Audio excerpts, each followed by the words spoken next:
Good morning. My name is Susanne Geisler from SRI Institute. We are partner in the TIMEPAC project, and we welcome you in Vienna for this international workshop.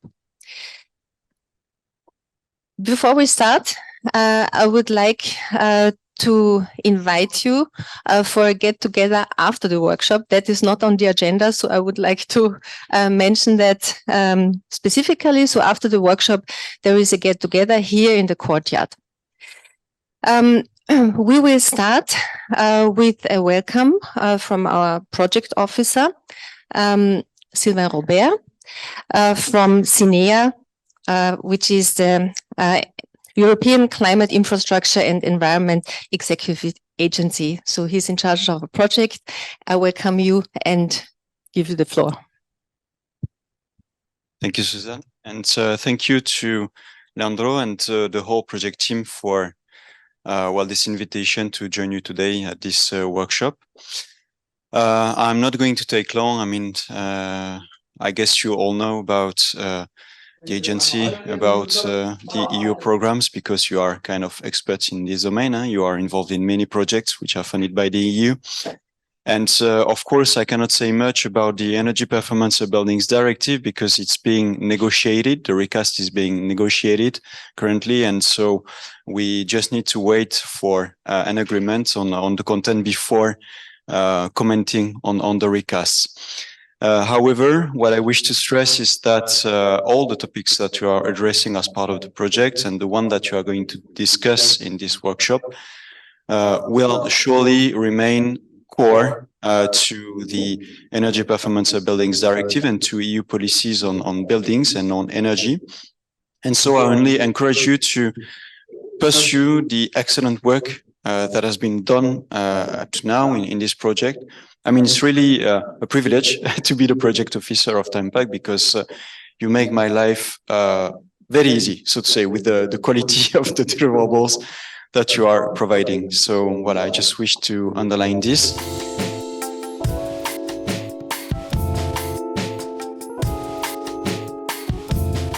Good morning, everybody, partners, and good morning, Sylvain. And thank you very much for being here with us in this workshop. And particularly to our host, Susanne, Bettina, Petra, for organizing this session. It takes some time to organize everything here, to be here. So thank you all. And also for our external guests, which some of them are here, participating in this debate. I'm going to, for all of you, particularly for those who are not from the project, I have prepared only a very short introduction to TIMEPAC, also for Sylvain to know where we are now. And tomorrow we'll have our general meeting, all of our partners together also with Sylvain in the morning. So we'll have the opportunity to discuss more in depth where we are and what is the final step of the project, which will be finishing in the next year. So I will go through my introduction. I pass the slide myself. Yeah, here. Here is to move forward. Yeah, thank you. Okay, so yeah, this is the fourth workshop. And we started in Barcelona almost 4 years ago. We already started with the name TIMEPAC workshop and with the purpose of preparing a proposal. So that was in 2019. So we're a group of partners that came to Barcelona to see how we exchange ideas to prepare our proposal for that year. That unfortunately did not go through. We were in the waiting list, so we had to repeat it again. And in the second attempt, we got the TIMEPAC project.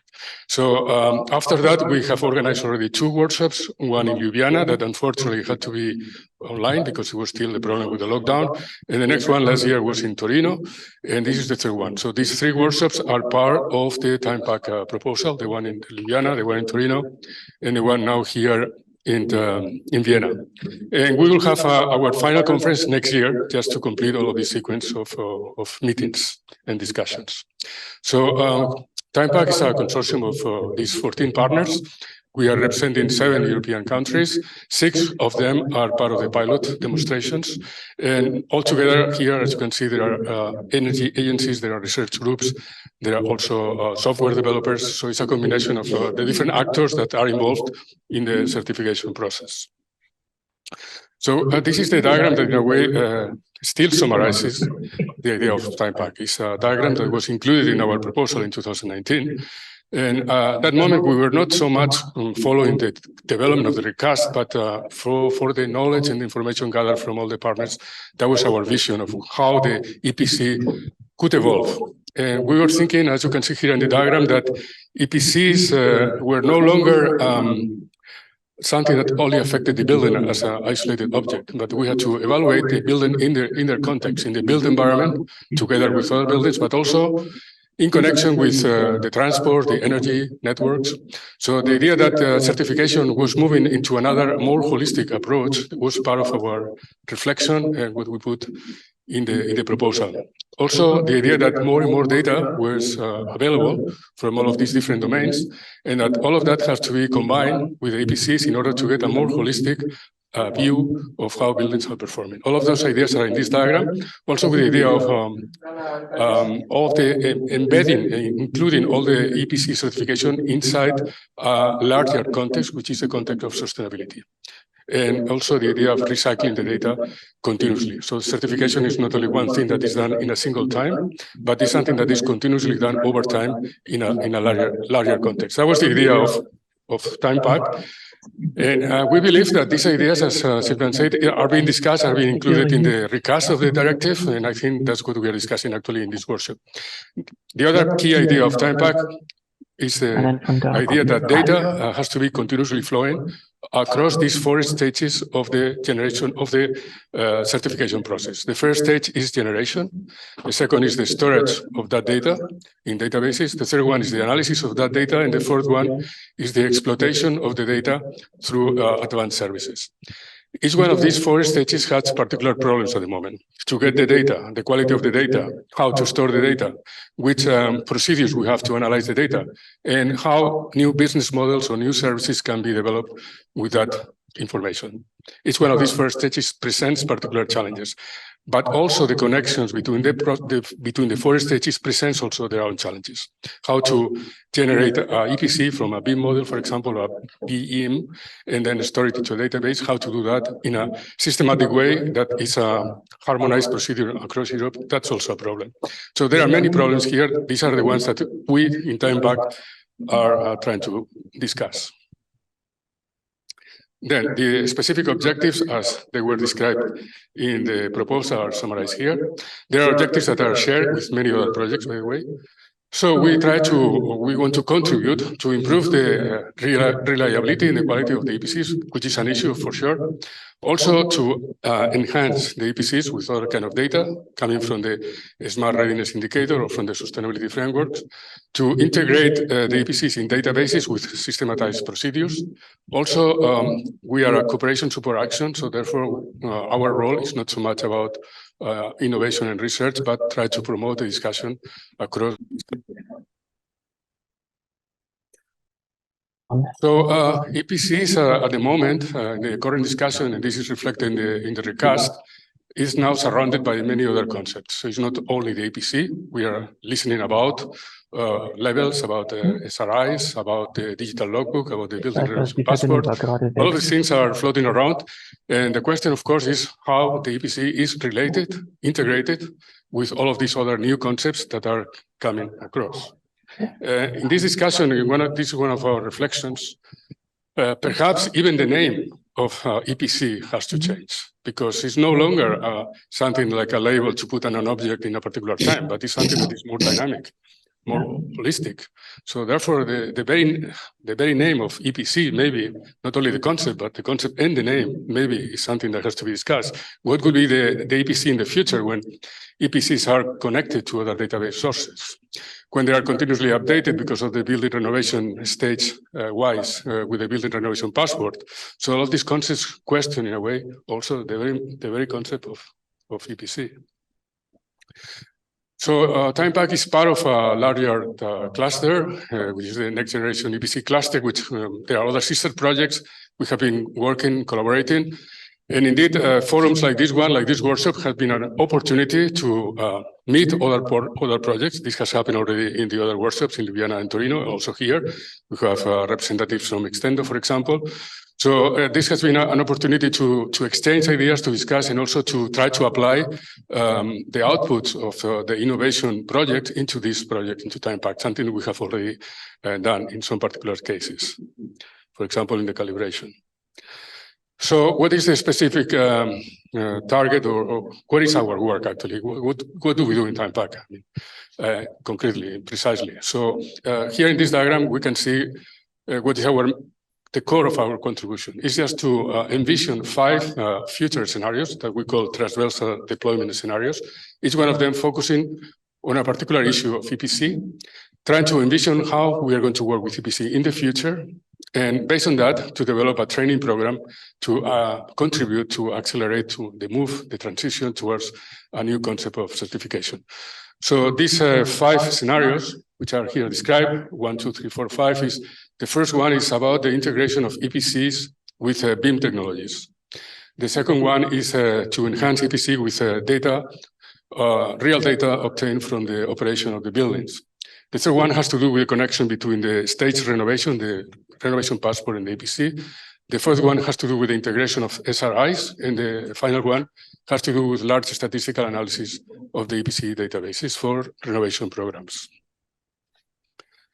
So this work has been completed 1 month ago. This is the core of the project, actually, these 5 transversal deployment scenarios, and the reports are available on the website. And these 5 scenarios actually are not segregated, are not divided. Actually, they are very much connected. And this is one of the key issues here in TIMEPAC, how these connections can be identified. For example, when we are talking about the BIM model in the EPC, is something that is also related to the renovation passport. One of the questions of the renovation passport is how to store the continuous sequences of BIM models into an environment in order to follow that process of renovation. And BIM can play a role in that. There is also a connection between the renovation and the SRI, how the building can be adapted to become more smart. There's also a connection between that. So these 5 transversal deployment scenarios are very much connected one with the other. Then after the transversal deployment scenarios, the envisioning the scenarios, what we do is just to verify our ideas with the actors in different countries that are involved with certification. This is what is going on at the moment. So at the moment, we are in the 6 countries having meetings with energy agencies, consultants, in order to discuss our vision of the future with them. And with this feedback, we're going to start implementing our training program that will start in January. And that's the final stage of the whole process. So just to summarize this process, we are following this diagram graphically. What we are doing is just starting with the vision scenarios. We are verifying these scenarios in real life, and we are developing, getting a feedback from that to do the training as a next step. But we are also going the other way around, because from the feedback we get into these verification scenarios, we're going to review our visions and we're going to adapt our training program. So it's a two-way process. In parallel to that, in order to know the reality of the field, we have launched a survey some months ago, and we have received already over 1,500 answers. You are invited, those who have not done it yet, to answer here also this survey. And these are the results of the survey. As you can see, there's some very good knowledge about BIM technology, not so good about SRI. And there are mostly professionals who are engaged into the survey. We have also prepared a website for the TIMEPAC Academy, which will be public in January with all the contents. And after all of this process, after the training, the challenge will be how to consolidate the TIMEPAC Academy, how to exploit that as a service. That will be the final step. And just the final slide, what it will be after all of this process, after the project arrives to the end or the final stage of the project. So what we are doing right now is finalizing the verification scenarios. This is going to be running until December. Then we'll start implementing the training in January until the first half of the year. Then we will have to finish the exploitation plan to see how this concept of the TIMEPAC Academy can be consolidated. And finally, we have to decide about our final conference in Barcelona, which will be the ending point of the project. So that's the summary, very quick summary about TIMEPAC, just to provide the overview. And that's it. Thank you very much, Leandro.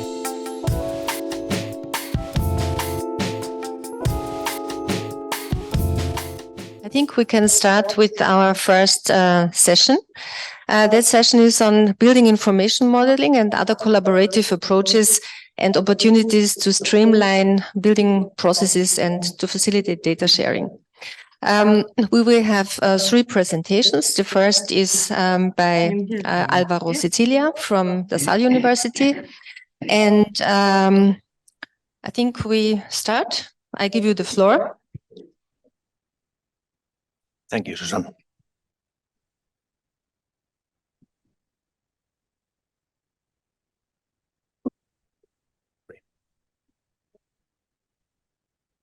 So this first presentation is about one of the works that we did in TIMEPAC.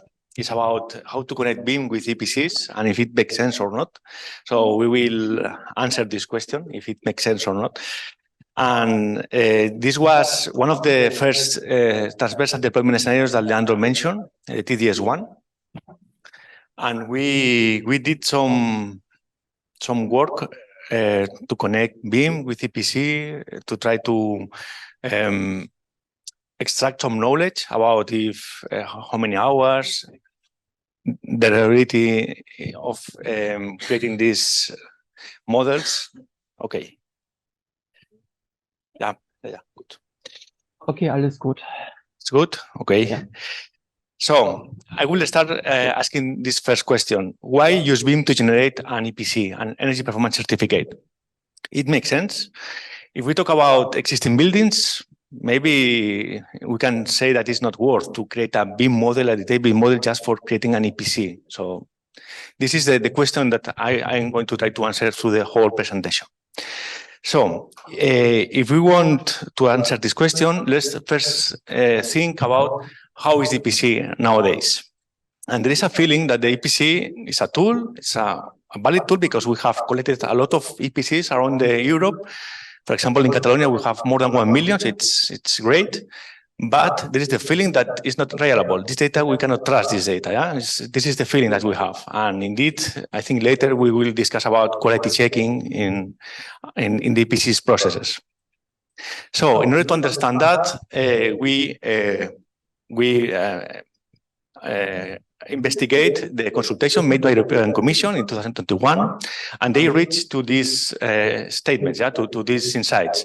So they made this consultation, and the people said that the EPC is outdated, inaccurate, and incomplete. So the reality of the building, the characteristics, how the building is performing is not corresponding to the things that the EPC says. So here we have the first problem. Yeah, and the reasons about this inaccurate of the EPC were mainly 2. One, the lack of reliable standardized input data. So the data that is introduced in the EPC is not well introduced for whatever reason. And there is a lot of tools and methodologies that are so different. So it's difficult to compare also the EPCs and to rely in one EPC made by one tool or in another. For example, in Catalonia, where I come from, we can use 3 or 4 different tools for make the same EPC. So if the two different tools if you use 2 different tools to make the same EPC, the results will be different. So here we have a problem. Yeah. Then let's talk about the EPBD recast. So it's another way to answer this question. So what does EPBD recast say about BIM? So the EPBD recast is foreseeing some instruments, some tools to push the renovation of buildings, building logbooks, renovation passport, EPC databases, levels. A lot of tools that are there, to foster the renovation.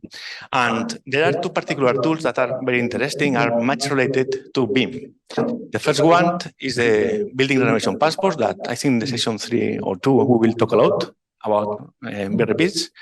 And the renovation passport is a document that the certifier or the technician makes a roadmap in order to renovate the building step by step over the time. So it starts with an energy audit and a dialogue with the owners, and then the technician has to decide in each step which renovation will be made. Yeah? And then with the final focus of reducing energy bills, improve the comfort, and reduce emissions. So here, the BIM can play the role of connecting all the data about the BIM, all the building. Then the technician can use this model to generate different alternatives, to choose the proper ones with the help of the owners of the building, and also can use this model, this BIM model, also to carry out the renovations in the building. Yeah? Also, if in the future this building, for example, in 10 years, we need to readapt the conditions or to change the roadmap, we can reuse this BIM model in order to speed up the decision-making process. So this is the first tool. And the second tool is the building digital logbook. This is a repository foreseen that will centralize all the data around the building. I'm talking about the drawings or the BIM models, EPCs, consumptions, bills, cadastre, all the data about the building will be centralized. And this data is collected through the whole steps of the building life cycle, from the designing and planning to the operation. So the different stages are generating data, and this data should be centralized in order to make different stakeholders, owners, public bodies, financial institutes, in order to make decisions in different realms. So, in this current status, on the other hand, we see that EPC is not reliable, it's not accurate, so we have a problem with the input data. Also, the EPBD will call for a step-by-step renovation. So we have to make decisions for each of these steps, and also calls for a centralization of data. So BIM could be a possible solution for these issues. We all know that most of us, we know that creating a BIM requires a high costs in terms of time to create the model. So you need some time to build a model. And you can say, okay, for an existing building, a residential building, perhaps it's not worth. But BIM also offers accuracy and reliability. And through this presentation, I will show you some insights about that. Also, this model that is created can be reused. So if we put the BIM model inside the building renovation passport, that this model will be reused in several steps over the time, then perhaps it's worth to invest in creating a BIM for an existing building. And I'm talking about existing building because are those buildings that we need to renovate in order to fulfill the goals of the renovation wave, for example. So let's talk about limitations and challenges. So, okay, we stick with BIM. We are going to use BIM models to create EPCs, but then what? If we are in the same vendor software, for example, if we are, as we see later in SIPE, and we move between SIPE, then it's fine. We won't have any troubles with moving data from one tool to another. But if we, for whatever reason, we need to move from one vendor to another vendor, then we have some troubles. And one option is to use an open interoperability framework, for example, IFC, Industry Foundation Classes, which is a data model and standard data model that centralizes all the data about BIM, of a building, sorry, and then you can move from different softwares. But when we do that, there is some information loss. So here we have the main limitation and probably the main challenge that we have to face in the following years.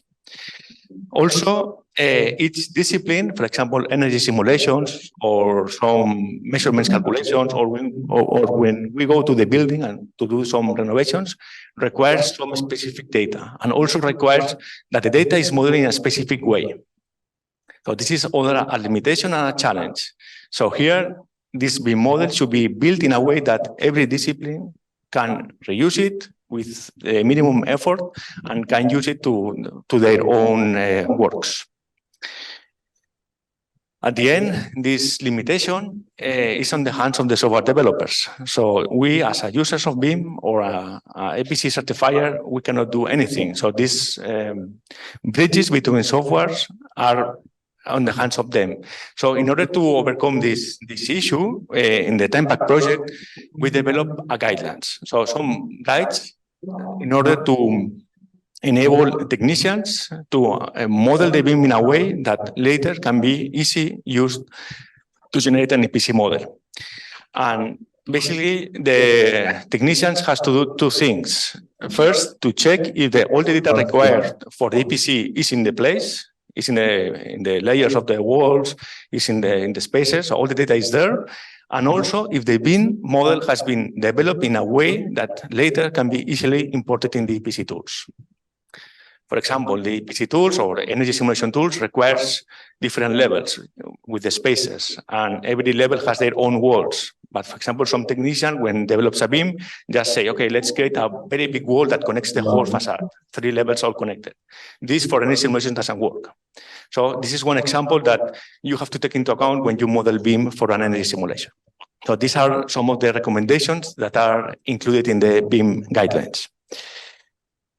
So these BIM guidelines foresees or describes two scenarios. First, you have to create the BIM because it doesn't exist. So the guidelines will walk you through all the steps to create the BIM, or the BIM is already there because somebody created before, but you have to validate it. So there are these two scenarios. So the guidelines has 5 steps: the BIM modeling, the exporting, validation, import, and the final generation of the EPC. So for the BIM, we have covered SIP and Revit as a BIM authoring tools. For the IFC validation, where the technician opens the IFC model and checks that every element and every data is in there, we use US BIM, Solibri, and BIM Server Center. And if the validation fails for whatever reason, then you move back to the beginning, you try to remodel again some parts of the model, and then you follow with the process. And for the EPC generation, we have covered in the guidelines CPTERM, mainly for Spain and Portugal, I think, Edelklima for Italy, and Etu Software for Salzburg, for Austria.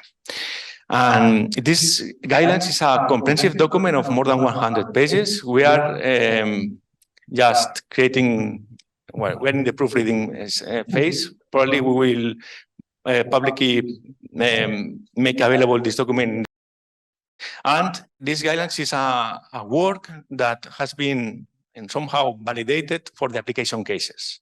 So we have created 30 models, 30 buildings across 6 countries. And you can see here an excerpt of these BIM models. I think I missed 5 of them, but here are the BIM models that we have created in the project. Some of them have been created from scratch. Others have been created from the validation. So from having validated these BIM models because they already were in place. And we had residential buildings. Also, we have tertiary buildings. So you can see here. And the input data that we start from were floor plans, some drawings, some scans, ugly scans that we have to understand it, different languages, also existing EPCs and also existing BIM models. More or less the time that we spend if we have to create a BIM model, so if the BIM model already was there, so we just have to validate it, it was around 8 hours, more or less. But if we have to create it from scratch, it was around 12 hours. And it depends also on the skills of the technician who did it, and also if the building was complex, bigger or larger. Yeah. Okay. Then we carry out a reliability assessment. Because I said in the beginning, the EPC, the input data of the EPC, you cannot trust it. So let's see if with the BIM data, we can trust it, the input data that we put in the EPC. So we make this comparison. So we compare the deviation between some geometrical features of the buildings, between architectural drawings and EPC, which is the blue one. The blue one, yeah. And also the deviation between the BIM model and the architectural drawings. And we make this comparison to understand if we do a BIM model, the EPC will be more accurate. So these are some figures that we draw. For example, we can see that blue, this is blue, yeah, with the building surface in the chart on the left, on your left, there is a deviation is a small deviation, it's just less than 1%, but there is a deviation when we talk about architectural drawings and EPC. And the deviation is much smaller if we talk about BIM model and architectural drawings, the green one. And if we move to the building element surface, then it's dramatic, yeah, because with the EPC, we have a lot of deviation, it's the blue bars, up to 14%. With regard to windows, it's a lot. and with regard to the walls is 2-3%, but with the BIM there is almost no deviation. So we fix this issue about the input data with regard to these particular elements that we see in the screen. Okay, so just for finishing, the conclusions. So we have proposed these guidelines that will be publicly available for everybody, will be in English, and we cover different tools, Revit, SciTerm, so different tools to carry out in different countries. And also, I think that with this reliability assessment that I briefly described before, we can say that BIM can improve the generation of EPC, at least the input data that we put in the EPC. I think this is an important takeaway that we can learn from this process. And I think also to connect to the final discussion, the challenge that we have here is still the same that we had several years ago. It's the interoperability. The data interoperability is an open challenge. It's not yet solved. There are some things that they work, but still it requires collaboration among industry, among academia, among energy agencies also. This collaboration is important, has to take place and work further in order to solve this data interoperability issue between building models, energy simulations, and so on. Thank you.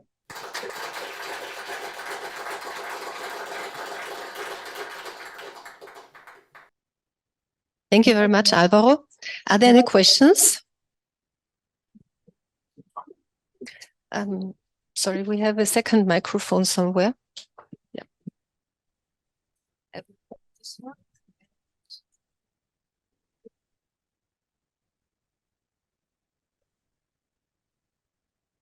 I just wanted to ask, what's the level of detail of the BIM models you created for the EPCs?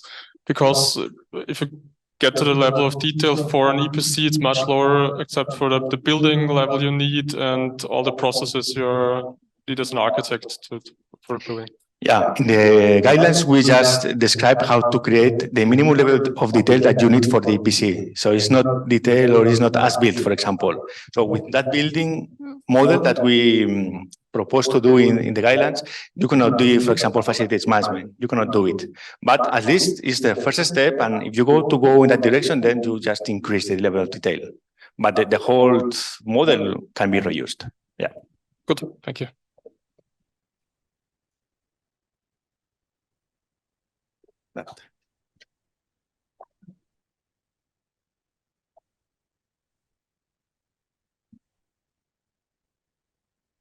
Hi.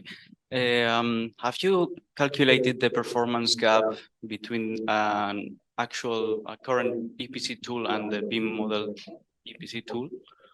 The energy consumption gap? Yeah, no. We didn't go in that direction because at the end it was difficult to do this comparison. So we just stick to the input data. So we calculate the deviation between just the input data. At the end, the other parameters will be the same. The systems will be the same. Also, the properties will be the same. So performance gap should be not so different, I guess. And talking about Spanish existing buildings, how can you estimate, for example, the ventilation, the current ventilation on housing blocks? Because it's difficult because it's natural ventilation. I really don't know how to answer that. Benjamin, maybe? Okay, maybe Benjamin can answer that. Okay, sorry. Okay.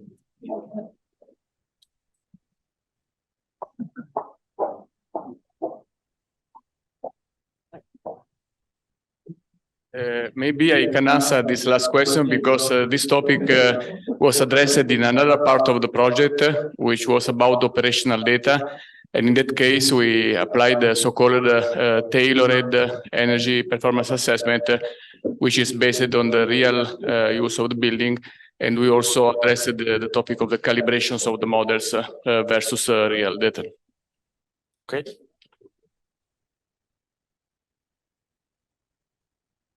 Thank you. Okay. So if there are no more questions, thank you very much, Alvaro, for explaining us what we did in TIMEPAC about BIM and improved procedures.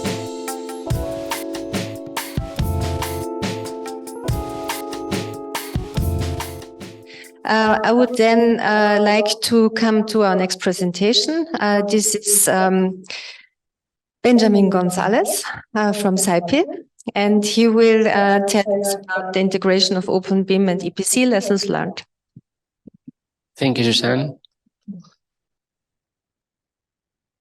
Good morning, everybody. Thank you for inviting us to participate in this workshop. Yeah. Is this okay? I will do my best. Good morning, and now is thank you, Alvaro, because you have done the hard work, and now this is the easier one is for me. So this is good for me. This is the why. You say why, and now from this international workshop is el how. It is one how we can do this kind of connections. Well, this is the title of the presentation: Integration of Open BIM and EPC lesson learned. And I don't like to talk about acronyms, you know very well, and I hate to talk about BIM like a concept. Why? Because if we ask here, I'm sure that everyone has a different concept of BIM. So this is a problem. A BIM is a 3D model, is a data, is a combination, is a lot of things. But when we talk about BIM, from our point of view, we are lost. We are lost because we have many definitions to do. So I will try to explain without acronyms these presentations. This is the challenge. And when you are talking about BIM, there are a lot of acronyms like the LOD, the level of development, or something like that. And this is difficult, but I will do my best. Well, why we are here? Why we are here, and why we can talk about this connection between thermal models, architectural models, air conditional models, heating, or maybe solar panels and so on, is we are a software company, and this is the reason why we are participating in TIMEPAC project as a partner. And this is why we are here to try to explain the lesson learned that we have with TIMEPAC, plus our experience in the market. Actually, we have more than 100,000 customers around the world, and we have many tools from architectural point of view, from energy simulation point of view, or for air conditioned, lighting, and so on. And we will see how they can be connected. How is the question? Okay, how to use BIM to generate this energy performance certificate? This energy performance certificate is not only energy performance certificate. This is just one part. But if you are an architect, if you are engineers, you need to design the building. You have to analyze the thermal model, the thermal code, maybe in Austria here, or in Cyprus, or in Spain as well. And you have to calculate the thermal loads, you have to calculate the thermal regulation, lighting, and so on. So it's not only one the energy performance certification. And what is the problem? Why we have a lot of years talking about the same, the connection, the industry, the software companies we need to put together? Why? What is really the problem? The problem is we have an architectural model, a 3D model, and this is 3D model. We will see we need to generate an analytical model. That's the thing. And if you are developing, you are designing your building with 3D models like Revit, ArchiCAD, Allplan, Shape Architecture, we have another one. You are thinking of the 3D model, you are thinking of the building, but you are not thinking of energy simulation. You are not thinking, maybe you are thinking about plans, drawings, or maybe bill of quantities, but not for energy simulation. It's not a problem for that. So this is one of the problems that we see. You have a 3D model and it's not ready for energy simulation. That's all. It's quite simple. Why? Because energy simulation, we need analytical model with external surfaces, with internal surfaces, and a very important thing, for example, here in Austria, when you need heating, is very important, the H's. The H's will become in thermal bridges. And this is very, very important in many countries, and this is mandatory for the whole Europe. Okay, so, and why this is the problem? And this is the thing. We try to do export, import for many years in SIPE. We have experience in that. And at the end, we realized that the problem is that. The problem is, if we have two options to think of, we have a 3D model, one 3D model for the whole project, one 3D model, and to orient all the project, all our tasks with 3D modelers. This is one option. And this is the option that we have many issues that Álvaro said, a lot of issues, but there is another option. Another option is, okay, it's not more important the architectural 3D model than the energy model or the structural model or the, I don't know, plumbing model. If we have many models here, you have just to orient it to the project, and we have a lot of software, not only from SIPE, from Autodesk, from Bentley, for Nemetschek, it doesn't matter. For example, for the Italy as well. And if we have all these projects, we can connect all of them with different models. And that's all. We don't have this chains that we have, these limits that we can do with the first one. And this is easy. And we will see how it works. The point is, we can have a physical 3D model. And this 3D model, we can connect this 3D model with, or we can create this 3D model with many tools. And the thing is our point of view. You have the 3D model, you can share this 3D model with all the specialists. That's the thing. It's not mandatory to use an architectural 3D model for architecture or like Revit ArchiCAD for everything. Why? It's not mandatory. If you do that, you have your specialist tools, like the Italian tool that we have, or the Spanish, or the Austrian. It doesn't matter. For structures, for lighting, for energy simulation, of course, and we generate all the reports. Reports is PDF, reports is XML, for the energy performance is mandatory in the whole Europe, or maybe drawings or bill of quantities, and you can share this information with the rest of the people, and you have a repository. The repository could be any repository. We have one, but of course you can use any repository, and if you think in this way, it's easier. It's easier.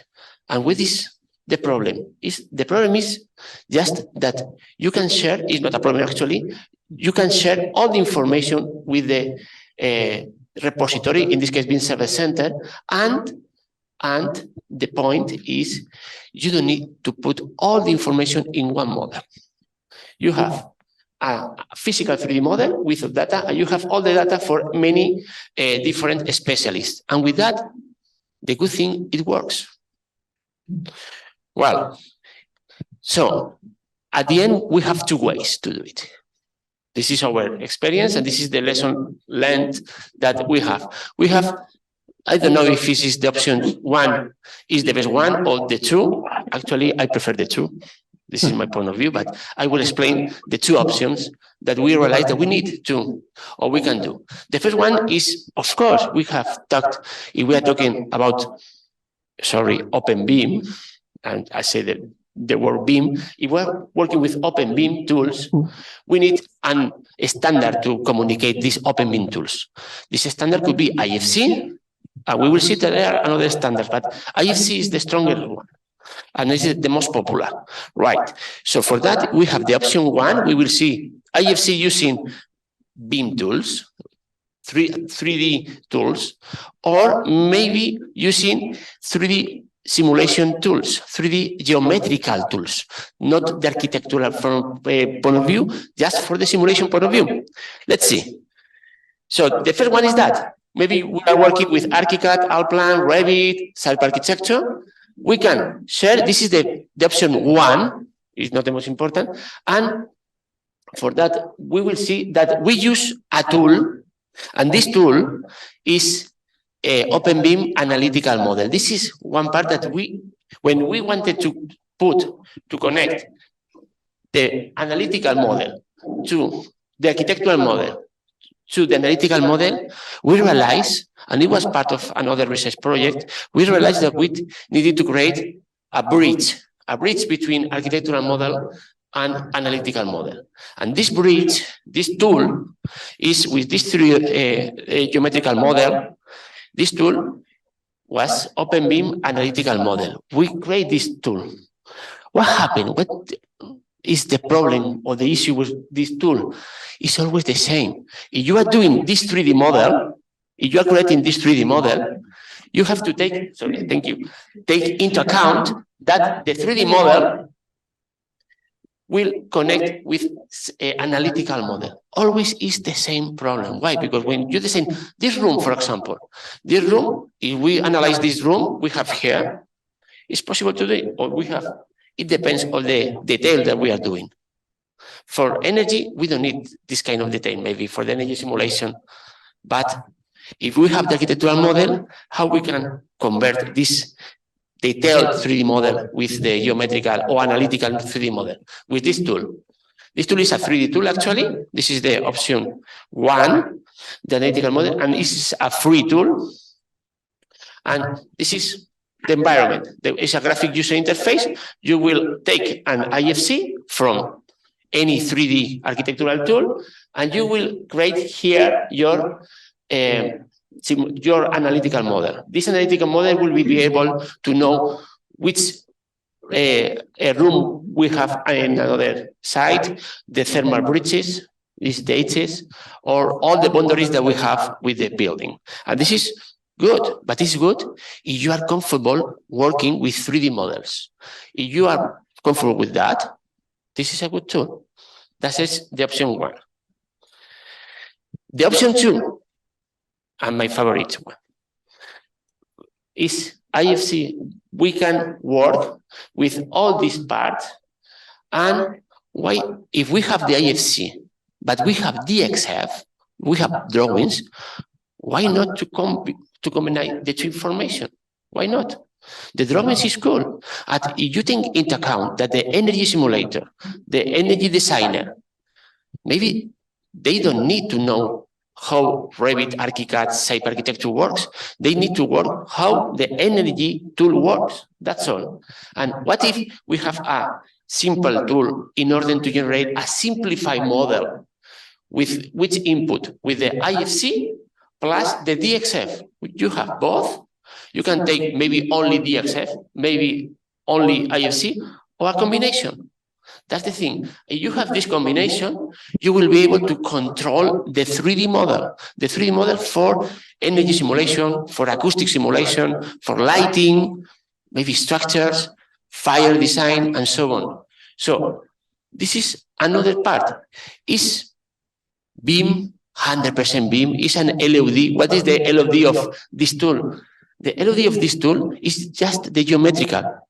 When we focus only for the project, not for the one tool, we don't need the LOD. Why? Because we have the energy model, the structural model in design stage or in the detail stage, but we don't need an LOD. This concept is only if you are focused on one tool as a center of the project. That's the thing. Is before you asking. That's it.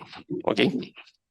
Oh, so the option 2 for me is the option A. We have plan A and plan B. This is my plan A. And this is quite simple. And we have this tool, and you can do any simple buildings like this, or complicated buildings. I'm not able to. We are recording. Well, it doesn't matter. They don't see. For example, if you know, are you Real Madrid supporter? Who is Real Madrid supporter from here? Nobody. Nobody. One here. Double. Perfect. To Bellingham, for example. Do you know Bellingham? More or less, right? This stadium they are renovating now. And the energy simulation, they had 2 options. They are analytical, they are our customers. And they had 2 options to use the one or the 2. At the end, they are using that. And it's possible to do this kind of singular building. For easy buildings, is simple. But for singular buildings, it's possible to do it. Why? Because the energy designer decides what is the simplification that they want to do. And as a complicated building like that, okay, this is the concept. And this is a secret. You have to go to this. Okay, and the workflow is quite simple. With this tool, with this geometrical tool, we can calculate, we can analyze the analytical model in a simple way, and the edges that they will become in thermal bridges. The thermal bridges is with all the element of the isolation that we have. For example, I remember in France, the regulations say that the 40% of the demand, 5 minutes, okay, the 40% of the demand is because of the thermal bridges, 40%. And maybe here is the same in Austria or in other countries. So the thermal bridges are very, very important. For example, I remember in France, they have the thermal brokers. This is the term that this is mandatory in, I don't know if in Austria it's mandatory, the thermal brokers. I don't know if it's mandatory in Austria, but in France it's mandatory, for example. And this is to avoid these thermal bridges when you have a window. Okay, so these kind of things, you have to do it one per one, is amazing. Maybe in this building, maybe you have thousands of thermal bridges. If we want to create a better calculation, we need to analyze in a simple way. And this kind of tools, you can do it. It's just developing and a simplified model. And this is quite simple. And afterwards, you can connect with any tool. Any tool could be, we have CyPTM Plus is the international one. We have, for example, in our case, from Portugal, from Italy, for France, for Spain, of course, for Morocco. And the thing is always the same. We have an IFC, and we can connect with this part, and we can here in the energy tool, we develop and we define the energy values. The energy values is the energy value for air-conditioned systems or heated systems, for ventilation systems, or everything is defined here. It's not in the architectural model. Okay, so at the end, what is the conclusions that we had after TIMEPAC, after see the different pilots that we see, that the different pilots, people say, no, analytical model fine, or IFC builder, or another one. Is not a single path and not a single model. This is the first one. The architectural model should be simplified, always should be simplified, because when you are developing the 3D model for an architectural point of view, you don't mind the energy simulation. You are thinking of drawings or bill of quantities or the design.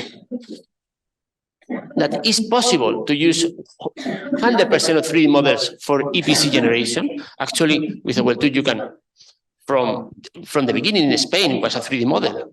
It was leader. It was the same software, the first software leader, Calendar. And it's possible to generate a 3D model from drawings and IFCs. For me, this is very important. It doesn't matter. You have drawings. Why not? You can generate an easy 3D model in order to analyze the energy simulation. And the both workflows are productive. It depends on the user. If the user is a 3D modeler, you can one way. If the user is an energy modeler and they don't want to learn how the 3D models work, they can do with the second part, with the second model. Okay? This is the theory. Funny as your presentation, but this is more difficult. Okay, so for me, it's over. Thank you very much.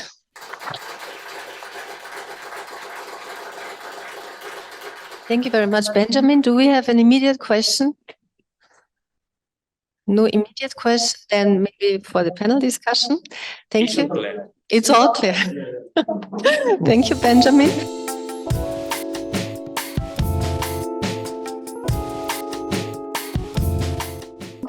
So we come to our third presentation in this panel.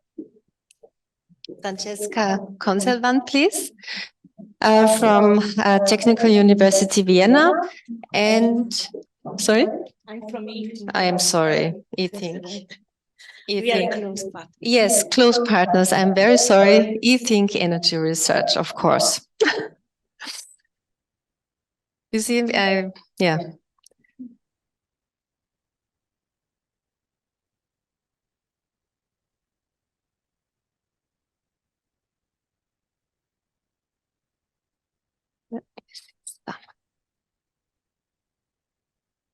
Yes, and you will talk about the Moderate project, which is an open platform to enhance building processes. Please. Okay. Thank you, everyone. So, sorry. Yeah. So today I'm going to present the Moderate project and the open platform it is creating to enhance the building processes. So I will first overview the Moderate, frame it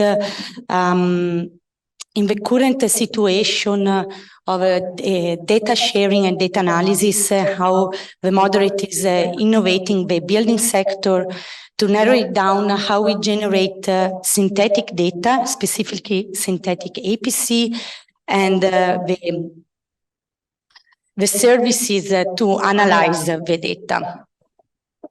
So briefly, the Moderate is a European funded project that started last June, stretches over a period of 4 years, more than 5 million euros are invested. It's a project that where 17 partners from different fields, from research, private sector, consulting, and from different countries are involved. And the goal of the project, in a nutshell, is to create a marketable open data platform. So taking a step back, what are the gaps in data analysis for the building sector? The main problem that we have, so we have a lot of data. A lot of data are available outside, and we have now with artificial intelligence and machine learning tools to analyze the data and to advance our knowledge. But the main problem that we have is data sharing. Data sharing is difficult. Energy providers are not need to freely share data for privacy concerns. So the data sharing must comply with GDPR, the General Data Regulation Protection.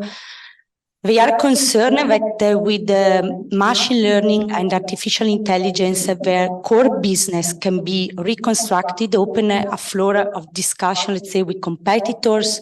Also, collecting data is expensive because it's not only about collecting the data, it's maintaining the data, having good quality data, having a database, maintaining the database.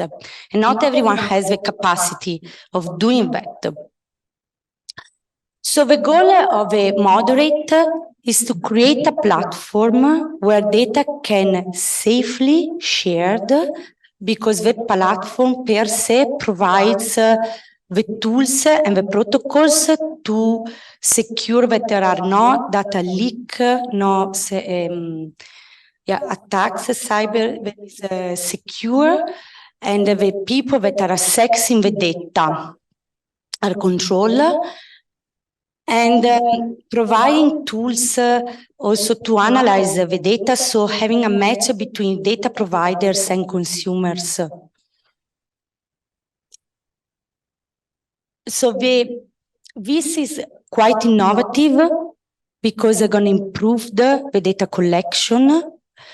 Also the trust of the data, because data actually are not real data. The data in the platform are not real data, are synthetic data, which I will explain later. And through also data synthesization, we can also control, provide good quality data and tools to analyze them.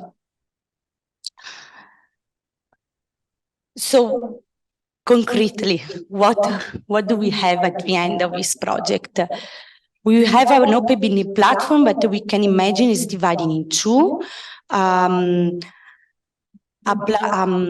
let's say, a container with the synthetic data sets and tools, apps to analyze the data, which I will show later, like to inside building energy performances, specifically system management, building optimization, and to enhance decision making, everything wrap to make this data sharing and using the tools secure and safe, thanks to protocols and licenses to use the data and the tools.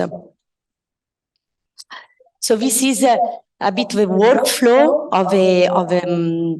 of moderate. Starting from the data, we can have information. From the information, we have a knowledge, insights from the data, and we can replicate our wisdom.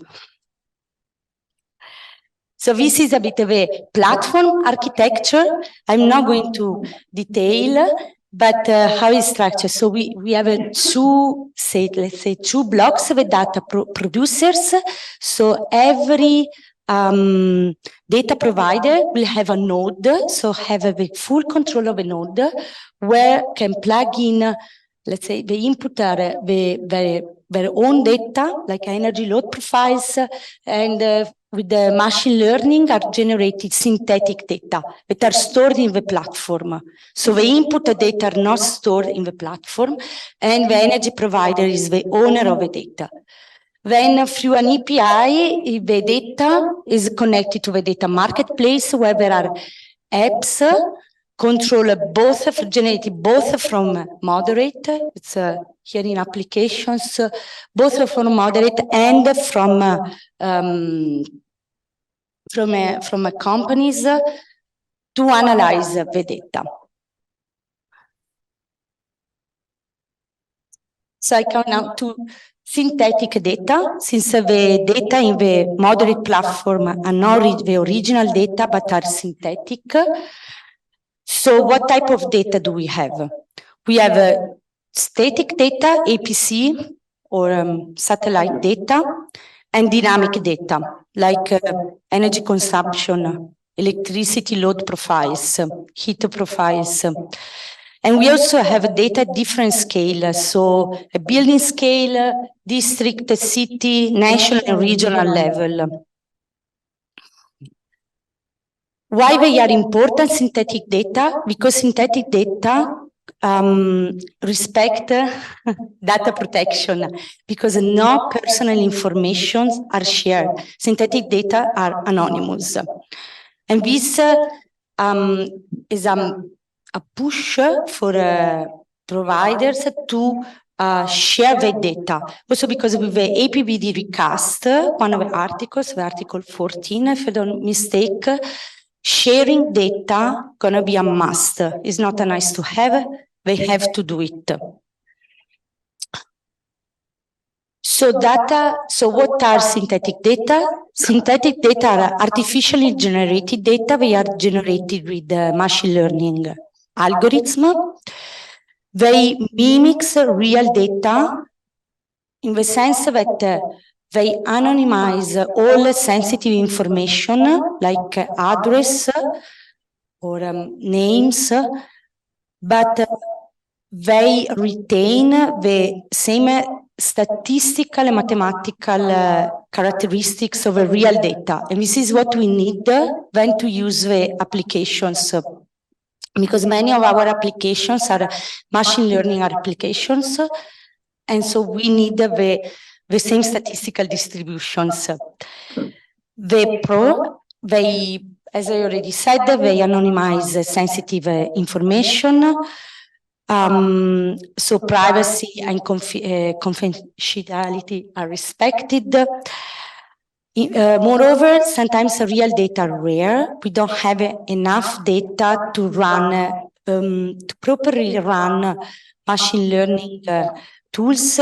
We need, because some tools work very well when we have a lot of data. They produce reliable results. And with the synthetic data, it's also possible to augment data, to enlarge the data set Plus, since to generate synthetic data is mandatory, is a pre-step to have a high quality data. Bad data gonna generate bad synthetic data. So first of all, we have to clean the data and we have to do data engineering, and this allows us to have a high data quality. But the cons,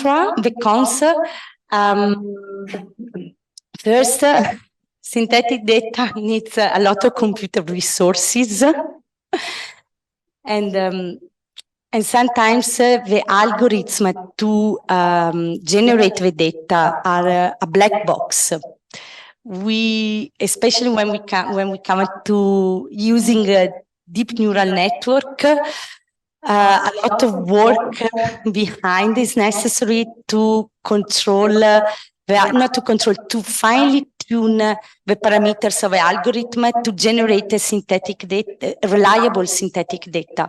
Sometimes we generate random data, we don't understand why, and so this is time-consuming to understand, to finely tune the architecture. So here is an example. So to generate EPC, so we are using a deep neural network called generative adversarial network. How it works simply is quite simple. We have two neural networks, a generator and a discriminator that we play in a cat-mouse game. The generator generates data, but the discriminator has to label as a fake or real. And this is how it works. This is the distribution of the real data and how the discriminator, through iterations, is able to generate, begins to generate a random data and then finally tune to the real data. So the second part of the platform, let's say, are the data-driven services, are applications to analyze the data in terms of system management, like, for example, fault detection, forecasting energy consumption, and avoid also energy waste, or also building optimization. For example, we have a solar cadastre that is developed in Spain to find out rooftops that are eligible for solar panel installations, and then for decision making. And I think for this workshop, the most interesting is the EPC harmonization. So this tool is still under development. It's developed in Spain, in the Valencia region. So what they are is developed by EVE, the company EVE. What they are doing, they are basically creating a model to assess the quality of the EPC data, first in the region of Valencia, then we will extend it to Spain, to all Spain.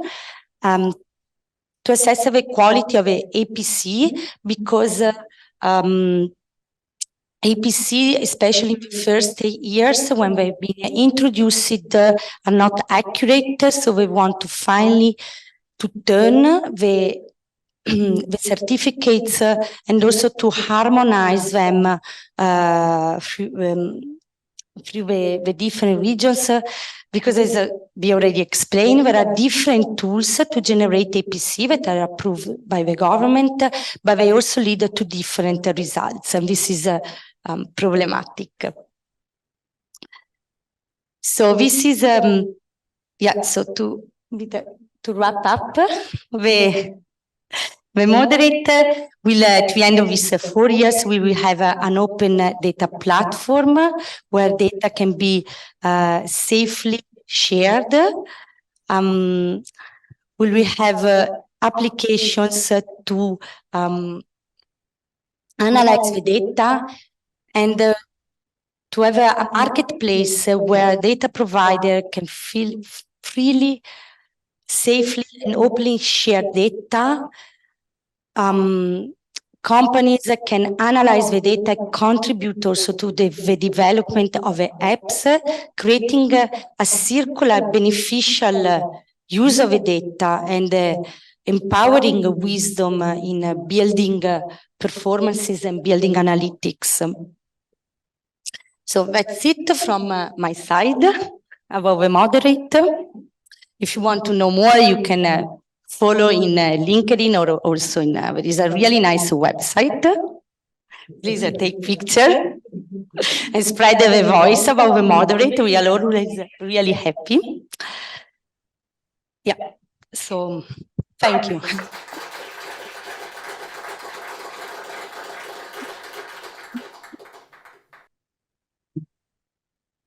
Thank you very much, Francesca. Are there any immediate questions for Francesca? No immediate questions. Yes?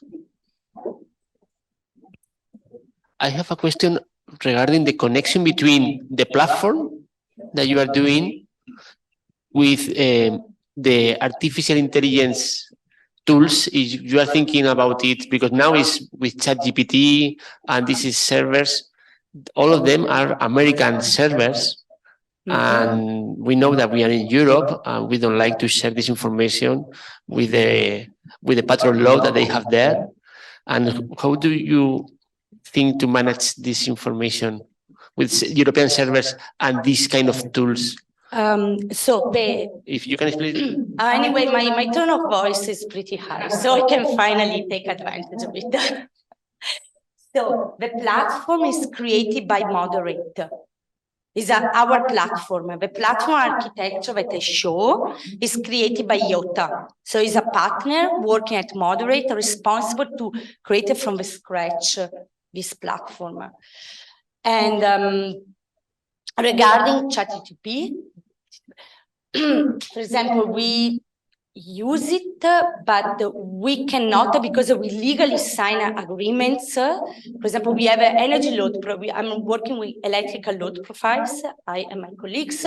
We sign an agreement with we don't disclose to anyone external to our company, to third parties. And ChatGPT is a third party. So when we do a query, when we do our programming, we don't use the data, simply. Because we don't know what's going on next, where the data are going to be stored. So we, anyway, in data sharing, companies, we have always to sign a confidentiality, contract agreement. Yeah. No, we are creating our. You have your own. Yes, we are doing our. Sorry, I missed this part. So we are using, for example, for the electrical load profiles, we created from scratch. My colleague created from scratch a convolutional neural network, GAN.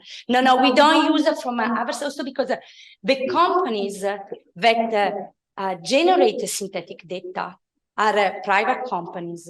They don't share. First, they don't share their architecture, but not even if I went to mostly is one of the main companies generating synthetic data based here in Vietnam.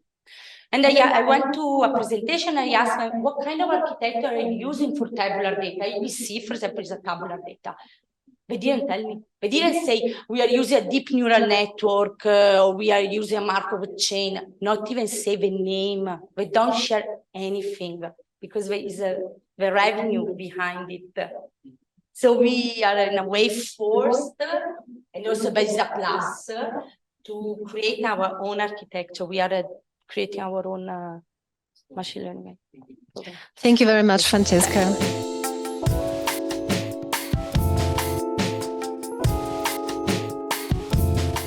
We will now continue with the panel discussion. Would you please stay, because we will just rearrange a little bit here with the tables. Sabine Sint will be the moderator for our panel discussion. She's a researcher with TU Wien and works on data management, automation, digital twins, and also with the Christian Doppler Laboratory. And she's part of the Simultan group.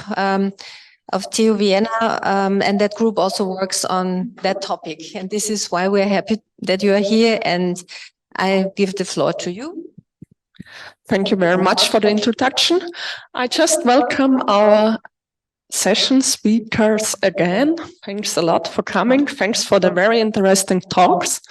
I have many questions in my mind, also from my background. I'm informatics, so it is really interesting what they're telling us. But of course, we have an expert audience here, so please feel free. If you have any questions, then just ask them. We will interrupt my questions and we'll go ahead to your questions. The main topic is which challenges still remain, how can we solve them? And I just found out that in the first presentation, it was really interesting. You were talking about IFC and combining this. We know from a project from my side with the Austrian military that it is not that easy to transform, for example, data from a CAD tool to IFC, and you have to follow specific rules to get it in the right way to IFC. What is your purpose? What is your workflow? How do you think about this? Okay, this is working, yeah. I think that it's important that you understand your input data, yeah? In our case, it was floor plans mainly, or some drawings, and then you have to build from those drawings and to create this BIM model. And I think also, in opposite to Benjamin's presentation, I think that you need a purpose. And in our study, the purpose was to create a simulation, an EPC. So we propose some rules that the modeler has to follow just to create the EPC. Of course, if the modeler has other thoughts or just wants to create the model, then these rules doesn't apply. But if the final goal is to create an EPC, then you have to follow these rules that we have mentioned. To add here a question, when do you think you want to add the usage, the weather, the technical building service information in the EPC or already before? Okay, it's a difficult question because I would say ideally before, because then this data can be reused for other purposes. For example, if you want to change the boiler or change the technical systems with the renovation, you need before because you have to contact the technicians to change the pipes or whatever. Yeah. If you do only in the EPC, then this data is lost. You cannot reuse for other purposes. But it's hard to connect the BIM model with the EPC model. This part usually the systems are not connected, so you have to do it manually usually. And that's the main problem. That's the main problem, still ongoing work for interoperability. And that's my question for the second talk. You were talking about IFC and also about the interoperability and two options, how to get it to work. For example, you were also talking about thermal bridges. When you're now changing, for example, the thickness of the thermal insulation, do you plan to change it in the archetype file and then transform it to process it in your analytical tool? Or do you want to change it only there? And how you can ensure that all your different models, your different files are still remaining consistent? Yeah. It's not possible. This is the quick answer. It's not possible, but this is the good one. No, but the thing is, if you take into account the values inside of the architecture, the ArchiCAD model, like you say, as you said, what we work is just with a reference. You have, for example, the wall type 32 and the wall type 33, for example. It's just a reference. If the reference travel, is quite simple. You can upload the model and you don't take into account these kind of things. So we solve this problem because the information is not necessary to travel the whole information, just the reference of the wall. If you work with the reference and it changes the volume, and change the thickness of the wall, it's simple. you have to change all the things. This is an IT issue. You are a software developer, it's an IT issue. One thing is the wishes that we have as an architect or engineer. Another thing is the IT solutions to solve these wishes that they have, you more or less. But so it's simple if you don't put the information of the thermal information in the architectural model, and you put your information, your thermal information in the thermal tool. It's solved with that. Yeah, interesting point. You said it is an informatics issue. Of course, you're right. When you're thinking about some references, I know it also from informatics models. So, for example, we have unified modeling language, SysML, and everything ongoing there, also with standardization. And a long discussion, really, in the standard norms and everything, is, yeah, we have some references. Now you're deleting the wall and adding the wall again, then the reference is lost. So the question, but perhaps it was a mistake. So everything should come again to this wall, and perhaps you just want to change from one part, moving the wall a little bit, but you don't do the move, you deleted the wall. Yeah, the thing is, you are thinking only one model. This is the utopic part that I repeat. But another thing is what we have created is just two models. Two models is a lot. It's a lot. I mean that this is if you take into account that you have thermal loads, you have lighting, you have a lot of spreadsheets. Only two models is a great advance. You say, no, but we want one. Okay, but if you have one, you can lose the independency of the different stakeholders of the project. So what I mean is you have your 3D model and you have your analytical model. With that, you have two models. Yes, indeed, I agree with you. But if you change the analytical model, you will have the same model for EPC, for thermal code, for thermal loads, for acoustic, for lighting, for structure, for fire design. And now, if you take it into account now, you have different models independent, absolutely independent. And now we are working with two models. This is a very big deal. Yeah, of course. No. Of course. No. I think that we can do this analogy with software development. Yeah, when we do software, we have this Git, so we have a software repository when we can track the changes, yeah, over the time. And the people that we do software, we are very used to use this kind of technology. Maybe modelers should have something similar. Yeah, if they remove some walls or they change the walls, there is a tracking of all the changes, and you can come back, branch it, the model. So. Yeah, definitely. I agree on you, on your perspective. The thing is, what we have to think of, I think, not to have one model, two models, many different models. You are completely true that currently they are independent. But perhaps it is important to have one model with many different perspectives. So I just see what I need, but all staying in one whole model. For example, in SysML, there you have 9 different types of perspectives on the same thing. So you can see some structural things, you can see some behavioral things, but of course, there are still opening things. It is just a short off-cut. It is a modeling language from systems engineering. And still the open question is how to work with geometric data. It is still an ongoing purpose also at informatics. So perhaps we have to think of to have different views on our model. A very interesting part also from the last presentation in our first session.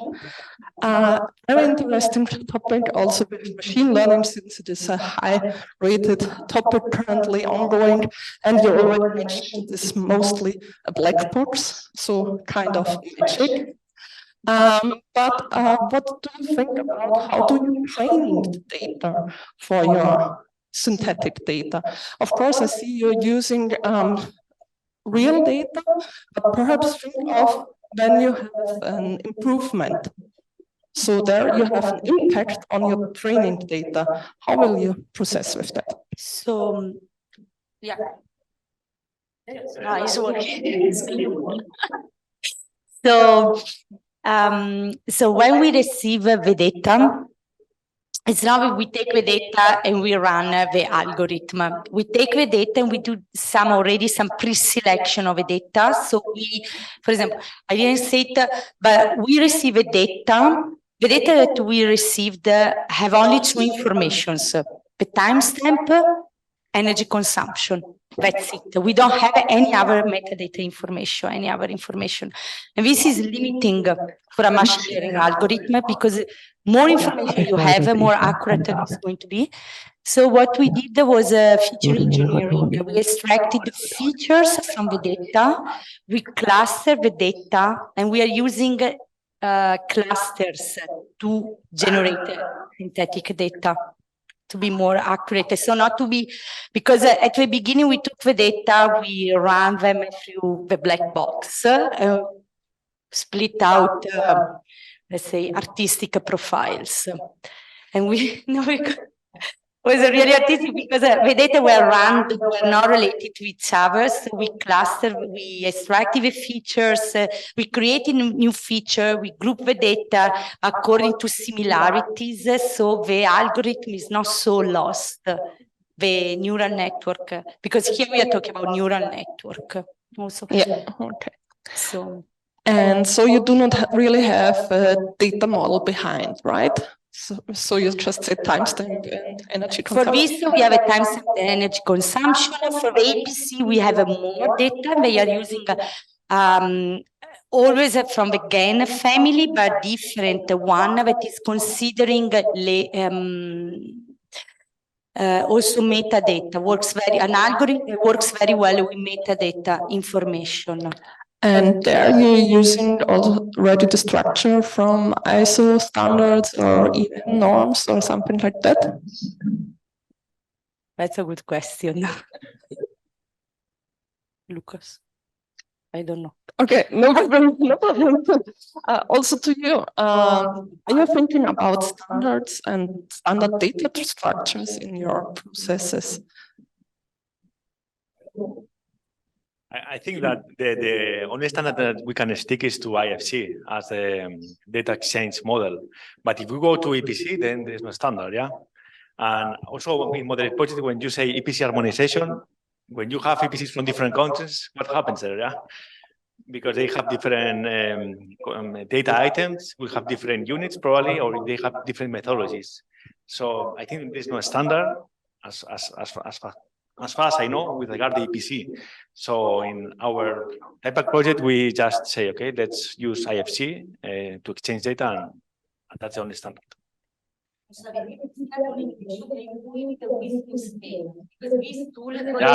Spain. It's not only in Spain. Okay. It's not in Spain. At the moment. Yeah, but EPC harmonization is a topic for the wide. It's a very well-known topic, and every project is talking about that we need to harmonize. Also, I think the EPBD is fostering this direction to harmonize, to make EPC comparable across countries. But it's an open challenge, yeah, because well, all the things I mentioned, yeah, it's difficult to compare EPCs from different countries. If I may, actually, there is the IFC. This is an ISO standard, but from files from the IT point of view, you can use, for example, for the EPCs, you have the XML, but this is not it's an standard, but you need information what is inside of this standard, and JSON. JSON, this is another kind of file or step. For example, the IFC, most of them is a step file. It's just the type of file, but this is an IT point of view. It's not an user point of view. This is attached from software developer. That's all. The thing, for example, for the harmonization of EPCs, from our point of view, if you think, for example, this window, the parameters that you need for this window is absolutely different in Spain, in Portugal, in France, and in Italy. It's different parameters. No, it's absolutely different, because we have tools for that, and we have to develop different panels to introduce the data, and this is absolutely different. Why? Because it depends on the engine. It depends on the methodology that you are analyzing the thermal simulation. It depends on that. For example, we have Energy Plus engine, and this is absolutely different, for example, for the monthly method that you have in Italy, or maybe the season method that they have in Portugal for residential buildings, or in France, they have the Comet engine, and it is different. And the harmonization starts to have one method for the whole countries. You're completely right. Even there are different, the same value names. For example, G value, and in German, Wert, where they are completely different, calculated based on English or Austrian standards. But we have a question. Yeah, just a main. Okay. Just a comment on your last sentence. I'm don't fully agree with that. I agree that as regards the whole building performance, there are still different methods. But if you consider the single components, we have international standards that precisely define what are the parameters, the methods. For example, to characterize a window, I think we have EN standards, and ISO standards that clearly state what are the parameters that are needed. Okay, I agree with you that maybe there are standards, but I disagree with you that the parameters are absolutely different. And we can share in France, for example, France is, I don't know, 100, 200 parameters to define a window. But maybe in Italy you have 5 parameters. Maybe there is a standard with the different levels. Probably. Yeah, you're right. Of the engine. You are right, because several standards have different levels of details. So you can maybe use one parameter or 10, but it depends on the engine. Otherwise, you need an input to calculate, and that's all. And probably there is a standard. I hope so. But I have my doubts. I also have a question for Benjamin. Is there time to... May I make my question? In your presentation, you presented 2 different approaches, and you said that you prefer the second one. Yeah. Now I have a comment. I'm not expert in BIM, so maybe it's a stupid comment, but it seems that the second approach that you prefer is more flexible for different practitioners. But maybe it can make some issues as regards the interaction between different practitioners. So the energy designers, the acoustic designer, the structure designers, maybe would the first approach maybe would foster the interaction, because in that case the model would be more, let's say, harmonized between different domains. What is your opinion about that? Maybe I'm wrong, but it's just a question, not a... In theory, totally agree with you. In reality, is the second one. But in theory, you think, no, the 3D model is perfect to connect with acoustic, but at the end, the experience that we have with our customers is the second one. Why? Because the energy with this simulation is possible to do, for example, thermal loads, lighting, and acoustic and thermal simulation. The approach is very similar. The 3D model that you need is very, very similar. You need H's, because in thermal simulation you have thermal bridges, but in acoustic you have indirect. It's like acoustic bridges. The concept more or less. It's indirect transmission. It's more or less the same. It's more complicated, but it's more or less the same. So it's the same model that you can use for both. And for structures, the simplification that you do for energy is very close what you need for the structures calculation. And for lighting, the same. So this is, in theory, your point of view is the first one could be the 3D, it could be better, but at the end, the second one is more pragmatic. Now we also have a question from the chat, from our online audience.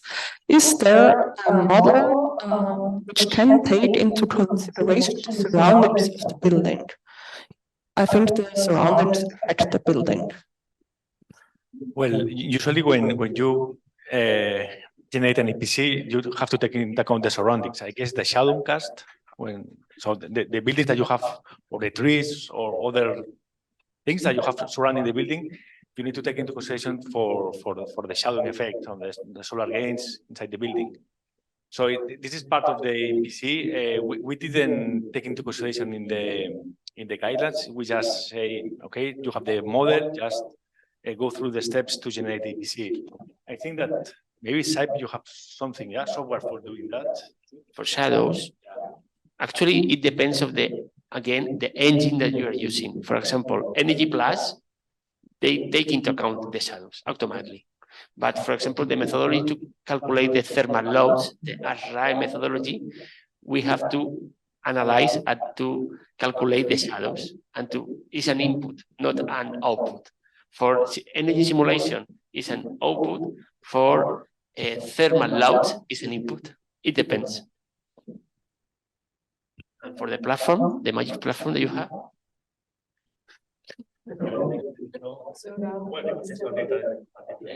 Yeah, we have true. We have data at different scales. So, for example, we have data at regional level for region Valencia, national level for Flanders, and we have different granularity of the data.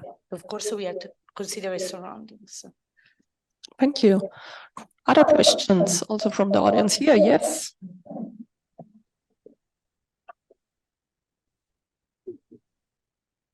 Yeah, I wanted, as an architect, I wanted to tell an example. We have a project with BIM and all these things, so to see where our problems as practitioners working with this. We started the project. We wanted to implement all this BIM. We wanted to make one model to contain everything. And it worked well with implementing heating, electricity, and ventilation. This went better than we expected. So with the IFC, we could make the changes and work together with our planners. The problem is with the EPC, it starts there that when we wanted to calculate all building materials on the wall, we wanted to implement it. It was so difficult to get a lot of the information, which material are we using, what are the data that's normative, where we can get it. You have to, the data is available somewhere, but you have, it's really difficult to collect it, even if you're using new materials that are not in standardized basis or somewhere. It's a lot of work to get to this information. So the data is there, but difficult to. And the biggest problem in the end we had with BIM is with the one model BIM is a simple technical. The file was getting so large that our computer started crashing. And in the end, we just had one computer in the office that was high-end top, so we can use this model. So it's a really technical problem if you want all this information in one model. And the other thing is, we spent a lot of time implementing all these things, all these details into the model. We had a really good, perfect model, and we went to the city of Vienna and for the building permit, and they said, yeah, you have to print this in a 2D, and you have to bring this model as a 2D plan. And they were like, okay, yeah, we did it somehow. Like, yeah, there's information missing, yeah, but the information is in the 3D model. Why can't they give you the 3D model and you can have all the information you need? And this also went to the construction site. Every day I got calls from the construction site where, yeah, this is missing. I don't know where is this. Can I just send you the 3D model? Everything is in there. Please just take it, take an iPad, take it to the construction site, and use it. So this is this digitalization problem we are building as planners and architects. These 3D models where everything is needed, and we can't use it effectively because in the end, you showed in the last part, the end we need this 2D printed list of sheets, plans, and is this really necessary today? Because even other informations you can just get through the 3D model if everyone's working on the 3D model. Yeah, just a short, quick of how it works in the practice for us. Is this a complaint or this is a question? Because I have doubts. I have doubts. Yeah. If I may, just an advice. This is an analogy. Do you know that I'm from Spain, and in Spain we have something very popular is El Camino, St. James Way. Do you know El Camino de Santiago? The St. James Way, maybe you know. And someone has, and did, yes, the whole thing? Who did the Camino here? Who did part of the Camino? Part, not the whole Camino. Part, just part. Okay, from Leon is normal, yeah? Okay, so if you did the Camino, it's like BIM. There is one rule for that, one rule. When you are going to start the Camino, you have your bag, you have to decide what to put inside of the bag. Okay, and any gram, the gram is the data, is the similar, any gram that you put is important for the 30 kilometers that you are going to do. So the rule is, if you think that this data, this item is not for sure, it's just in case. If you say, if it's just in case, forget it. You don't need it. So my advice is, when you are creating the 3D model, you think this is just in case, forget it. No, I'm sure that what we are using with this tool, take it. But this is just in case for the other, maybe, forget it. And the model will be softer, the model will be more, and this is the just in case, forget. And if you ready that, you will say, oof, it's easier than I thought, and cheaper, and more productive, and better. Okay. Since our discussion round is coming to the end, just think of one challenge, what you are thinking is the most important, and perhaps also give the audience a kind of solution, what you have in mind, if you have a solution in mind. I think that there are two challenges if we talk about BIM and EPC. The first one is the technical challenge, and it's an interoperability issue, and I really don't know how we are going to solve it. I think that it requires more collaboration, as I said in the presentation, between academia, the software developers, also the public agencies, just to take these BIM models, as he said, and understand it, and they can play with it. And this is the technical challenge. And the other challenge is that the people should understand that this BIM technology can help to foster the renovation, because this presentation that I give today, we gave 1 month ago to some practitioners, and they say it doesn't make sense to create a BIM model for an existing building, for a residential existing building. Doesn't make sense. So in order to change this way of thinking, we need, I don't know, do some training, do some communication activities to say, okay, let's try to create this BIM model. Maybe this BIM model is hosted by some energy agency, national energy agency, that take care of this BIM model. But at the end, this will be beneficial for everybody if we go in that direction. I think I have done my advices and everything, but no, but I think for the technical point of view, of course, we are working to have with the architectural model to connect to the analytical model. This is a challenge. We have done some approaches. Maybe the artificial intelligence could generate a new format to connect the future, but this is a challenge for the future, for sure. This is a challenge, what we have done. So for sure, for moderate, main challenge that we have is about data sharing, giving the data. So, of course, having a platform with protocols and also covered by the legal aspects is already a first step, a cornerstone, but it's also, I will not say convincing, but making providers understanding that giving the data is enlarging the wisdom, is replicating, enlarging more than replicating, enlarging the possibility to use the data in profitable way in terms of money, both in terms of vision. So, thank you very much. So, well, to sum up the panel discussion, we have a lot of challenges still to be solved. It is about data integration. We have to ensure that the data is complete also when we transform and export and import the data. And of course, also for the energy certificate, we have to think how we process the handover so that we finally do not only have silos of some data there and some data there and some data there, and nobody will use it anymore. But finally, we hopefully have a tool network where we can really exchange data. Of course, with some technical issues, but also, of course, some changes in our processes. Well, thank you very much for this very interesting panel discussion, and also thank the audience for your questions.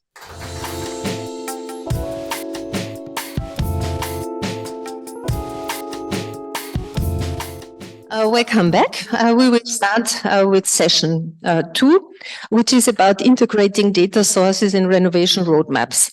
We will have 4 short presentations, 15 minutes each. And because of a little bit of a pressed time schedule, we will answer questions during the panel discussion. So please note your questions down, and we will discuss them in the panel discussion afterwards. I will start with the first presentation. What I would like to present briefly is what we did in TIMEPAC, how we go about the topic making use of data repositories for generating renovation roadmaps. Why is the topic of renovation roadmap so important to us? TIMEPAC is about the next generation EPC, and what is the relevance for the EPC for renovations to increase the renovation rate?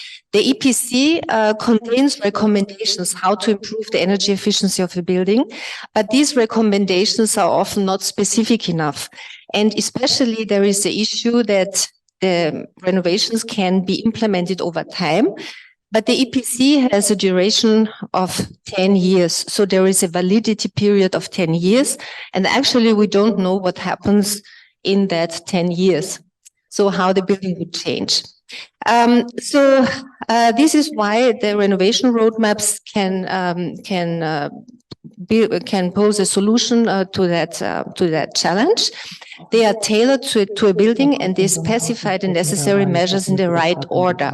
So it's about staged renovation. And in the end, the topic, the target is to achieve a nearly zero energy building in a certain period of time, in the medium term, and then a zero emission building in the long term. So a staged renovation to achieve these targets. In the end, we want to increase the renovation rate. So the renovation roadmap, the plan to renovate a building, is part of the renovation passport. The renovation passport as such proves if targets are achieved.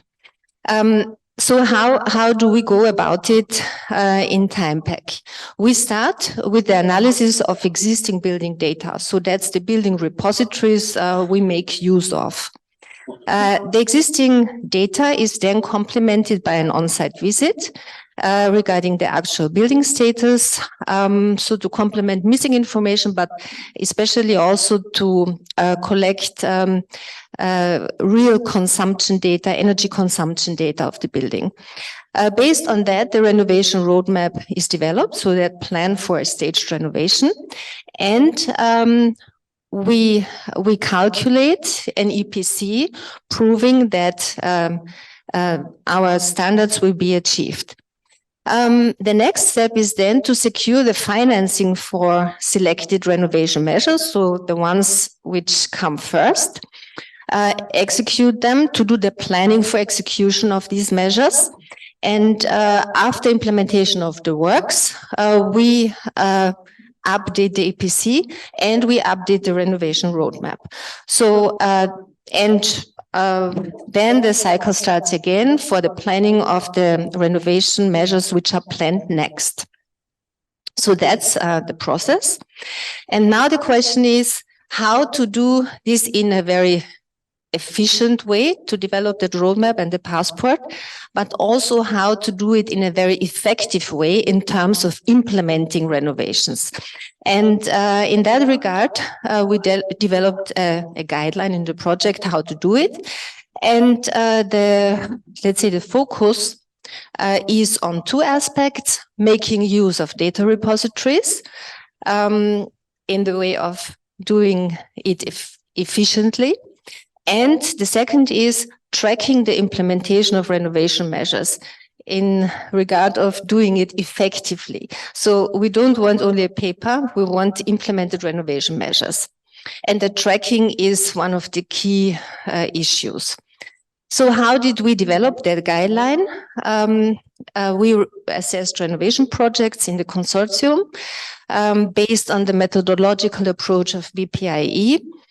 We did energy modeling and used certification tools, which are usually applied in the partner countries. And in addition, we used the software tools provided by SAIPI, what Benjamin presented in the first session. And based on that, we drew conclusions and developed a guideline based on the findings. So we focused on processes, on tools which are already existent, and we did not develop a new software. So new software development is done by other projects, by the IB Road to EPC project, and thanks to my colleagues from Sympraxis who provided me with that slide. And that's just to make you aware that specific software products are also developed to support this task of creating efficient and effective renovation passports. So I would like to come briefly to the topic of making use of data repositories. So how do we proceed here? Our starting point is the EPC database. So the existing EPCs, which are used to create the renovation roadmap. EPCs can be created conventionally or by use of architectural models, by use of BIM, what we tested in our project. These data, or this, let's say, initial data collection basis is then complemented by operational data, information from energy advisory reports or energy audits, which is a very important data source. Crucially is the on-site visit and the interview with the owner. So we have that EPC of the building before renovation, and then we create, based on the data collected, renovation packages, and we indicate the sequence in timing how this should be implemented. After each implementation step, an updated EPC is done. So it would continue like this. You have, after the first round of implementing renovation measures, there is an outdated EPC status. You have a new EPC and an updated renovation roadmap. With regard to data repositories, I said we used mainly EPCs and mainly energy audit reports. But actually we have a variety of data repositories which could be very useful, like levels assessments, bill of quantities, voluntary building certification results, facility management, operational data, energy bills, SRI assessments, smart meter data, and they are all stored in different places.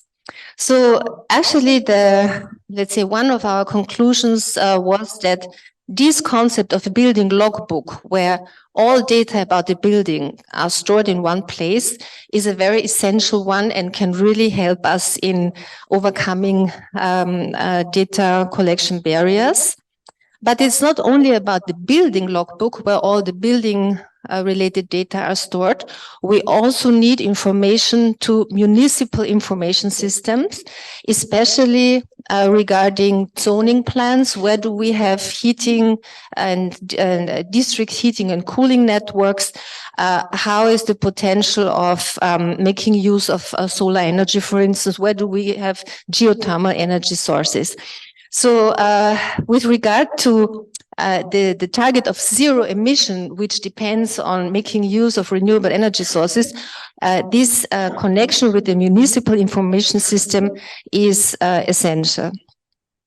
So we came up, or let's say we in our project we identified let's say two concepts of a building logbook. One is the EPC database environment, I would call it, which means it's a database where we don't only upload and collect energy performance certificates, but also other building data. And actually the EPC database in Salzburg is following that concept and develops a little bit towards a logbook. The other example is the BIM offering software, so mainly the approach Benjamin presented, which is the building information model where all the information is stored and where updates take place. So what I've already said, creating an architectural model is an effort, but it can pay off because there are several advantages. Especially the advantage to avoid multiple data collection if the model is well maintained and the ownership is clear. The last part of my input is on tracking the implementation of measures. So this is also related with the two, let's say, logbook approaches we identified. The first is connected with the EPC database. So you can imagine it that way, that we have an EPC with the roadmap, and after each implementation of measures of packages in the roadmap, you update your EPC and you update your roadmap.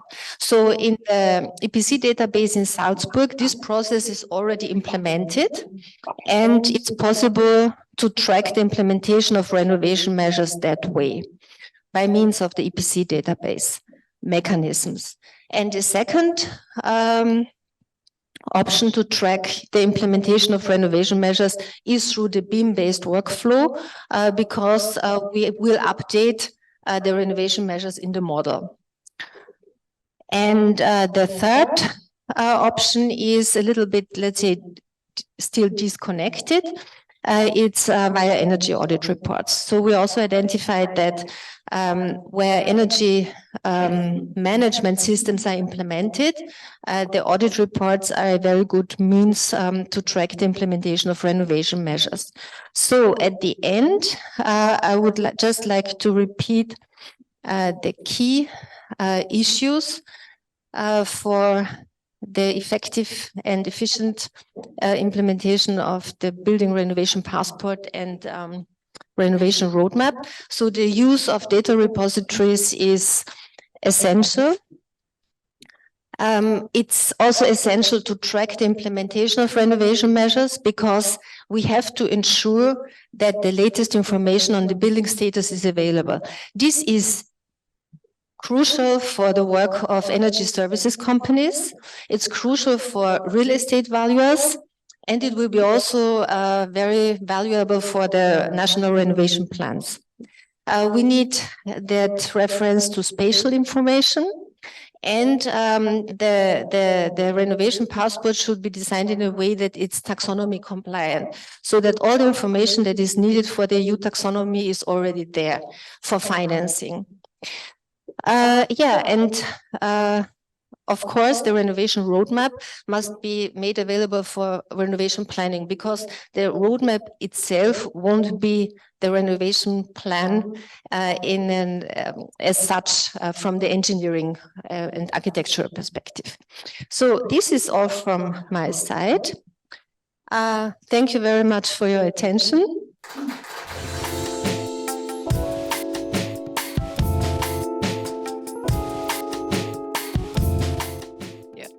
So Armin is a practicing architect, and you know him already from his input from the first session. We look forward to your input.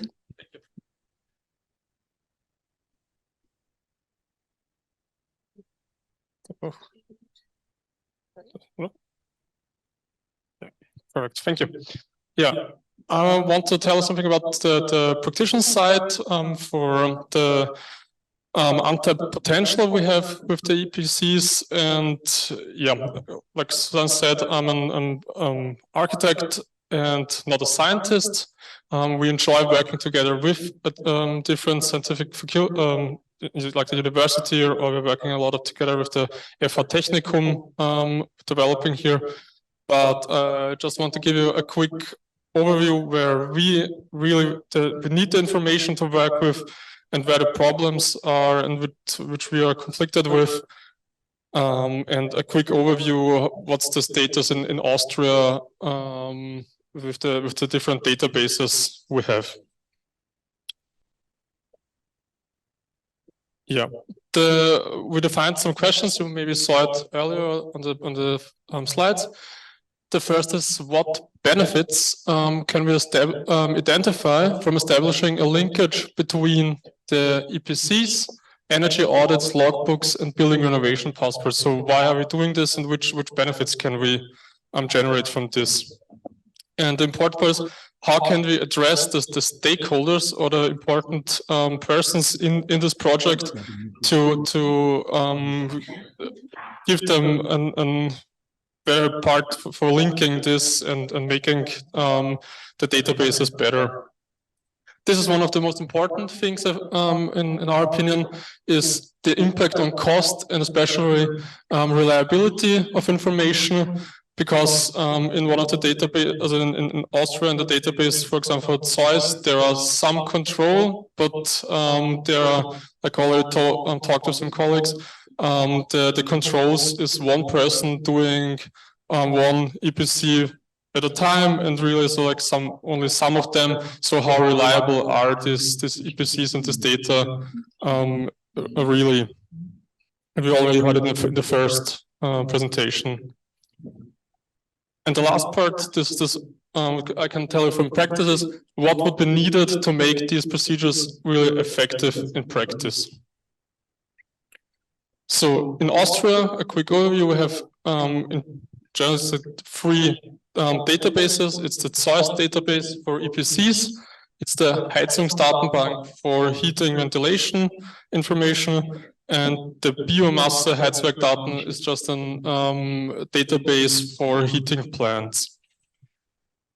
The ZEUS database is now implemented in 6 out of 9 regions in Austria. The capital city Vienna isn't listed because they have their own thing, and we want to talk more about the ZEUS. And also in the next presentation, you're gonna hear a little bit more about the approach in Salzburg. This is how the ZEUS database looks like. This is all the information we would need to plan and to concept and make better concepts. The big problem is we can't get to this information. I had to download this picture from Google to search it, because we are not a municipality or a government institute. So we as architects and planners don't have the access to this information. So this is one of the biggest problems, the availability.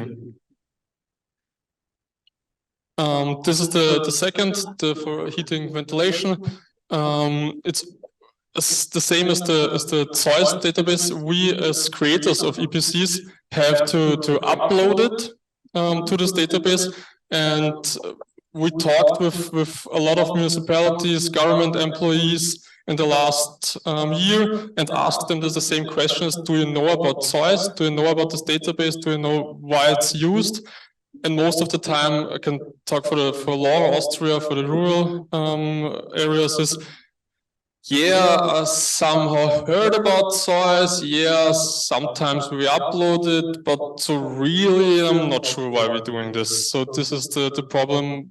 The people in charge, they don't really know what important information they're having.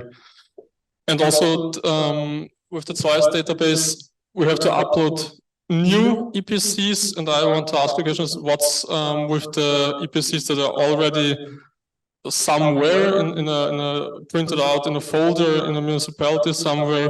How can we get to this information, because we want a big information of the EPCs to work with.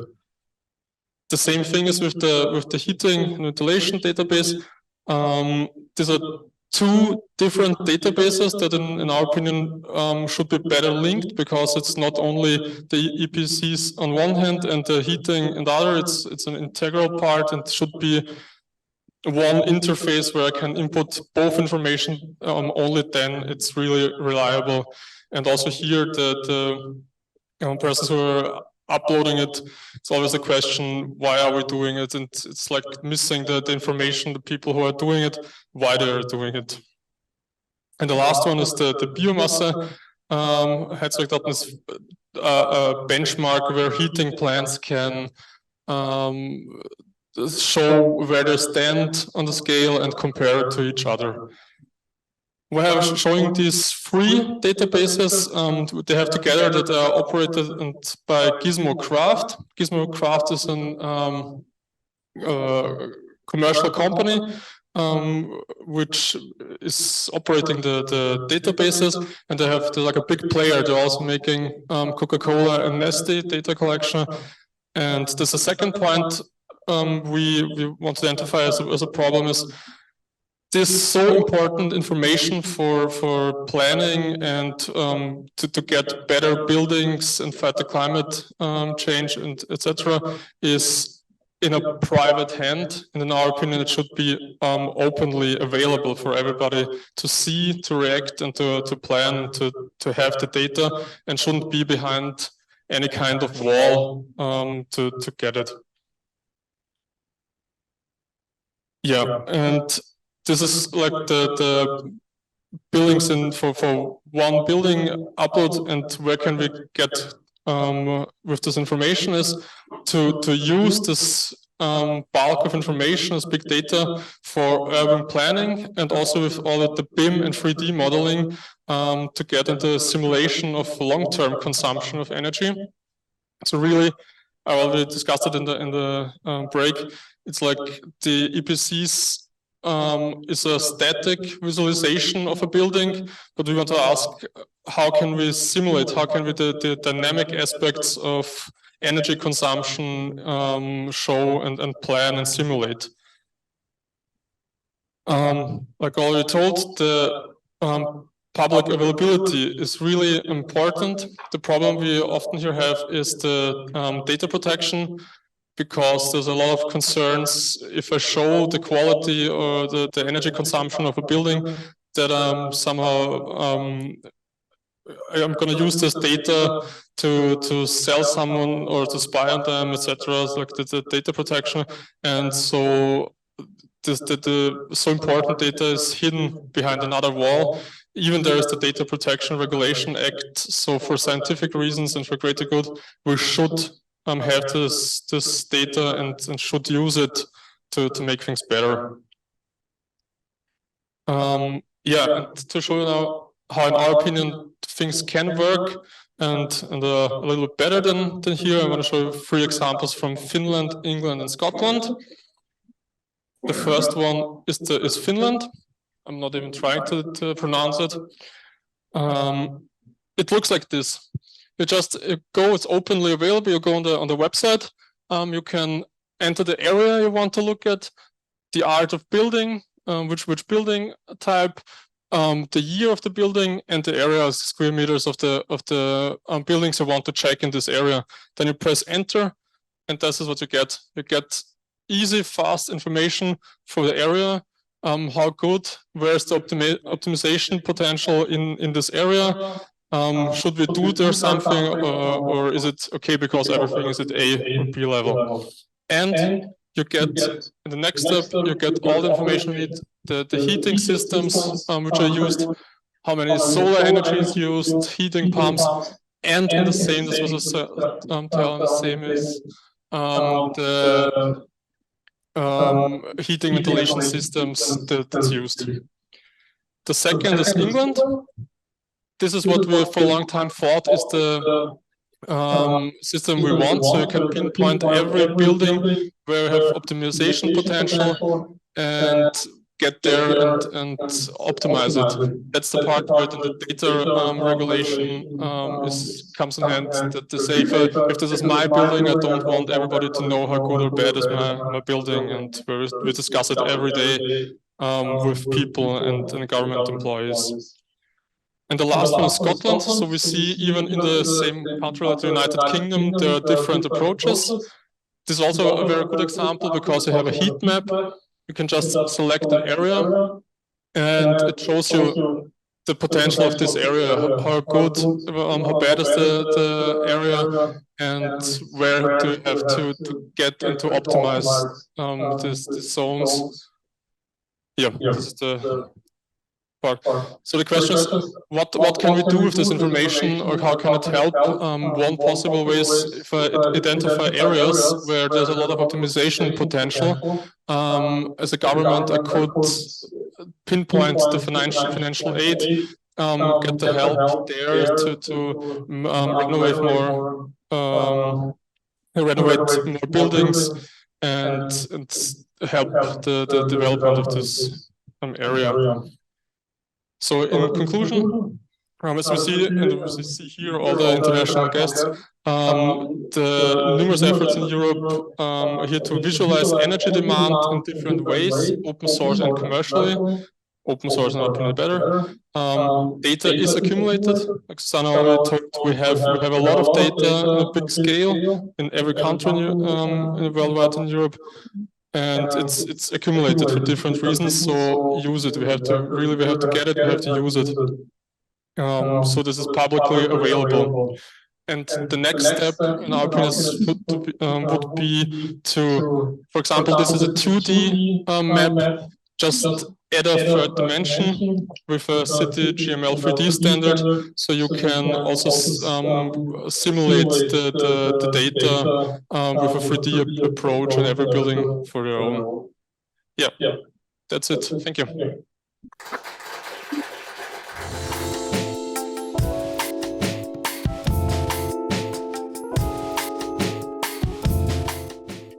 Now I would like to welcome Nicole Hartl from the Austrian Energy Agency. She's an experienced energy researcher and will present us about one of the actual projects. That's right, thank you. At the moment I'm working on a project which is called CrossCert. CrossCert is about cross-testing energy performance certificate systems in different countries.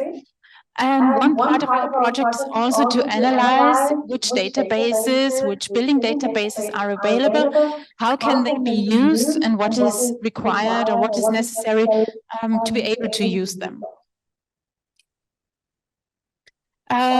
During this work, we found out some benefits and also requirements of linking different building data sources.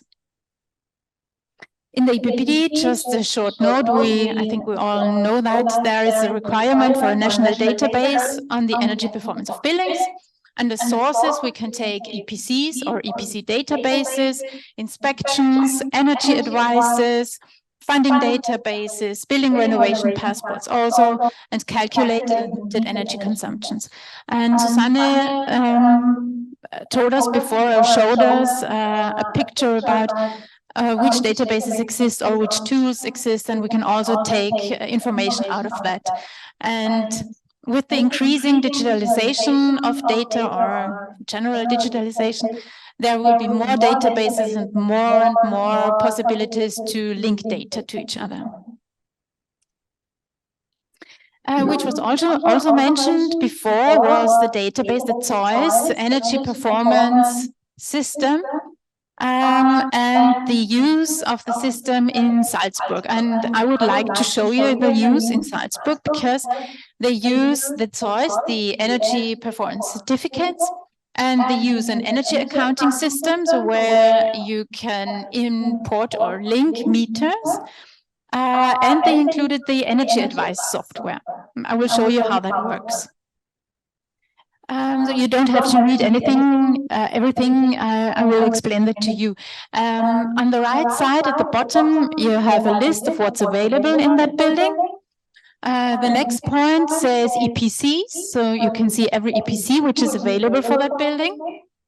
Then you have the point applications, where you can apply for funding or for building permits.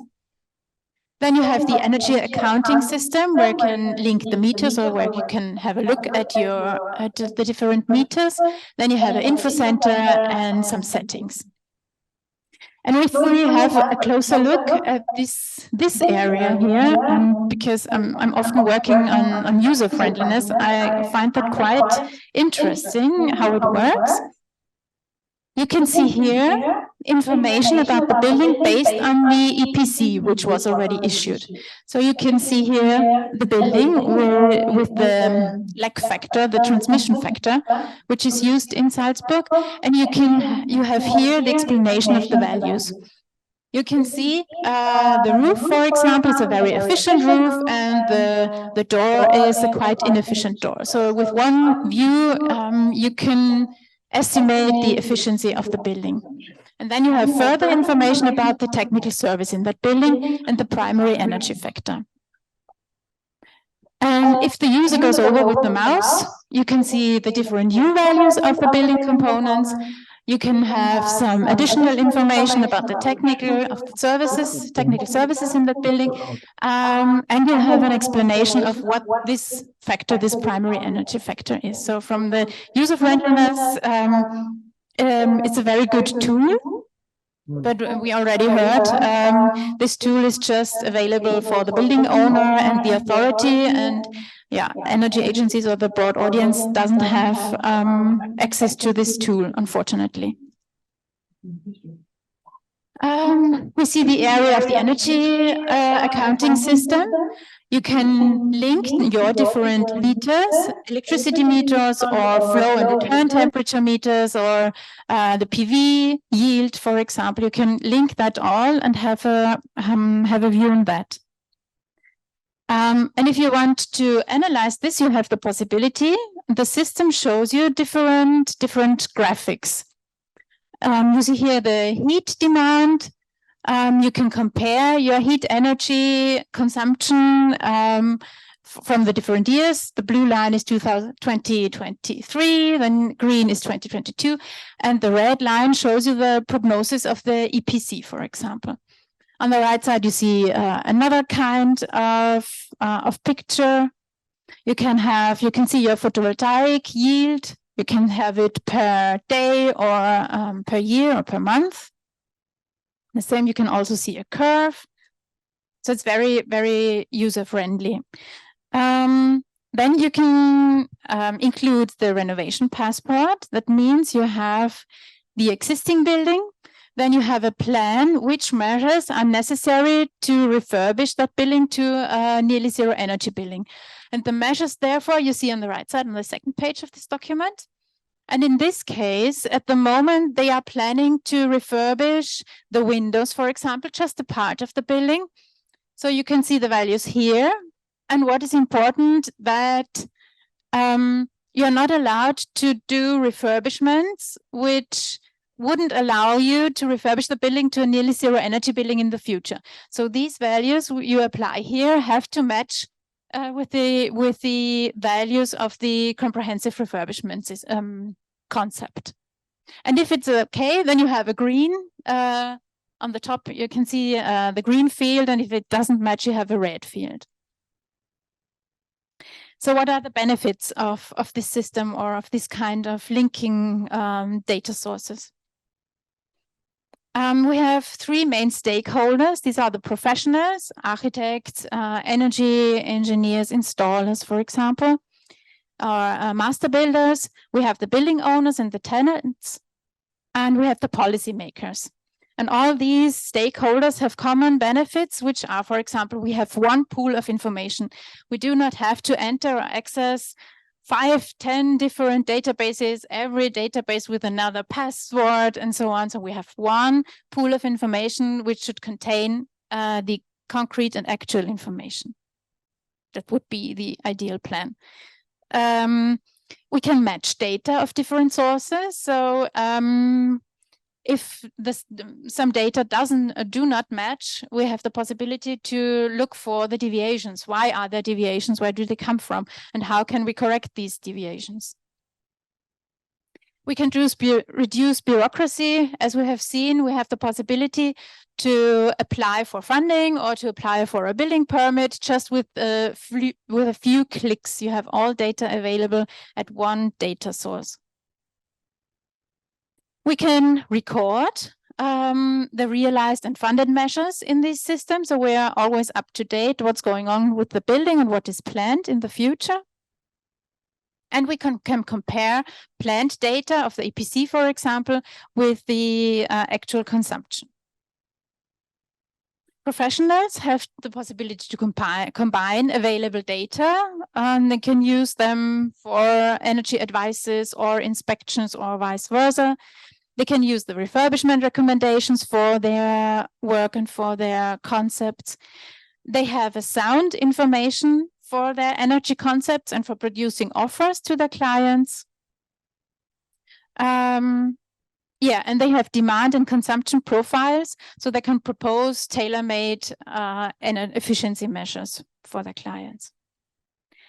The building owners, they have the data available for the requests. They have maybe they have some work to do to find all their documents or to gather all the information which is available, but then they have it. If they need it, they enter into one database and have all their information available. They can easily apply for building permits or request for funding.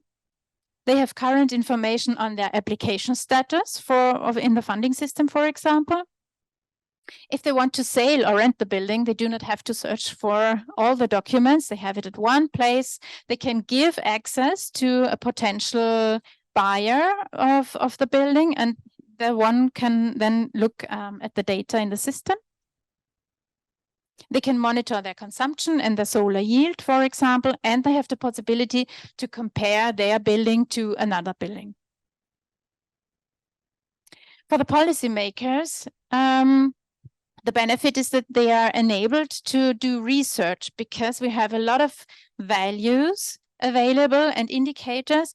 And so the policymakers can develop renovation and energy efficiency strategies, action plans, funding systems, and so on, with hopefully sound data.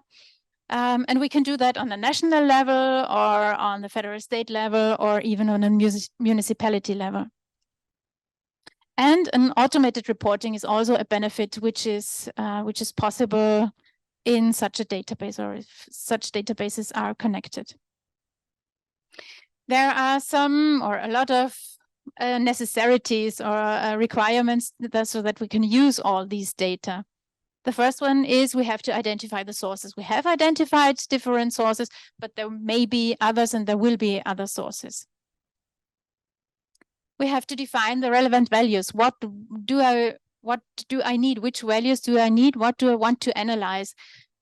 There's no sense in having thousands of different values available. I need to define a list of valuable indicators and values which I want to analyze. The data has to be digitally available. In the meantime, there are a lot of programs with which you can digitalize printed out documents, for example. So this is coming, and it's more and more working. We need to have the right data format, and if we don't have the data format, we have to have these translating tools so that the different formats and tools can communicate with each other.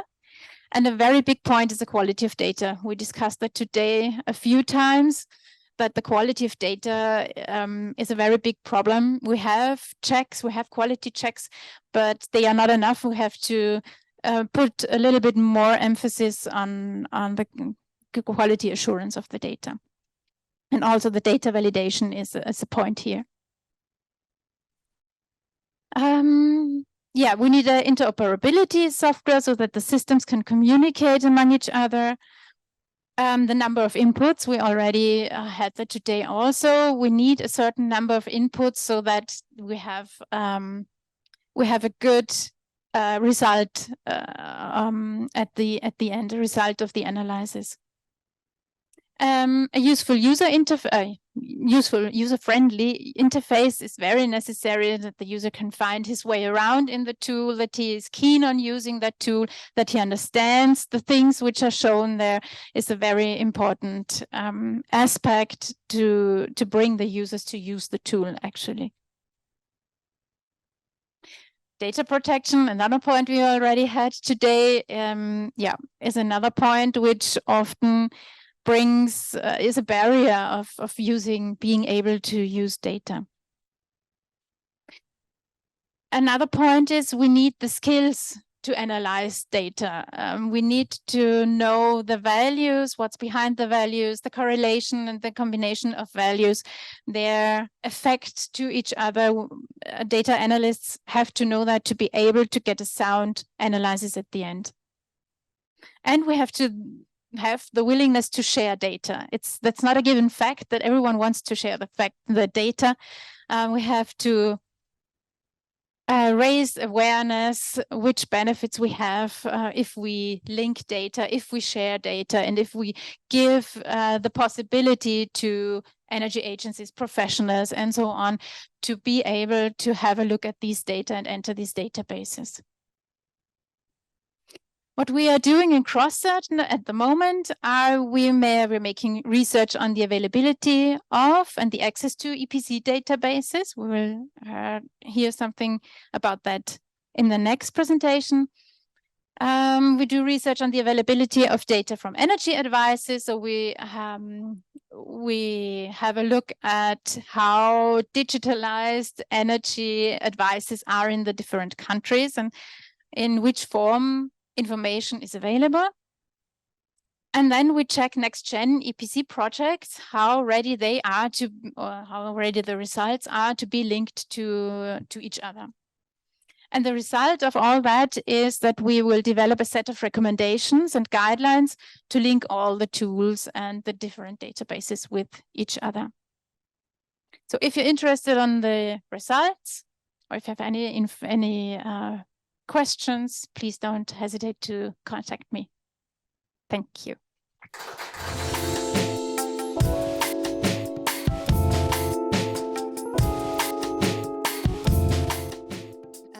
Adrian Fernandez, please. May I ask you for your input? I think it's from the perspective of administration, right? So let me just go for presentation mode, so you just move with these. Okay. So,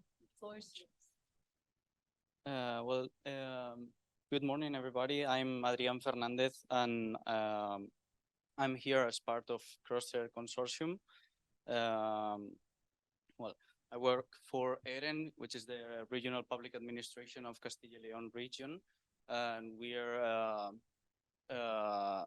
developing different promotion of sustainable energies and awareness. Also, we are commissioned to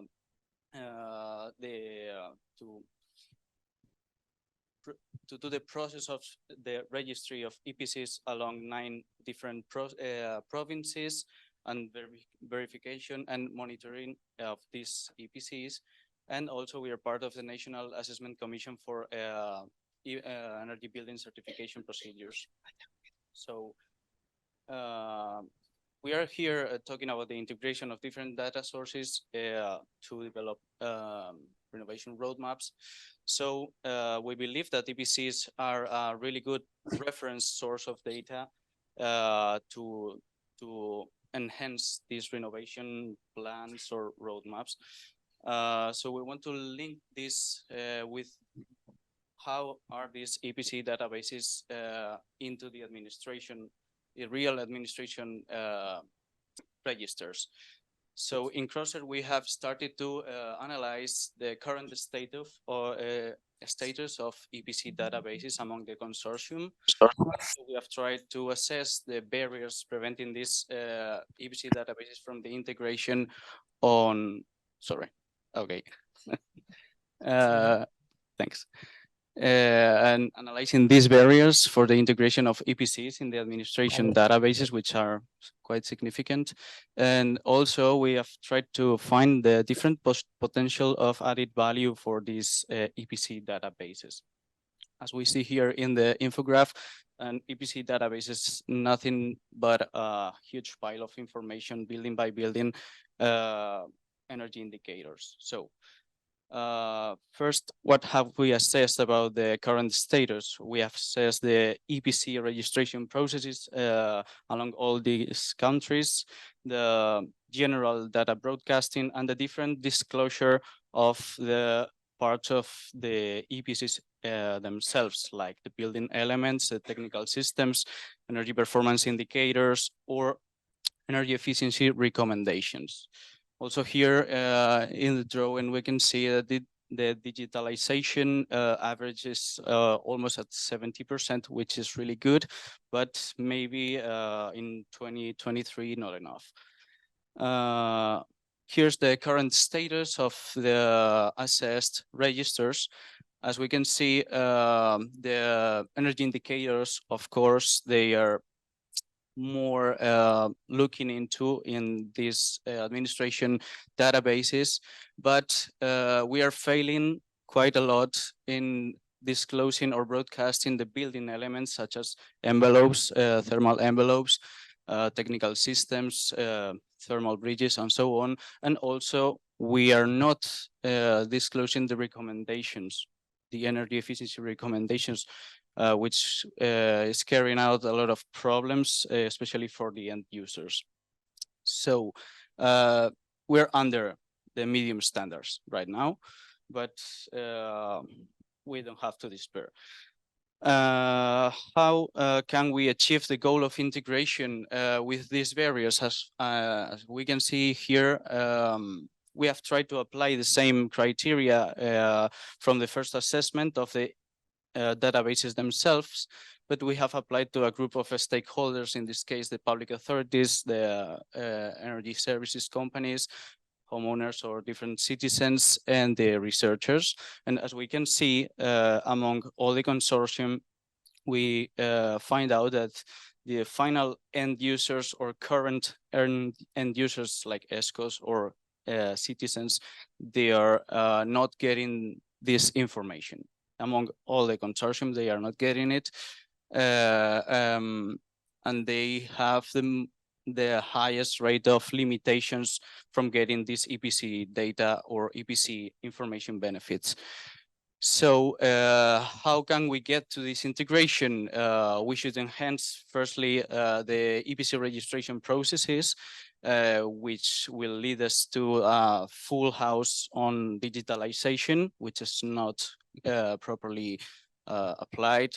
For example, one of the countries assessed it's Malta, which have no registry at all. Also, we should improve the digital tools and or platforms if existing, because as we have seen, some countries, they do not have even a platform or an available platform to disclose or give this data. So as Nicole said, we need to share every information we have about energy performance. Also, we have to exploit this data set, because the problem is that we have all data, but we are not treating the data. We have developed huge piles of information, but non-usable information. And that's a big problem, because we have all the tools, we have all the inputs, but nobody is doing nobody, and I mean, this is a dramatic explanation, but we're not doing anything with it, and we have a lot of potential to develop. Also, we need to boost different information campaigns, because as we have seen For example, in Spain, people, they do not know what an energy label is, what is measuring, how can I buy this house in front of the other one, what's an A, what's an B. We need to share that information too. And also, we need to develop financial incentives, because this developing of all the platforms we need to create is very, very expensive. So we need to make an effort. But what's the potential of EPC databases at this point? Well, we believe that EPC databases should go along with EU objectives of 2050. So in this case, FIP for 55 through, for example, the energy demand maps. This is an image of the matrix toolbox developed recently by Cartif for matrix project. And they are using our EPC data to analyze, in this case, the municipality energy performance ratios, but we can go from province ratios, district ratios, building ratios, and this is from linking cadastral information and EPC information, accessible and existing information. Also, another potential added value is the local renovation roadmaps, which is what we are going here to discuss afterwards.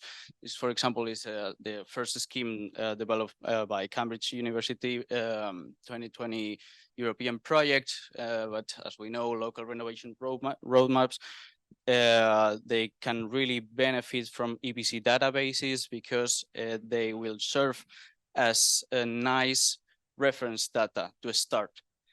Also, the next step will be the SICAP elaboration, which also, if they have this EPC's information inside, they can be more and more accurate at the time. Also, we need to think that EPCs are not energy audits, so we have to control the difference in energy and final energy consumptions, but that's not a problem because we know that. So, as an example of these EPC databases used as sources for renovation roadmaps, the last weeks in Eden, we have been developing this facade local renovation plan estimator. Is just something to add more value to the report we are going to deliver on EPC's integration in administration databases, but it's a good example of a simple tool that anybody could use from EPC data.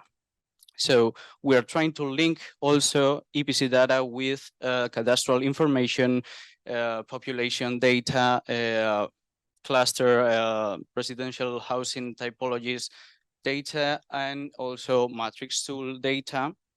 So first of all, we started looking what's the status of our municipality. This is our city, León, in the north of Spain.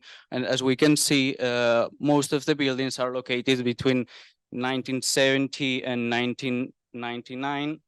But also the predominant typology of the buildings, it's residential housing block buildings. So that's a point to start. Also, we have our EPC public registered platform where we can see, this is from the top, but if we click, you can see building by building what's the energy consumption and the heating, cooling, DHV demands. So we have this information available, and we are trying to cross that to generate a renovation roadmap. In this case, here we have the first disadvantage because in our register, we only have 99 building blocks for this municipality. So what to do next? A link. We need to link this with a different data source. In this case, we are using Matrix Toolbox, which uses, I guess, Tabula European project calculation basis. So we can estimate from cadastral data and EPC data the real, a more accurate estimation on the building envelopes. Moving on, once we have this first attempt of getting the real facade surfaces, we are going to apply the cluster residential blocks matrix developed by the Spanish building sector long-term renovation action plan, which offers us several different typologies. We have picked these 4 typologies because as we are assessing housing blocks, it's really understandable that they are under 3 and 4 floors and over. So from that we get the complete housing stock, which we don't have, which says it's about 30,000 dwellings in the whole city, which makes sense because the National Statistics Institute says we have 90,000 dwellings registered. So it's about 35%, which makes us think that the estimation is not that bad. And it's from linking this database with our EPC database with the National Institute database. Also, we have applied these ratios to extract the surfaces of different thermal envelopes, in this case, adiabatic party walls, opaque facade surfaces, roof surfaces, whatever. So we have decided to intervene in the opaque elements of the facades because it's a really important percentage of the total thermal envelope surfaces, which lead us to analyze the heat losses through those envelopes. We are assessing Leon's municipality, so we are in E1 climate zone, and these are the estimations we have made to achieve the number of heat losses through the different envelopes. And if we renovate the facades from 1970 to 1999, we will be achieving a renovation of almost 70% of heat losses for the heating demands, which is quite a high number. Also, the next step, once we have the investment needed after applying, for example, external insulation at a price that we can combine with the market ratios. In this case, we have applied 95 euros per square meter. We have to go along with the EPBD recast requirements. So we have calculated the needed savings for our regional community. This is the graph in kiloteps. And we know from our registry the average consumption energy rate. So what's the proposal for the renovation, local renovation of the facades of Leon? In this case, we have applied, as we are in 2023, we have applied along EPBD standards from 2024. And the total amount of money to renovate all those buildings, I have to repeat that they are over 30,000 dwellings. It's only 150 million euros. It's not that much for real. It's not that much for a whole municipality, and will lead us to achieve an accumulated energy savings of 52 kiloteps or of final energy. This is final energy units. And also, if we link this with our national statistic population rates, we can get an estimation if we had if we were to intervene as a unitary action in the whole region, in the provinces, capital provinces. This is a really low populated area, so intervening in the main cities would be more than enough. The rest are mostly rural areas, so it's not that of a deal in energy losses. So applying these same ratios and these EPC values and a simple estimator of gas prices, we can get that applying this solution to the building stock of our complete region will get us to the 16% of the EPBD requirements for the whole region. And we will go from here to there in less than 10 years, which is quite amazing if applied sometime. To sum up, we need to use every tool and every data we need because we have it, but we have to process it. And we have to offer them that to the final and end user. Thank you very much.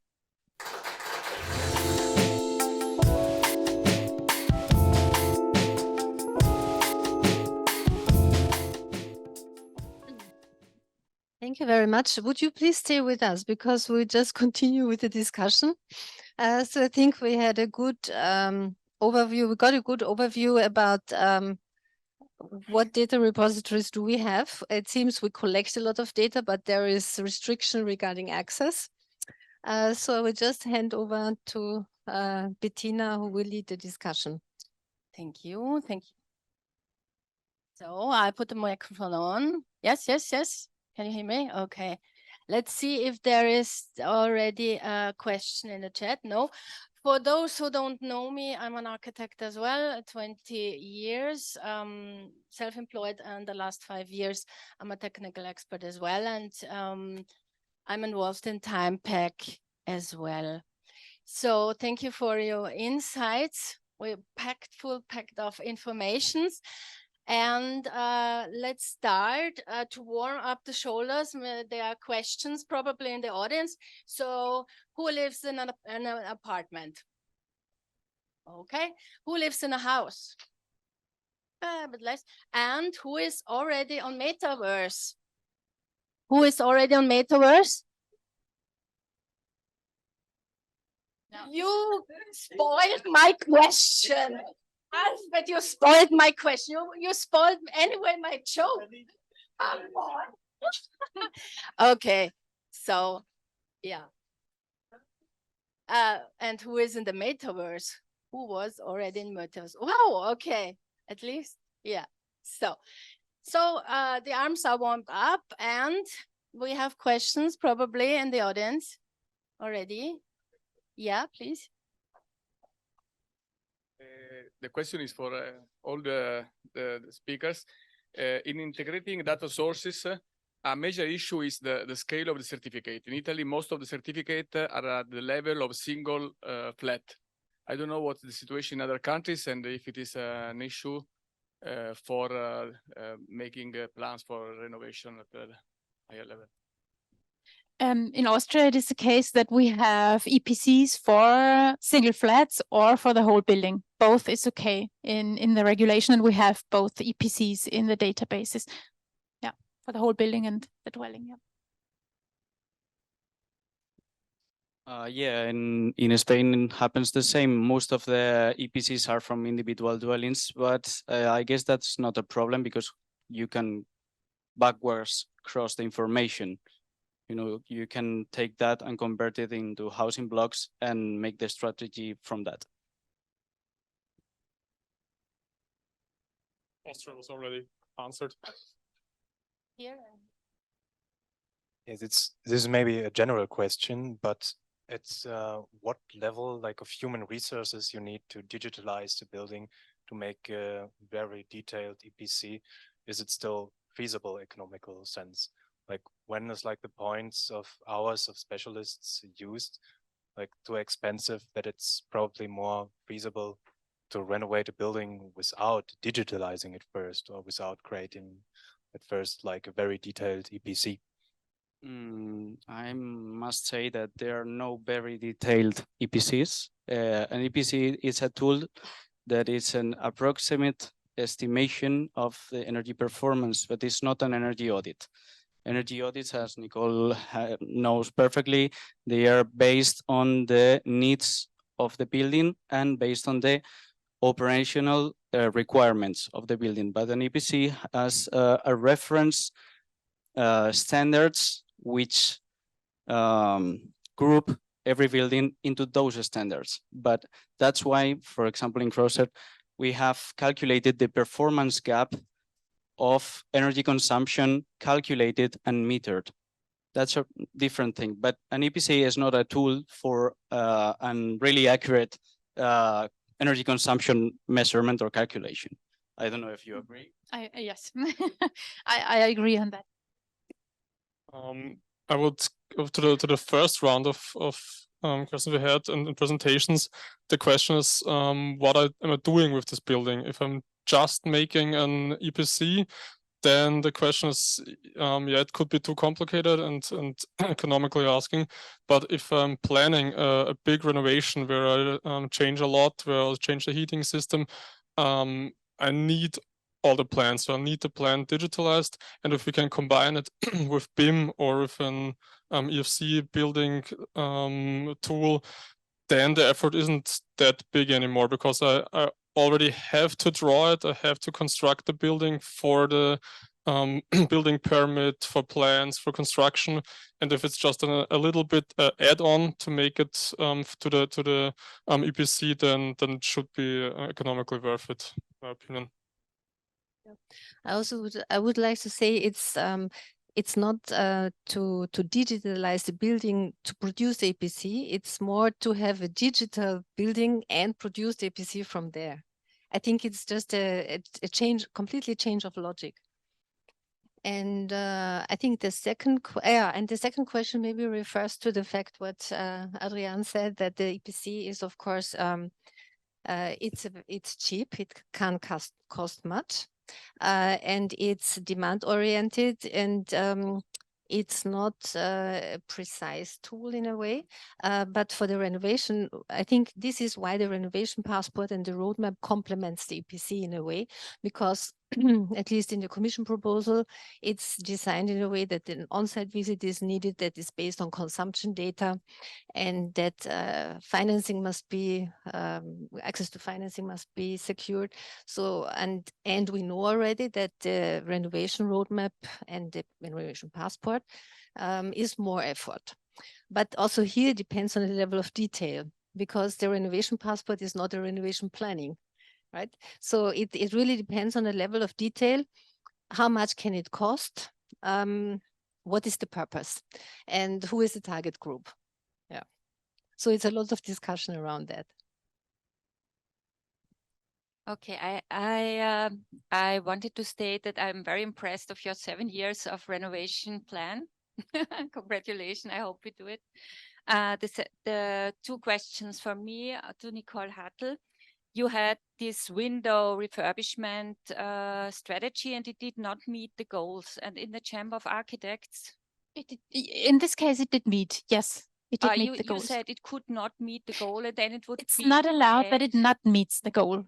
Yes, and we are discussing in the Chamber of Architects right now if it is better to renovate no matter what, or if it is better to wait on until the renovation is really 100 or very good. That was the first question. And the other question I have to state is data security. I think if these data are all accessible, and we know when we talk to the house owners, they won't give us their data because everyone wants to have their data. So I'm asking, is this not a big issue that firms, or no matter who, accesses the data and just writes letter after letter, or worse? So this is my two questions. So the first, if I may answer the first question. A building owner has the plan of a comprehensive refurbishment to realize or to reach a nearly zero energy building. And when he can't do this all in one, or he can do it step by step. And if he does it step by step, like it was displayed here, he changed the windows and the values were lower. I can't remember. I think the U value must have been 0.7, and the windows now have 0.5, a U value of 0.5. So they applied better windows than it was planned in the whole refurbishment. So that's okay, but they wouldn't be allowed to take a window or to apply a window with a U value of 0.8. So which is higher than the one anticipated. That's the case in Salzburg at the moment. So that they have the chance, or they do not have the chance, they're not allowed to kill the chance to have a nearly zero energy building. But if you have the 0.5 windows, you can then go back to your refurbishment plan, to the comprehensive plan, and say, okay, I have windows with 0.5. Now it's possible to have a slightly higher U value at the outer walls, for example. So that's possible. But I still have to have the chance to reach a nearly zero energy building at the end.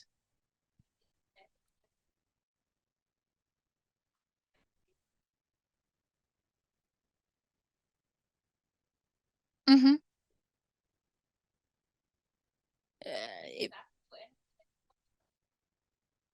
If you can, that's another aspect of the whole renovation wave discussion. Yes, if someone can't afford that, yeah.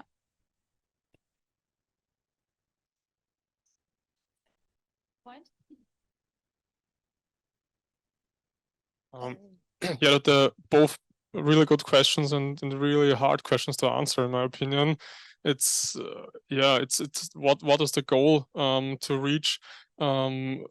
If you say it's okay, this is just personal opinion. If you say it's okay, we define some goals. These goals have to be unified and with committee, and say that the goal is now to have a 0.7 window. Then there was a discussion about it, and if you say it's okay, yeah, okay, if it's 0.8, you can build it, but where to stop? If he says it's now we have 1.5 U value, and he says I can't afford a 0.8, take a 1.1 or something like this. So where start, where stop? And this is maybe the hard part to say. Yeah, you have to meet this, in my opinion, and try maybe to help him somehow to meet these conditions, or you can because the EPC is always a whole building. You look at the building as a whole. So maybe if for example, you can say you can't meet this, so maybe you have better walls, better roof to compensate for this, or you could change for another heating system which compensates.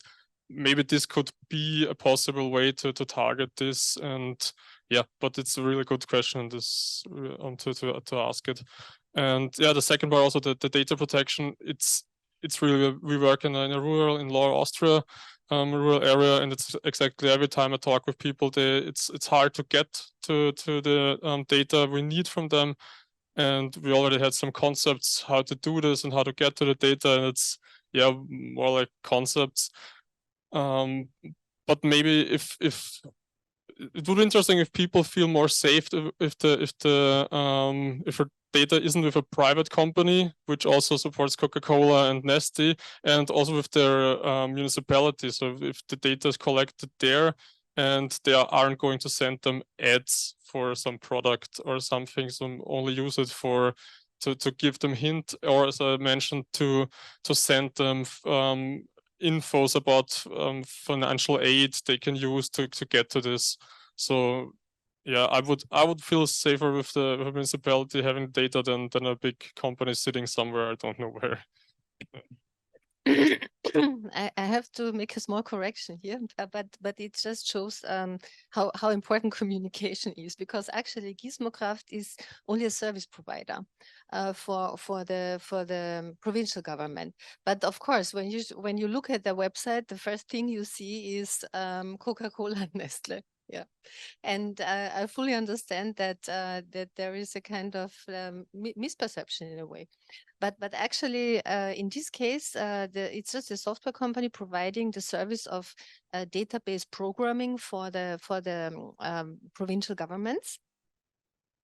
And actually the provincial governments then decide about regarding the access to data.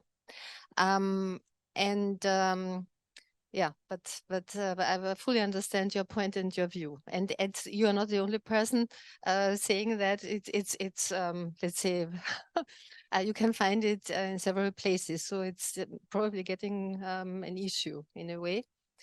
So the data in that database is under the provincial law, under the regional law. And regarding data protection, I wanted to say that we had long discussions about making data accessible. There was a project called ENA-Fund where we tried that. We had discussion with the legal people. We did experts' opinions. And actually in Austria, the data protection law is, we don't only have to comply with the data protection regulation, we also have an Austrian data protection law, which is scattered in different legal, let's say, in legal legislations. So it's very hard to have a full overview and not to make mistakes. Sometimes it's just to say we don't do it, just to be on the safe side. But sometimes it's also a strategy not to have to deal with it. That we say, no, we have a strict interpretation of data protection rules and we just don't want it or we can't do it.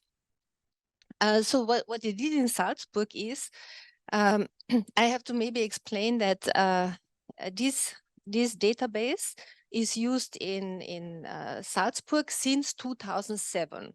So it's a long history and there's a lot of data inside. I think Lower Austria was the last province to join in June, I think. Yeah. Meanwhile, 6 provinces are linked to that database. And so in Salzburg, they are the most advanced one and they try different things. This is what Nicole also showed. So we have the monitoring there, we can do meta data inside, but the issue is it's not very much used, right? It's not very much used because people don't see the benefit. Why should I use it? So in theory, we have the opportunity to compare the EPC with the measured data, but the data are not there. Yeah. And so it's like how to convince people to put the data in, and then the question is, okay, for what? Who will use them? And actually, there is the possibility that building owners can give access to the data actively. So this possibility is present in the Salzburg database, but also it's not used at all. And people can even upload additional information, so they can really complete all the information about the building in that, let's say, unique building account, but it's not used. Yeah. And of course, if for you as an architect, it would be perfect if such a person gives you access to the account, right? Yeah, yeah. So how to motivate people to do that? That's the question. That's the question. And regarding financing, just a comment, that's a crucial thing. If there is no money, things won't be done. And actually what I know is that funding providers in Austria are working to rework their funding models to make them simpler and more suitable. Yes. I have a question regarding the energy audit concept, and it's actually there. I have 2 questions. The first one is if the site visit and the consumption reading data, it's considered the energy audit for example, residential building. If this data is enough to achieve results for the building renovation roadmap in terms of economy and in terms of all possible renovation activities that can be taken by the building. And the second one is about your perspective of including all other indicators within this energy audit to achieve that people will be more willingness to buy the building passport. All of it in cost-effective terms of the EPBD recast. Maybe I start, yeah. Just briefly, maybe. So the renovation is never done only because of energy purposes. Renovation is always a comprehensive concept. And what we are discussing with Martina Hoffmann, for example, from the real estate program of the University of Applied Sciences in Vienna here is that we connect an energy audit with Objektsicherheitsprüfung, which is a kind of you have to check the building in regular periods of time if the building still complies with security obligations. So it's actually to check the damages, and in the end, for multi-unit residential buildings, the renovation roadmap should be linked with the maintenance and repair plan and combined with an energy audit. That would be the ideal from my point of view.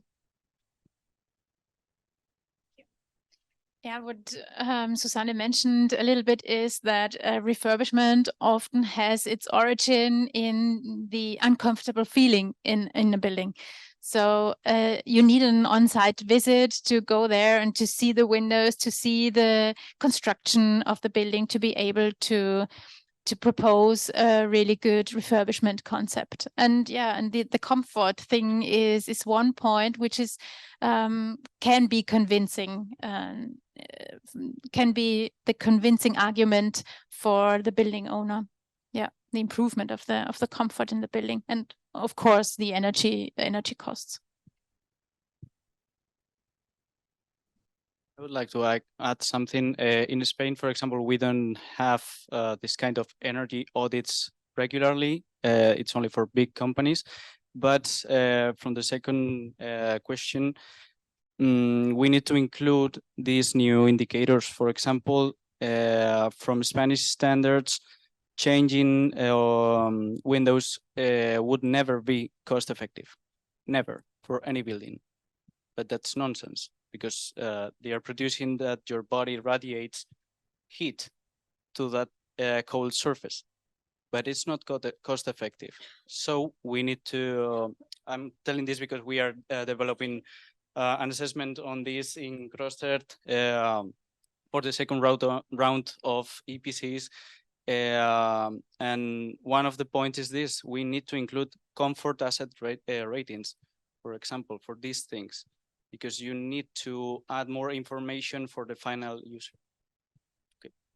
And more understandable information, because comfort is understandable. Heat energy demand is a little bit confusing, or it's harder to understand for the normal building user.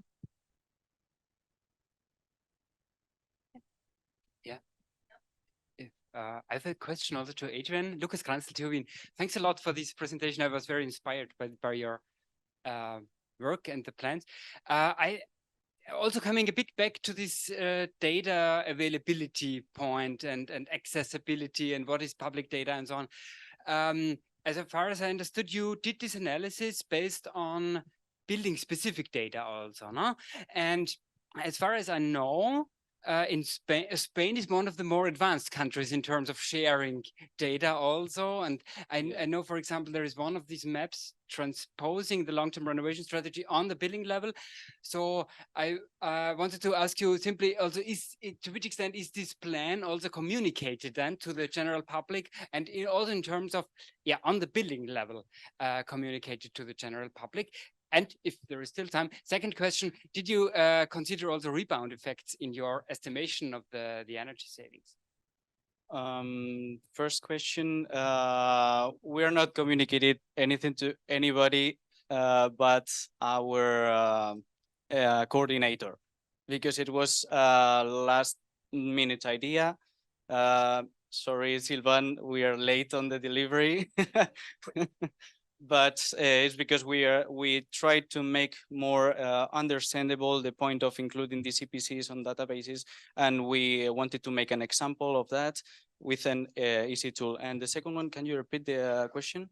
On the rebound effects, let's say whether it's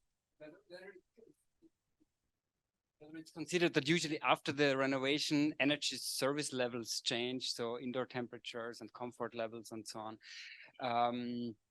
Yeah. No, we haven't taken into consideration that, but because it's really a personal thing. For example, I live in an apartment which is in the roof, and I don't put the heating because my house is continuously at 22 degrees without heating. But my neighbor downstairs, she has to be at an operating rate of 30 degrees to heat my house. You know, it's not applicable in a larger scale basis, I guess. Okay, question for Nicole, and maybe some answers already came from. Okay, I have two questions. You say that you can include different data sets or data in this platform that you presented. So it is based on the will of the end users. The integration is not there. Yes. This is okay. This is the first question, just to understand better. And then also, if you can go back and the fact that you are not allowed to renovate if this, I mean, what does it mean exactly? Because, for example, to change the windows in my country is not something you have to ask for a permit under certain conditions. So what does it mean not to be allowed? Is there an authority giving you permit or money? And okay. The first thing was the integration of data. For example, the meters, the building owner has to permit the use of the meters, of the different meters. So there are digital processes behind the program, and he can integrate and link the meters. The building owner has to do that. The first time, and then it's an automated system between the energy provider and the system. The second one is the renovation part. You don't have to have a building permit for changing the windows, but if you would like to have funding for that measure, for example, you have you have to meet the requirements. Yeah. Would you like to? Okay. I just wanted to add that a lot of reparation or renovation activities are started by insurances and for safety reasons, and not just for comfort things. Yes, thanks.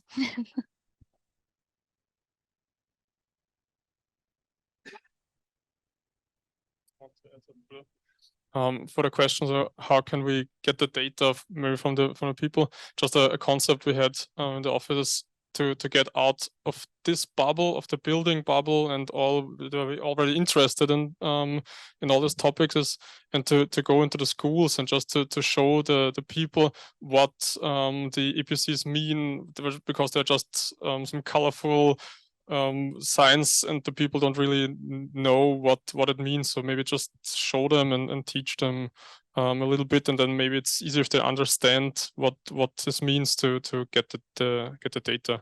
So yeah, out from the bubble to the school, maybe. So I think that's a nice end sentence.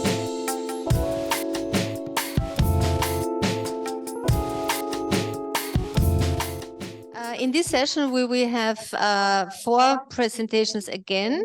So we will ask questions, please, in the first round during the panel discussion. And we will have 1 online presentation, which is the last one from Miguel Brito. So before the last presentation, we will just change a cable and then continue. So Boris Sucic is the first contributor to this session from Joseph Stefan Institute and TIMEPAC project partner. Boris, the floor is yours. Thank you, Suzanne, and good afternoon to everybody. I'm coming from the Joseph Stefan Institute from Slovenia. We are the biggest research institute in Slovenia. What is the content of my presentation for today? I will tell you a bit more what do we want, what is the TIMEPAC vision and motivation very briefly, something about indicators, why do we need them, more focus on the smart readiness indicator, the one I like a lot. Now you can guess also my background. I'm an electrical engineer. Of course, electrical engineers like smart readiness. I will share with you our experience related with the data collections and also the reasons why we created a code of conduct for SRI and sustainability rating and auditing. I will give you a couple of examples how you can extract the measures, how you can actually enable actual implementation of interesting things. Why do we do this? Everything. We want to implement advanced projects. This is the idea. We realize from the implementation of national energy and climate plans that we are not renovating at a sustainable rate, at annual sustainable rate, which means that we have to enhance our renovations. We have, in order to reach goal set targets, we have to renovate more buildings, but we have to find a way how to do it smartly. From the TIMEPAC vision, how it came to us when we were thinking about this project, we realized data a lot of data is available, but actually we have to find a way how to combine the data, of course, first validate, and then create smart and sustainable renovation plans. Once again, remember, what do we want? All the calculations, all the story is just because we want to renovate more and we want to do it efficient and sustainable. The picture the one that is on slide, I'm really proud of, because actually it is something that came out from the EPBD, but also at the Slovenian level, through this project, we have realized, when we were doing the data auditing of our databases, we have realized that our ministry that is responsible for energy should go a step forward and create some sort of the public database with all publicly available energy data. That will help us all who are doing the certification, auditing, to use that data, exploit that data. Because when we are doing, I think that this is something that I'm sharing with all of you who are doing the same things.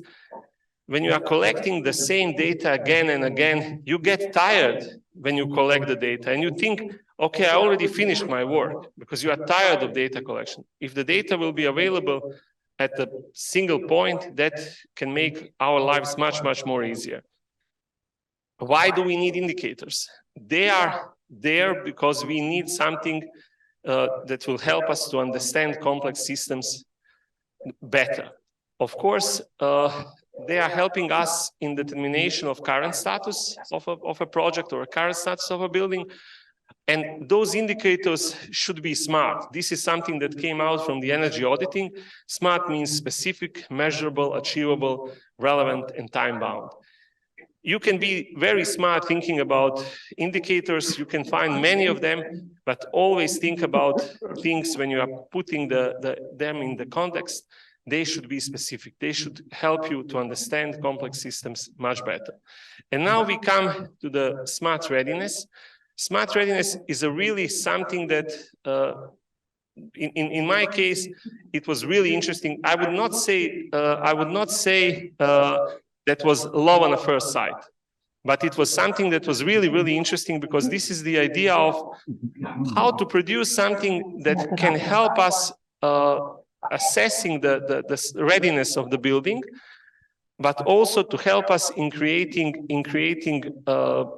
interesting measures, improvement measures. But we have realized from the very beginning that we don't want to repeat the mistakes that we have done with the EPC, which means that we have to define how the data will be collected. We have to define the ways how to propose and connect actual findings, and how to enable other parties to use the things that we have developed. What we liked, what we saw at the beginning, we liked the places in the Excel sheet. If I'm talking specifically about the SRI, you can write your comments.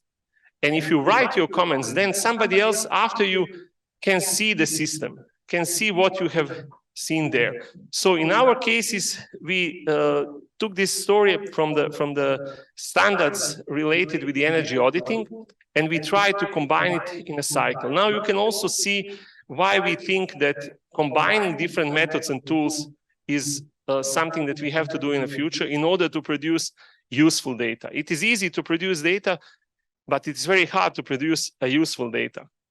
Now, when we are combining things, which means maybe you are not aware of Energy Efficiency Directive, but energy audit is becoming a dynamic category. Now we are talking about companies which use around 10 terajoules of energy per year. They should be audited. They should do the energy auditing. Of course, relevant standards are telling us that auditor must estimate the future energy use and the consumption. This opens the door for using advanced modeling tools like BIM or building energy models, because you cannot do the estimation. You can do it like this, but it doesn't make sense. Nobody will pay you to do it just, by feeling. Of course, you have to identify opportunities for the improving energy performance. This is something that end user is always interested. And the only way how you can do it in the right sequence of event is to combine different activities. This is something that we produced in the TIMEPAC, how we see the future work. It is, I know that the letters are very small, you cannot see it, but when you deal with the non-residential building, you should ask yourself, do we have the models developed? Do we have calibrated models? Do we have audit report? If we don't have it, let's create it. Why do we need to create it? When it comes to the complex building, we can promise you, you will save more money if you are well prepared for the renovation. You will not make many mistakes. Of course that you will make a mistake, not one, but you will not make so many of them. When it comes to the SRI, you can see how many things you have to combine, but at the end, you will have a reliable implementation plan. That reliable implementation plan is the plan that makes difference between a good SRI auditor and a bad SRI auditor. Of course, it will not, if you do it for a single purpose, it will be very costly for the final user. But if you do it when you are doing energy audit, it will not be so costly for the end user. I said in a discussion, in Slovenian case, we realized that it will be when you are combining with other activities, we can say it will be done almost free of charge. Because you are already there, you are already collecting the data that you need. You will simply combine it with the things that you have, and then you will get the useful results. During the TIMEPAC, we have realized there is a need for a code of conduct. We have to propose something that will be, of course, at the beginning voluntary, but at the end that will guide all of us to reach the same targets. In this context, we were writing this before we knew what will be written in the EPBD. Then we, of course, compare it with the new things from the EPBD, and then came out with the final version. Site visit is essential. Never try to sell products and services. We have realized that the people who are selling the components for the ventilation systems are trying also to use this story about SRI to sell their products. Respect always the privacy and confidentiality. We support using the use of the advanced tools. We also support long-term use of energy management systems. Why do we support? Because that's, for us, that's the source of data. If you want to speak about flexibility measures, you have to be aware what load is controllable, what is not. If you see that there is a huge heat pump installed at the location, you know that you can play with it. If you don't have it, then you have to identify other things that that can offer you flexibility services. If you don't have it, be honest and say you don't have it. Of course, always try to provide specific and tailor-made recommendations. Be transparent about methods and use that you are using. Focus on reliable and accurate information. Understand the operational practices, and always discuss about your findings with the final user. I will give you a really short example of how you can extract different flexibility measures. You can get it from the comments. Even the utilities and ESCO companies can use your comments to extract the measures.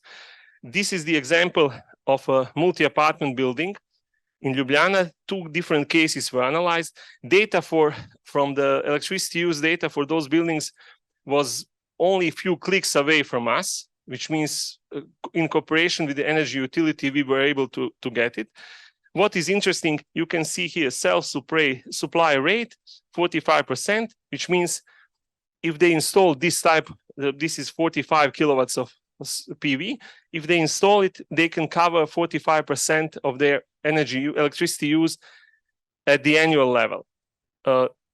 If this is the self-consumption rate, which means they can consume at the time when they produce it 72% of that energy. In the other case, the self-supply is lower, but self-consumption is higher, which means if you do that one, you are not risking that tariffs will be changed and that you will lose your money. Our goal when we played with this kind of models is to enable this. And how many of you are living in the multi-apartment buildings? I have seen many hands before. And this story has actually happened. The solar PV plant is there, standing, connecting people in the energy community. My final slide is actually, I'm positive about this story.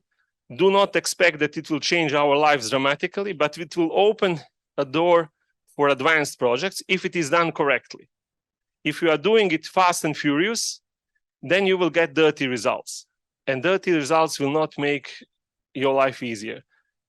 Always you have to focus on effective measures and the follow-up indicators, the one that makes sense into the context of your work, which means always present your results to the final user. Thank you very much for your attention. I was really happy to be today with you.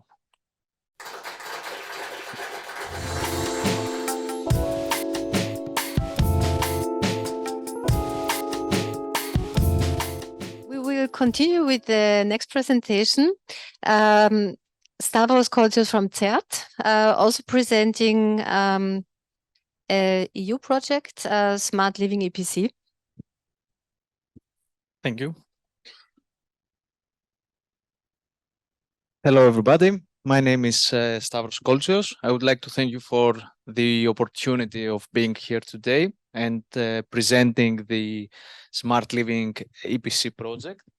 My presentation will focus on the architecture that envisions the ecosystem that we have in our mind within the project. The project is not so much mature as the other projects presented here today, TIMEPAC or CrossCert. So my presentation will be more focused from a preliminary stage of the project. As you can see, the project has started the July of 2022. It is a Horizon 2020 project. It is on the fourth phase of the EPC projects, Smart Living EPC and Chronicle. I think there was a slide presented the stages of the EPC projects by Mr. Alvaro. So what are the requirements from the Smart Living EPC and from EPC schemes in general? Starting with the thermal comfort and non-energy parameters, we need to see the energy and non-energy related aspects of our buildings. The integration of building automation and intelligence, as referred in the previous presentation, the SRI, the well-known scheme, the LCA, life cycle approach, both in terms of the materials used or the cost of operation. Audits, also referred in today's session. The use of digital construction practices like building information modeling and digital twins, compatibility with logbooks, and one key element of this project is the neighborhood scale assessment. So we were not only focusing on the building, but also on the neighborhood in order which provides the living quality of the habitats. And of course, the alignment with the EPBD. Our project aims to not only to make several assessments and produce several scores that will confuse the end user at the end of the procedure, but to harmonize in a weighted energy rating process all the assessments into one common EPC rating with the typical scales from A to G. So from the proposal state, we have three distinct stages. The first one is an improving method used to rate the buildings based on energy efficiency, sustainability, technical audits, etc. So what we mean here, we take what already exists, we adapt it or improve it throughout the project. The second stage is to incorporate digital tools for EPCs. digital twins and BIM.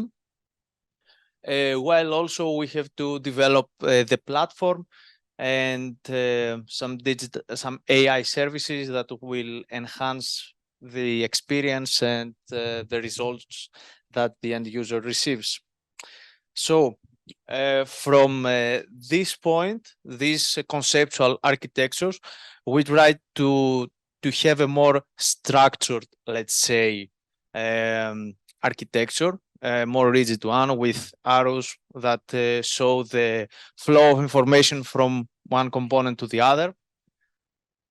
And briefly, what I will do in the next of my presentation is present each one by one the layers and the components included in our architecture. Briefly, we have 4 layers, starting with the data collection. In the beginning, we collect any data from BIM technical audits, etc. Then we manage the information, we process it, we make the calculations to find the KPIs, and then we present the information to the end user through the demonstration layer. We have 7 main components and 22 subcomponents. At the bottom lies the data collection layer, as I said, where we have a data collection both from sensors, meters, IoT devices, or BMS systems, etc. And also we have static data, which means documentation from BIM models, technical audits, other kind of information like Excel sheets or drawings, floor plans, whatever. As we take all this information, we have to store it, to homogenize and to correlate it, as you can see in the key functionalities. Here we have the 2 primary components. The first is the common information exchange model. All of the information goes there to the repository and the sensorial middleware to be stored, homogenized, and the correlation takes place in the digital twin. We have 2 subcomponents. One is the digital twin of the building, and then we combine several buildings and add more parameters like street lighting, etc. In the complex level.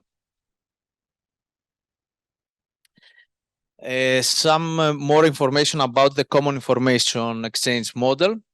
We have the repository and the middleware collected for the static and dynamic data, which means we collect both BIMs in IFC format and data from IoT devices. The internal structure of this subcomponent is subdivided to 4 main layers, let's say. We have the data ingestion, where we collect and align with the SmartLivingEPC data model. The querying performs the data retrieval from the external sources. The management, the data management procedure includes cleansing, normalization, etc.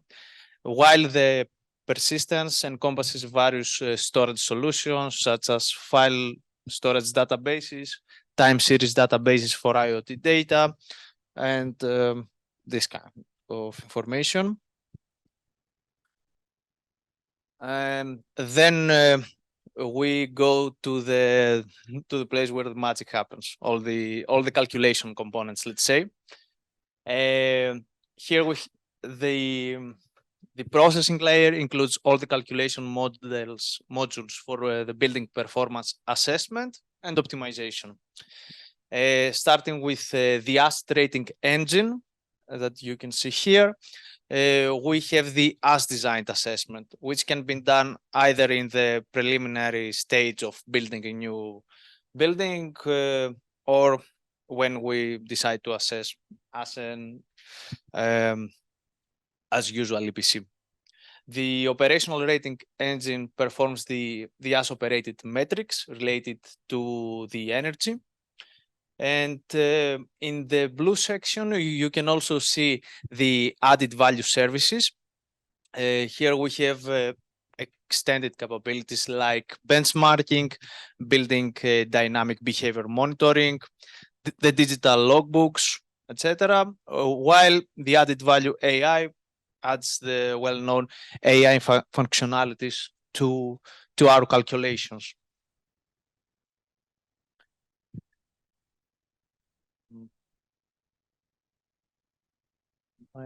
Okay, the digital twin. I'm sorry, a bit lost. No, the as rating. So, as I said previously, we have the as designed and the as operated engines. In the as designed, we have the as designed energy performance assessment, as usual with the EN ISO 52000 series of standard. And we also have an extended set of non-energy parameters like risk of seismic activity or other non-energy related resources. Proceeding to the environmental life cycle assessment, here we use the BIM to take any data, bill of quantities, etc. we can take in order to provide in an as automated as much way the LCA. We are using the levels framework for the analysis. The SRI is based on the common SRI Excel sheet provided by the European Commission, while the assessment of the building complex is a synergy between the building environments and its surroundings, where we have both the aggregation of the values from the individual buildings and the neighborhood assessment, both in technical and social aspects. From the as designed, we proceed to the as operated assessment. Here, in a similar manner, we have the operational rating. Here we don't have any ISO yet. I would like to mention here that as SmartLivingEPC is the succession of D2 EPC, it is also involved in the CEN-TC 371, the working group 5, which is related to standardization activities for promoting a European scheme for the operational assessment of buildings and operational EPCs. Also, we have the indoor environmental quality analysis. Here we see which are the metrics, the KPIs that we can use in order to find the environment in the building. The operational analysis is also translated into financial terms in order to be more easy to understand by the people. Okay. And in a similar manner, like previously, we have the building complex assessment, where we see the operational aspects in the complex scale. The added value service suite aims to add 3 additional functionalities: the digital building logbook, which acts as a centralized repository for documenting and traceability and versioning of the files in our databases. The NATS ready performance benchmarking and evaluation, which is mostly related to the visualization of data, benchmarking, and guidance on energy efficiency upgrades and maintenance. While finally, the dynamic behavioring monitoring system aims to do with modeling building dynamics and insight generation and behavior modeling. Proceeding to the last component in the calculation engine layer. We have the added value AI services, where we have the anomalies detection, scenario simulation and evaluation, the common comfort inference engine, a disaggregation engine, the activity inference engine, while also the cost estimation engine.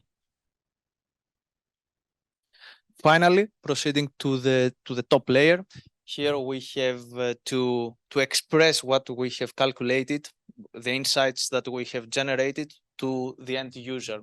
Either it can be a building owner or occupant or an engineer.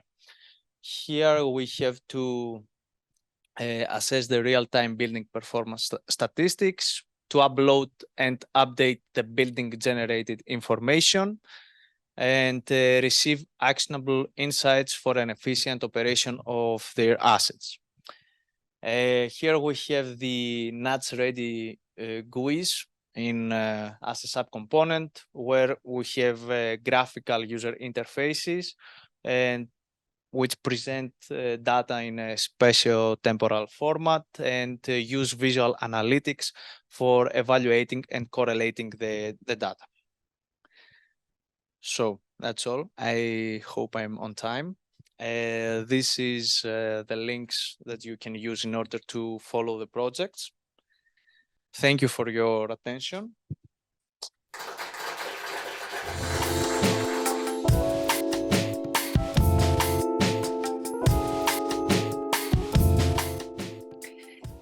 We come to our next presentation, Doris Österreicher from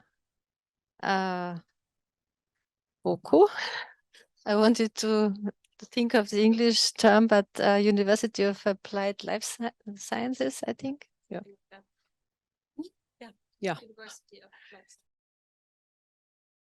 So you will tell us something about the SRI approach in Austria. Yes. The floor is yours. Thank you.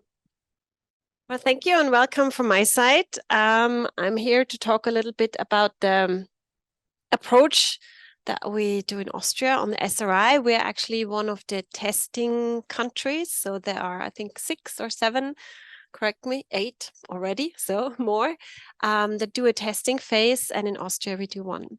We have initially started a project that was also called SRI in Austria.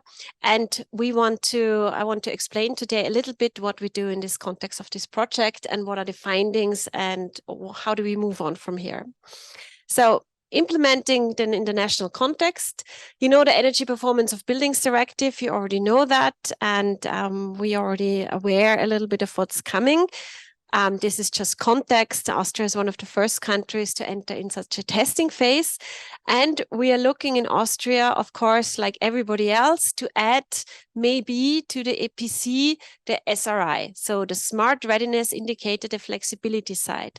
So we already know in the EPC, we have efficiency covered already. We have the renewables covered already. And now we have the third part, we want to cover the flexibility. So in our view, flexibility was always one of the key aspects of the SRI. So how flexible is a building and how can a building react? Of course, there are other aspects, but we think this is really key. So Smart Readiness Indicator, again, this is just context, adapt the operation of buildings to the needs of the occupants and the grid, as until these flexibility measures, and improve the efficiency and overall performance of the buildings. So this is just from the text from the EPBD. So how did we go about this? We made a comparison of different SRI calculation methodologies. As you are aware, in the EPBD, there is a description of the SRI, but actually how it's done, that's then needs to be developed. There is one methodology that has been derived as a contract from the European Commission that is the most commonly now applied. There was a project in Austria that has developed another methodology, which is more or less based on the one that has been commissioned by the EC. And we have also looked at another one, which is just looking at energy flexibility, and I will come to that. So we wanted to look at that and say, do the different methods provide comparable results, and how can energy efficiency and CO2 be measured with this? Because at the end of the day, this is what we are aiming for, right? So we want to have reduced emissions. That's the main goal. And how much effort is required to collect the data? We hear a lot today about data repositories, about data collection, but what does it mean in practice? You know, how much does it, what's the effort really behind that? And do the qualitative and quantitative methods differ, and how? So we were looking at that in a previous project, and just bear with me with the titles, the SRI EC. It's, of course, it's not an official title. It's just for us as an acronym that we know which methodology we mean. It's actually this methodology that was developed by the consortium from a contract from the EC. Then we have a second methodology, that's the so-called SRI Austria, that was developed by a project already that started a few years ago, that's already finished. And there was this so-called SRI BOKU, which is a really quantitative approach only. So we have three approaches. One is mostly qualitative, that's from the one from SRI EC. Then we have a mix of qualitative and quantitative approach, the SRI Austria, and then we have a purely quantitative approach. This is one that we developed, or basically a colleague and mine, we wrote a paper on that, and we said, well, it's only about flexibility, and that should be the goal. So just to present this in brief, we were looking at the three methodologies, and we were choosing a series of buildings. Don't concern yourself with the details of the buildings. It should just now give you an idea of that we had a few buildings where we had a lot of data of, and where we thought this is what we're going to use as a comparison. So we used that data, and then we thought, so what's going to happen if we apply these three methodologies? So you can see, again, we normalized this towards 100. So all three methodologies are kind of normalized. And you can see just look at the different heights of the bars that we get different results, right? As can be expected with different methodologies, you get different results, but they differ a lot. For example, what you can see here is that the green one, which is the purely quantitative approach in terms of energy flexibility, differs a lot from those that are more qualitative assessments, right? So we have a difference, the difference between the two qualitative assessments, like the red one and the blue one, are more or less similar, but the one that is purely quantitative, that is an assessment of the flexibility of a building, that differs a lot. So that was one aspect that we looked at. And another aspect that we looked at was the comparison of ease of data acquisition. So we were using buildings where we had easy access to. So university buildings from some partners that we had. So already where we have a lot of information. But still, it was difficult to get some detailed data that is requested in some of the details. If anybody has ever looked at the methodology, the one that has been developed by the consortium by the contract that was given by the EC, it's quite detailed. I mean, it's important, but it requires effort to actually get that data. So you can see that with a purely quantitative approach, which is the left side, do I have a mouse here? No. Which is on the very left side, you see the green bar. So the quantitative approach is the easiest because it's based on the EPC. So it takes data from the energy efficiency data from the EPC, and it takes data from the, no, it's okay. That I'll just, thank you. It just takes data from that, and it has a little bit more data than that, that of course has to do with flexibility, like size of storage, time of storage, and things like that. And so that was easier to get. So on the left side, you see easily available, and then you see on the right side where we say towards available after consultation with the building owner, calculation, or estimation. So you can see on the right side where we have the blue bar with the methodology with the what we call as a working title, the SRI EC. There is a lot of estimation, a lot of things that we just didn't know and we couldn't find out with a reasonable effort. Yeah, so that's a bit of the results that we see here. So the conclusion on this first part is really a qualitative subjective approach leads to a series of assumptions. So the more qualitative we get, the more it depends on me as an assessor to get all the details of that. And if I don't know it, then I don't fill it in, and then it alters the results. But a purely objective and data-driven approach can be limited in terms of comprehensive results. Because if we just look at energy flexibility, we might be missing out on other things such as comfort that is required or other smart issues that we want to have in a building, which is simply not assessed if we just look at energy flexibility. And the time and data availability factor needs to be taken into account. So it does matter as a practitioner, you know, I'm half practitioner and half scientist. So as a practitioner side, I say it does matter how long it takes and how much it will cost to actually do the SRI, right? It is an issue. And of course, we need to have more case studies. But the result is really there is no best methodology. So it needs to be probably a mix of a lot of things. So we're looking into that. So the next step for the SRI testing phase. So we were calling this now the SRI Austria 2.0. Again, just bear with me. It's just a working title, whatever it will be called in the end. So we're looking at demonstration buildings. We have now a project where we look at specific demonstration buildings where we add smartness to these buildings. So it's really something that we add in terms of real implementation. For example, control engineering added or batteries or things like that to enhance the smartness and to enhance flexibility. And then we will create an online platform and try to compare the different results. So the approach is really the so-called, as I said, all working titles, SRI Austria 2.0, that we're looking at an area that is more focused on the equipment. So that means a qualitative assessment of the building and of the SRI that goes with the equipment, and a more quantitative approach, which is looking at really the building flexibility. Because we also had consultations with stakeholders. Actually, we had just a few weeks ago in September, beginning of October, we had a big stakeholder meeting with Austrian stakeholders.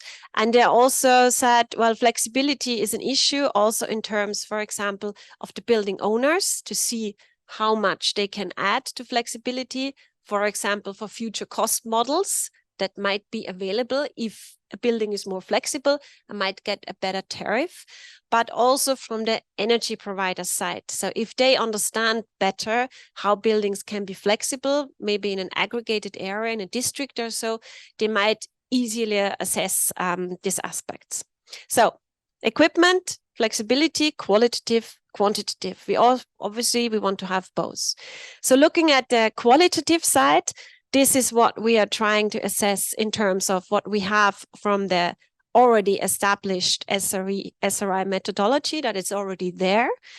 That is very comprehensive, where we have a lot of data input in terms of what is there in terms of smartness of the building, very, very detailed input. Then to revise the domains and services. So we are also in an EC project, in a live project, where we now have an online system already with the whole SRI in place. And then you can switch on and off services. So this is part of what the member states now doing and trying to assess what is important for their countries or if they might adapt that. So revision of domains and services. And then we have this so-called SRI equipment. Again, naming is just, working title also, don't stick to that. So that's the one thing. And the other side is SRI flexibility. And that's where we really want to focus on a qualitative approach. And we think it's really, really important that we have that as part of the SRI, so that we have this sort of quantitative and more objective side as well. So not just a subjective or more or less subjective side, but a very objective side as well. So quantitative approach. And how do we do that? We're looking at an assessment of case study buildings. We look at the framework conditions for the case study buildings, for example, the EPC that's already in place or other aspects that we know. We want to get an agreement on the variations, of course, on the scenarios that we want to model there. And then we're trying to assess if we want to do this with a sort of dynamic tool, like really make a dynamic assessment of the flexibility of the building that we can do with simulation, or if we just stick with a very static methodology that we did with an algorithm that we already developed. And then calibration, and that's how we want to end up, at least on the Austrian side, with the so-called SRI flexibility, to have a quantitative and very objective number. The open question is really, is a simple quantitative method sufficient, as we already have in this sort of BOKU SRI, or do we need a dynamic calculation? So do we need a more elaborate model? And again, this has to be balanced with how time consuming is this, how much effort it is, who can do that, yeah, who can do dynamic modeling of energy flexibility, yeah, and can every assessor really do that?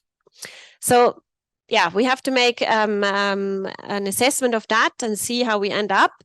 And then there are two options, really. We could say we have an SRI Austria 2.0, where we have the SRI equipment, so qualitative, and the SRI flexibility quantitative, and then have aggregated results, where we have one number or one result or one series of results that's there.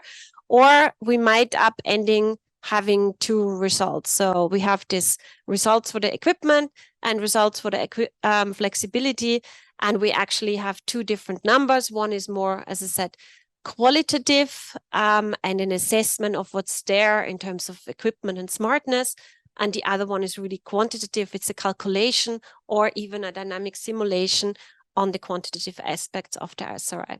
So that's really the open question, and for me always remains, when is a building smart, right? So how do we define smartness? I think from the beginning, even when we started with smart city projects, we were discussing what is smartness. So I think this is really something to be discussed. So when a building can shift loads, when it can react to external changes, when it can react to the energy systems. So again, this is something that's a philosophical question almost, what we can discuss. So we thought, quantitative and qualitative, that's our approach. So what's the outlook? Next steps in the Austrian context? We want to elaborate and consolidate the quantitative calculations. So we're at the moment, we are looking at the energy models, we are looking at the dynamic calculations to see if we can find a shortcut in the dynamic calculation, so to speak, so make with little effort still a simulation in some sense. So that's an approach that we're looking at. We are analyzing the methodologies on some case study buildings. So again, we are in our consortium. We have around 15 buildings at the moment. Again, university buildings, but also office buildings, residential buildings, so different types of buildings where we have a lot of information and where we are adding smartness. So we have some funding money for really infrastructure implementation, where we can increase the smartness in terms of, as I said, control engineering, batteries, and maybe other things that actually increase flexibility. Then we want to synthesize the results and want to, of course, give recommendation for implementations in Austria. We are in close contact with the OEB, that's the Austrian Institute of Building Technology. They are responsible for the building regulations in Austria. They confer with all the counties that we have, the 9 counties in Austria, because building regulation is on the county level. And yeah, so we are in close contact with them. We have further stakeholder consultations, and we want to see if we can define and come to a good conclusion for a so-called, for now called SRI Austria 2.0, that we can then really quicker rather than sooner rather than later get into implementation. So with this, I would like to thank you. And yes, any questions afterwards, I guess, when we have the discussion. Thank you.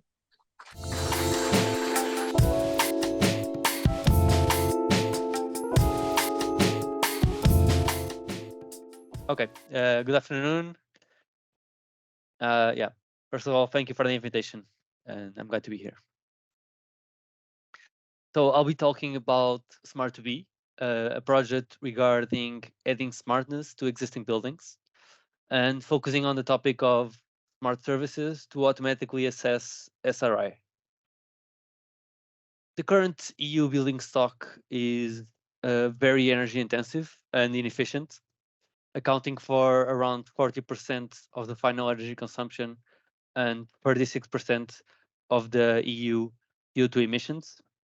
In this context, EU buildings must evolve from their current static and inefficient profile to smart dynamic players that seek beneficial coexistence with the grid. Through Smart2B, we intend, through the installation of smart to be devices and using the platform and services to upgrade the smartness level of the buildings, have active control of the building, and try to provide flexibility to the grid. These were our main motivations and why the concept was born. Here we can see some of the expected impacts of the projects on 3 different levels: technical, environmental, and social. On the technical side, we intend to increase energy efficiency by 40%, the flexibility potential of the buildings to 50% from 0 in most of them, and increase the smartness overall. On the environmental side, this will allow us to decrease the energy consumption of the building stock through demand response services, which we believe will be a key player to achieve the targets for 2030. Finally, on the social side, we intend to empower consumers to play a more active role in the energy transition, and we have been developing a sustainability program with one of our partners who works with children and youth in need. Smart2B is based on 4 technology pillars, and focusing firstly on the Smart2B devices, which allow for seamless connection of complex building energy systems and both legacy appliances as well, with Internet of Things interfaces and gateways. Here we have 2 schema of the Smart2B devices for residential and non-residential buildings. In the residential buildings, we are using devices from EDP, which intend to connect legacy appliances through smart plugs, switches, and gateways. For example, we have plugs to control washing machines and dishwashers. Then we have AC plugs, which have infrared interface, which can actuate on air conditioning, setting temperature and modes, and printers as well. We also have a solar plug that can measure production, and the smart meter that can measure production and consumption of the whole building. On the non-residential buildings, we have devices from Enerbrain and Audience. For example, here we have energy consumption and production as well. And then we have EV charging consumption and actuation. We have air quality as well. And also we have the integration of complex building management systems in one of the pilots as well. Moving on to the Smart2B platform and services, the platform serves as the middle layer of the Smart2B system, allowing the devices to communicate with the services, which will provide the smartness to the buildings.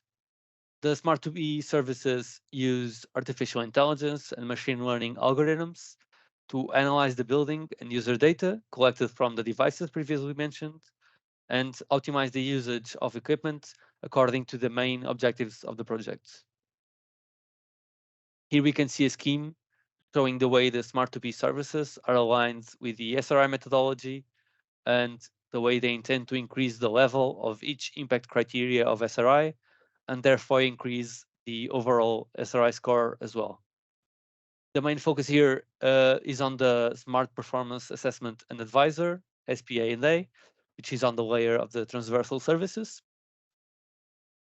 This service analyzes the data flow from the pilots, processes the data using a Python script, and is able to put it into the SRI tool format. Then, using the output of the SRI tool, it shows the outcome on the user interface of Smart2B, which will be shown in a minute, and proposes new measures to increase SRI.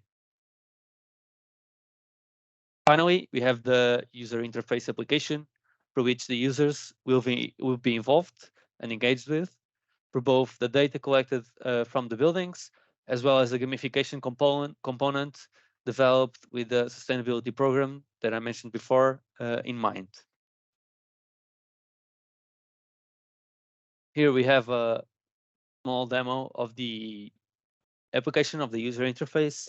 We can see the buildings, we can see the consumption, production, and comfort data, as well as some feedback that the users gave regarding air quality.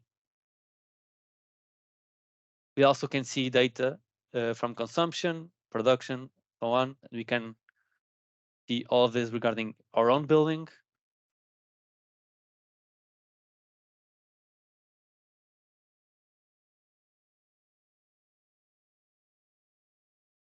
Then we can also compare our building with other similar buildings in the project. We can both compare with the money they spent, as well as the energy consumed and produced.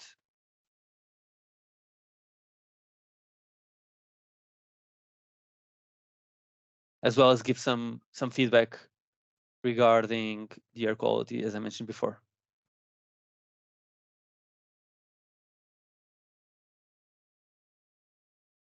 Then we also have the gamification component. In this component, we have the avatar selection just to increase the users, to improve the users' usage of the app. We have some missions and challenges which are aligned with the sustainability program that is being developed.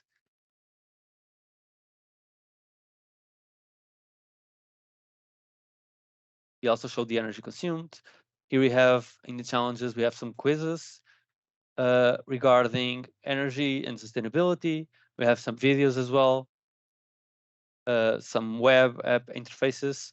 Then we have the Smart Advisor. Here we can show the current SRI score, as well as some suggested actions and the expected impacts of those actions.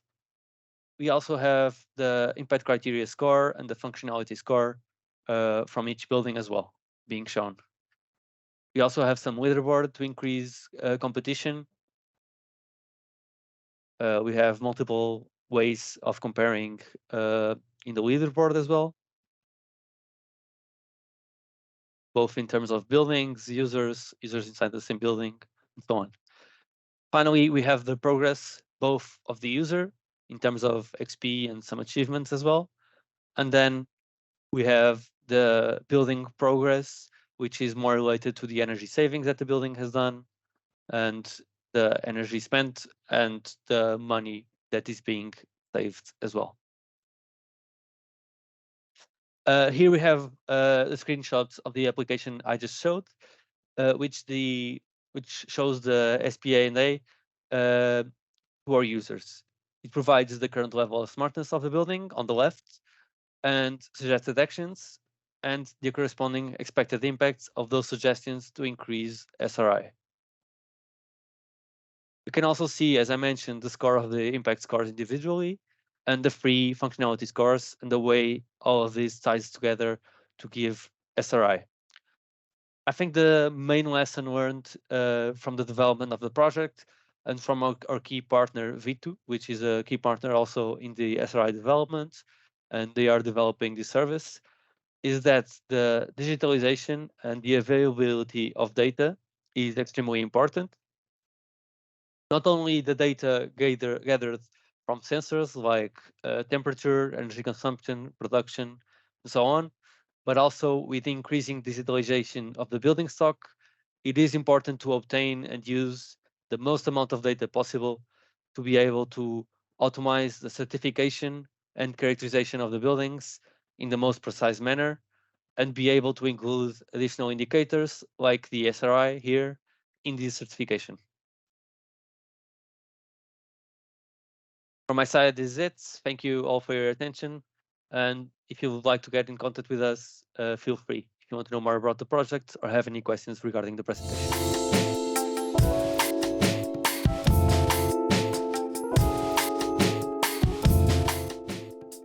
So we continue now with the panel discussion. So I would ask all presenters to come and join. Markus Hummel will lead the panel discussion, and he is a senior researcher and managing director at eThink Energy Research, also involved in many EU projects on that topic. So I hand over to you. Thank you, Susanne. Also very welcome from my side here today in the afternoon. So we have, after some technical problems, now the panel discussion, and we have from now on around half an hour, so until 3:30.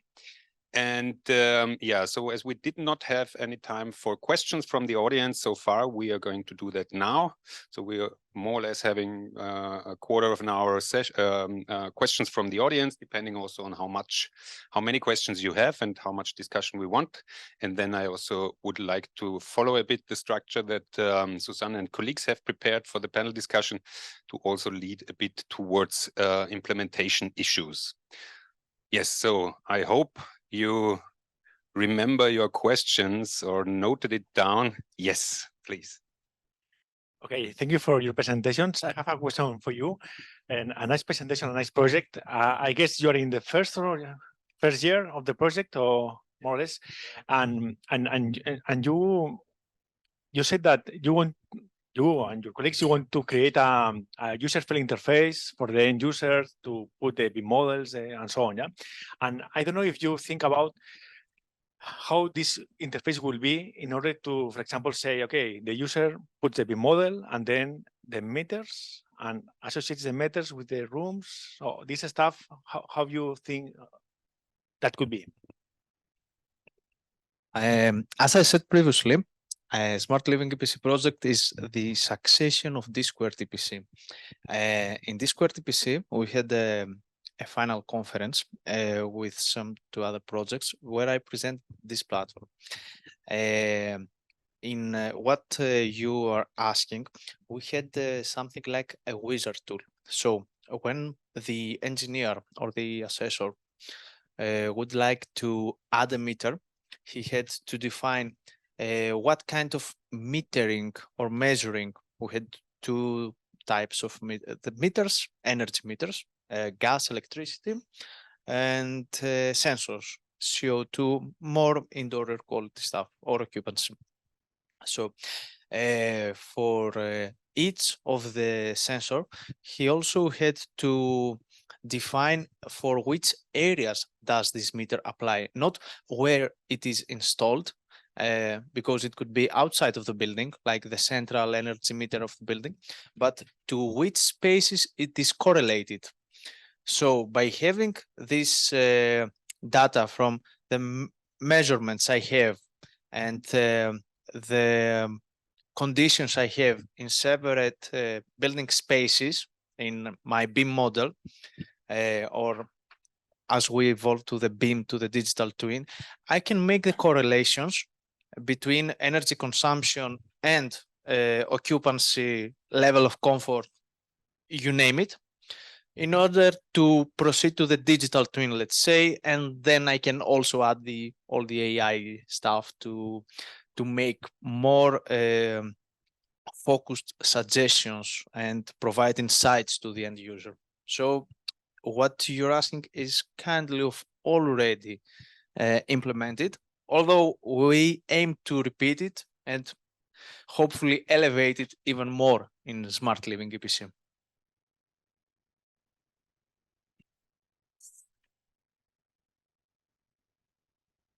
Thank you. A question for Doris, if I can call you Doris. Congratulations for the presentation. You stressed the point of flexibility in your presentation.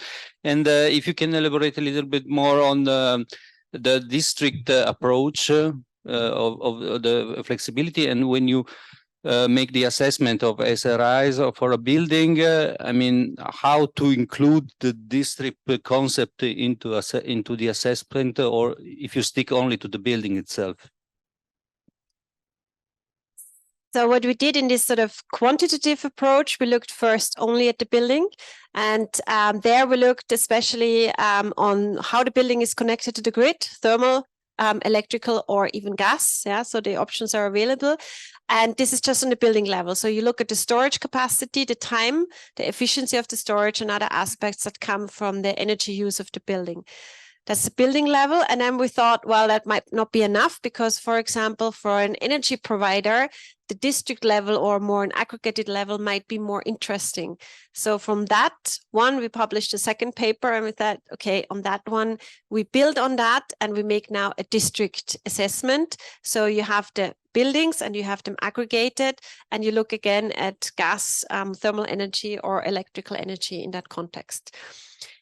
If we if we take this further, what we would ideally like to have, as I was just discussing with a colleague, to have something, what we have with the EPC, to have like a format, maybe in GIS, where you have annotated to the building the data of the SRI, so that you can see for a district, if that area is, has a high load shifting potential, electrical, thermal, gas probably not, and or if it has a load shifting potential.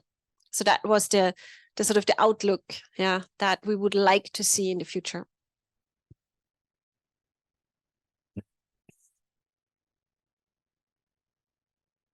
I have two questions. One is for you, is a specific question. You told us that you are involved in CEN/TC 371 Working Group 5. I think it is a very important work item. What about the time schedule? When it is supposed to complete this work? Because I think it will go to substitute the EN 15603 that has been withdrawn. That was the previous standards on operational rating. And the other question is a very general, maybe a philosophical question about the SRI. The SRI is something new. It is quite a transversal topic that covers different aspects, such as energy performance, such as energy efficiency, such as occupancy satisfaction, environmental quality. Is there a risk to overlap with other indexes, maybe with let's say, conclusions that are contrasting? Maybe according to an index, the building is good, according to the SRI, it is not good, or vice versa. Thank you. I will ask the first question. Regarding the CEN/TC 371 Working Group 5, which is named Operational Rating, Energy Performance of Buildings, Operational Rating, something like this. I think it has a duration of 3 years, if I'm correct. I'm not sure. And right now we have reached a point where we have defined the main scope, because there are several scopes that you can identify in operational rating scheme. You can do something like a roadmap for countries to implement operational rating schemes on their national regulations, or a more practical guide to practitioners in order to perform the operational rating. And there are many branches that open each time you open this issue. So right now we have make it more targeted, and we have divided for working items, let's say. And we're currently on the progress of we have prepared the first draft, and we are elaborating it, elevating it, etc. So I will keep you informed, okay, about the progress. The second question, I think it's relevant for both. I don't know who wants to first. Okay, thanks.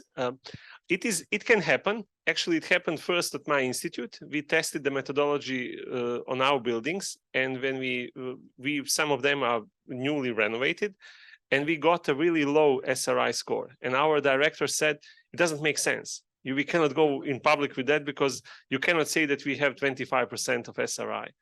Then we actually have a complex of building. Then we did it for the complex of buildings, and we actually got higher number, because we have smart elements which are connected to the whole building, whole complex. But the number was once again 35 something, and he was not satisfied with that. But then we said, okay, if we compare ourselves with other institutes that are operating in Slovenia, we are much smarter than that. And then we calculated the relative smartness of our building, and it was around 85%, and that was the number he liked. We repeat the same story. We repeated the same story for the most modern building in Ljubljana, the one which is really built according to the newest standards, but it was not, it didn't have smart components there that are asked through the SRI. And the guy who was, that guy also who owns that building is quite rich. And the story was the same. He was not satisfied with the initial results because he was around 40 something. And then he said, okay, we will not publish that anywhere. Then we said to him, okay, if you compare your building with other office buildings, you are 99%. And he said, that's the number I like. So I can only support that. I think there is a risk of overlap. That's what we're trying to avoid because we already cover efficiency and renewables in the EPC. So why should we cover energy efficiency once again in another assessment? And I give you also another example. We have in Austria, in the West, a building that's called 2226. That means it's between 22 and 26 degrees always, and it doesn't have a heating or a cooling system. It has very thick walls, and it only regulates its temperature. It's an office building with control engineering of opening flaps and, you know, adding ventilation. So what I want to say, it's a very clever building. It doesn't use a heating system. It doesn't use a cooling system. It's very, very clever. With an SRI, it would fare really, really bad. It would be a low SRI because it doesn't have many technical systems installed. That means we cannot, you know, do a lot of flexibility and assess that. So my wish would be that we would separate efficiency and renewables as we have it already. We have that assessment. So we assess the building as it is, and then we assess in an additional, you know, parameter, the SRI, the sort of flexibility aspect of it, right? And not start again and doing the energy efficiency. That would be my approach, because otherwise clever buildings, as you already suggested, as our experience also is, that are good, you know, have done a low SRI, and people say, what, this is not a smart building? That's not, I don't like that. Yeah. So it's a bad, sort of has a bad connotation. I'm sure Silva has another opinion on this. No, I don't. Just want to share some facts about the SRI. I mean, the SRI has never been about assessing what a building is over all dimensions, right? It's really about the smart technologies. So if you speak about energy efficiency, it doesn't say whether the building is energy efficient or not. It says whether there are technologies deployed that can have an impact on how energy efficient it is. It's fully different.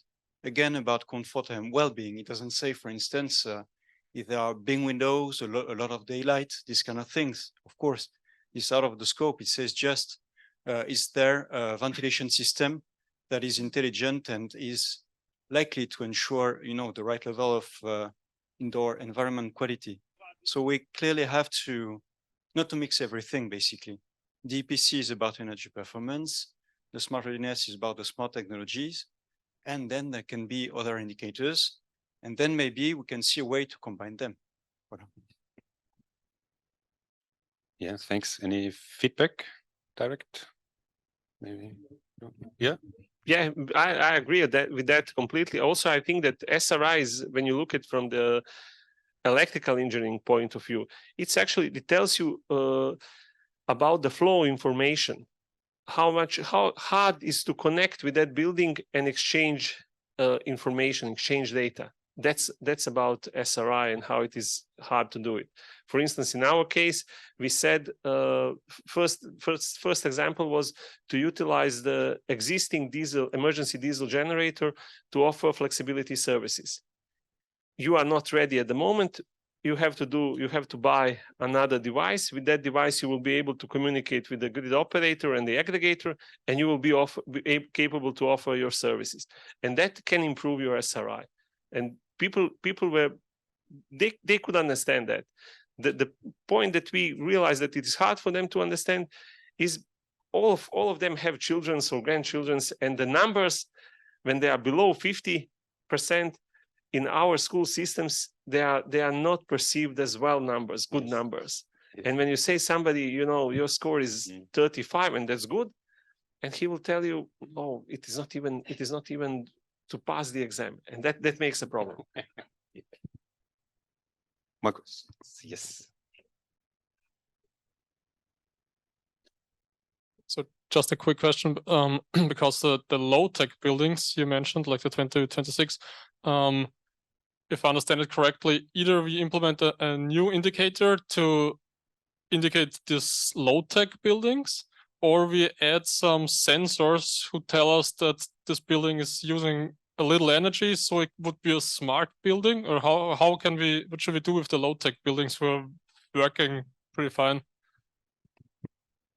I would suggest to do it what Sylvain also just kind of said. I mean, these are separate indicators and they should be regarded separately. So I think this low-tech building can be, can have a low SRI, as long as we understand that the SRI doesn't become this one measure where everything is geared towards. I think that's the danger. To have a low SRI and high, high performing building in terms of efficiency or renewables, there could be separate things, or high indoor quality, but we have to allow us to have that separately and have separate numbers, and then not aggregate that in a way and say, okay, now we have one number, because it doesn't mean anything in the end, So you're good on that, but maybe it's different on that because you have less technology. I think the danger is just that one indicator becomes the indicator, right? And then it's this big thing. And if you're low on that, then your billing is just not good enough. I think we need to avoid that. More questions? Nope. Perfect timing. Actually, yes, I would have liked to go now a bit into this direction of, we have heard about a lot about ideas of, and also calculations that you have done, or that you intend to do, and a lot that we want to do, that we want to learn to collect about the buildings. The question is, how far are we really away from having buildings and having that rolled out, having buildings with the SRI, and the people that can also do that in the audits. So my question is, and maybe starting with the SRI, because it's nearer, I would say, than the Smart Living EPC. But how do you see the way of, for example, for Austria, how are the SRIs coming? Who is going to do that? How many SRIs will we have in the EPCs? When? And where do you see the main challenges in that? Yeah, so for Austria, I think it's similar to a lot of other sort of testing countries. We're in the process, also in close collaboration, as I said, with the guys from the building regulations, with the OEB, to come to a solution that works for the Austrian market. Yeah, it's not there yet. And yes, you're absolutely right. The things are what methodology, how is it applied, who will do it? Is it done together with the EPC? There are voices that say, yes, please have the EPC and then have like 3 numbers, efficiency, renewables, or as we have now, primary energy, CO2 emissions, and then we have a number SRI. Others say, no, that needs to be completely separate. So this is a kind of I would say, a negotiation process, or a process where we need to test things out.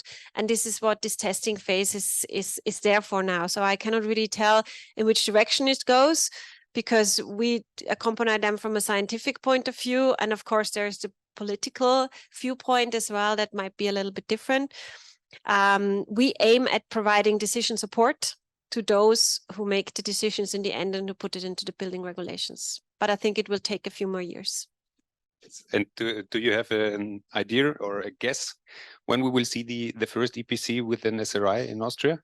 You mean that the assessors are in place? Yes. I don't know, I would say at least 3 years, but don't quote me on that. Yeah, I no, think. just yeah. personal opinion. Yeah. Okay. Yeah. Okay. And maybe just also for Austria, do you expect, because in Austria we have a federal system, so different systems in different federal states. Do you think it will be different in all of the federal states, or do you rather think there will be a joint solution for Austria? So since this is governed over the OEB, and the OEB is, of course, collaborating with all the federal states and with the representatives of the federal states. So even in our stakeholder processes that we did with the SRI, the guys, I always say guys, people from all the federal states were actually there. So I think it will be a joint collaboration and will be one approach. That's what I hope. That's what we have for the building regulations for the EPC as well. Yes. Okay. Thanks. Yeah, maybe you can speak about the situation in Slovenia. Well, in our case, we are now transforming the electricity market, and we are introducing more tariffs. daily tariffs. So some parts of the flexibility story is advancing really, really well, which means we will have, at the moment, we have 2 tariffs, low and high. Now we will have, during the day, 5 different tariffs, which means that there are already producers and energy service companies that are offering, even for households, so-called smart devices that are capable to balance heat pumps, for also EV charging, production from the solar power plants. So I think that we will probably be in SRI in Slovenia will be in 2 years, 2.5 years, that we will see the first ones already published. And I'm at the moment, I can also say that I hope, I think that it will be separated from the EPC. It will be a separate document. We are moving towards direction that the key should be the measures, tailored measures to each building that was assessed, so that people actually can use it and do something with it. And in order to get it, it has to be combined with other activities. It means it will be combined with the generation of EPC, it will be combined with the auditing, but it will have a separate label. Okay, thanks. Yeah. For Greece, my comment is pretty roughly the same. Not for the expectation of years to adapt the SRI, but at least for it would be something like a more distinct document with separate classes. Maybe it should focus on larger buildings and buildings that actually can offer flexibility services, etc., not small households. Although it is quite hard or realistic to have an expectation in the number of years. This is something I cannot of course. offer. No. I'm sorry. No. And then maybe coming a bit more to what you were working on this more, well, it's a broader and many more indicators, many more opportunities, the method that you develop. I mean, at the end of the project, there will be a demonstrator, if I understand correctly. And what do you think could be a path towards real implementation then of this framework that you develop? Of course, in the project, we have 4 pilot buildings. Okay, we have the NZEP Smart Home, which is in the premises of CERT, which is like a living lab where we perform every methodology that we develop and every calculation tool. We are also having pilot sites in Tallinn, in Cyprus, and one more that I can't remember. So everything we develop will be deployed on the pilot sites, and hopefully we may have some quite realistic results and a good demonstration what we implement and how both the EPC designer, the EPC assessor actually uses the platform, as well as the close collaboration, the day-to-day engagement with the end user, which is the actual energy consumer. As engineers or scientists, what we say may differ from the action, from how the occupants actually operate the building. So it is an iterative process that we need to follow. And so it's actually I mean, sorry, yes. Can I just comment one thing? Sorry, guys, technology is going ahead of us. If we are looking at the NSEP from all the countries that are present here, you will see that all of them are putting a strong pressure on electrification of the transport sector. And now you can see these cars here, which are not connected to anything. In the coming years, if we want to reach the targets that we wrote in the NSEPs, all these cars will have to be connected. And this is something that is forcing EPC forward. We have to be aware of it. You know, these cars, our distribution network, not just Slovenian, also Austrian, Hungarian, German, will not be able to accept that number if the communication will not be there. And if you will have a communication, that it means it will be flexible and it will push SRI forward. So when we are talking about years, it's ahead of us. Yes, I mean, and at the same time, SRI is pushed forward because it's simply needed to be implemented. So it's required to be implemented. And I understand that the method that you develop or the framework that you develop, the main push that you expect towards the market is the services that can be offered with the platform. Is that correct?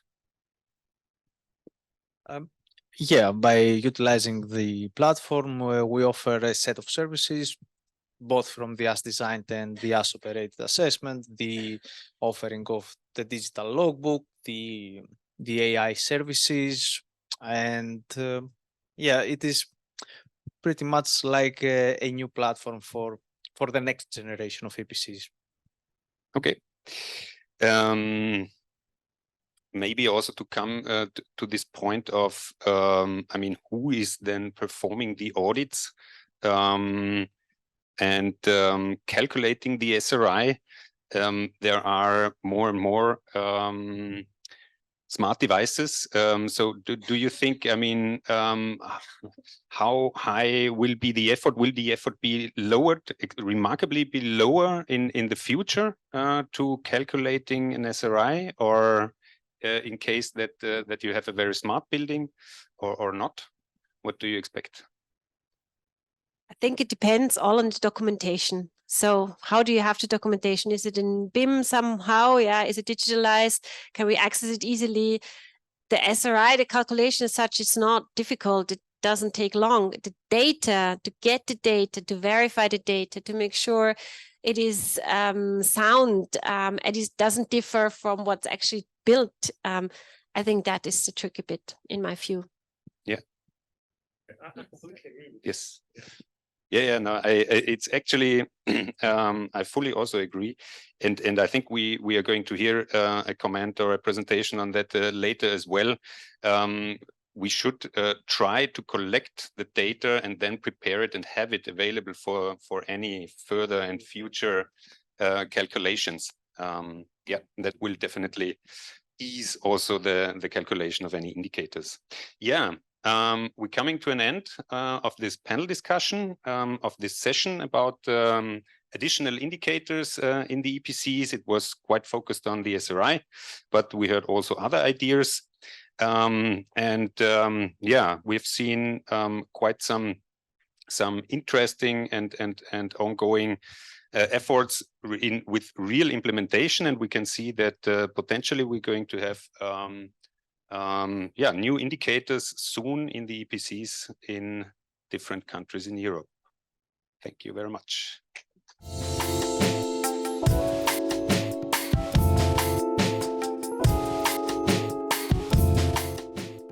So our last session is called Supporting the Renovation Wave. And actually, it's a kind of conclusion of everything what we were discussing today, because actually everything serves to increase the renovation rate. I would like to give the floor to Ilaria Ballarini, who will set the scene from the TIMEPAC point of view. Thank you very much, Suzanne. So now it's time to present another important objective that the TIMEPAC project addresses: residential and non-residential buildings. And here there are in the list of the detail of this point, I've highlighted some elements that we took into account for the development of the archetypes and the exploitation of the EPBD database, of the EPC database. First of all, the overview of the national building stock for different building types, including their share in the building stock, considering the construction period, the climatic zone, by means of a statistical sampling for energy benchmarking. Then we consider also the fact that we had to take into account the measurable progress indicators and specific timelines, with the aim to reduce the energy poverty and to increase the energy savings.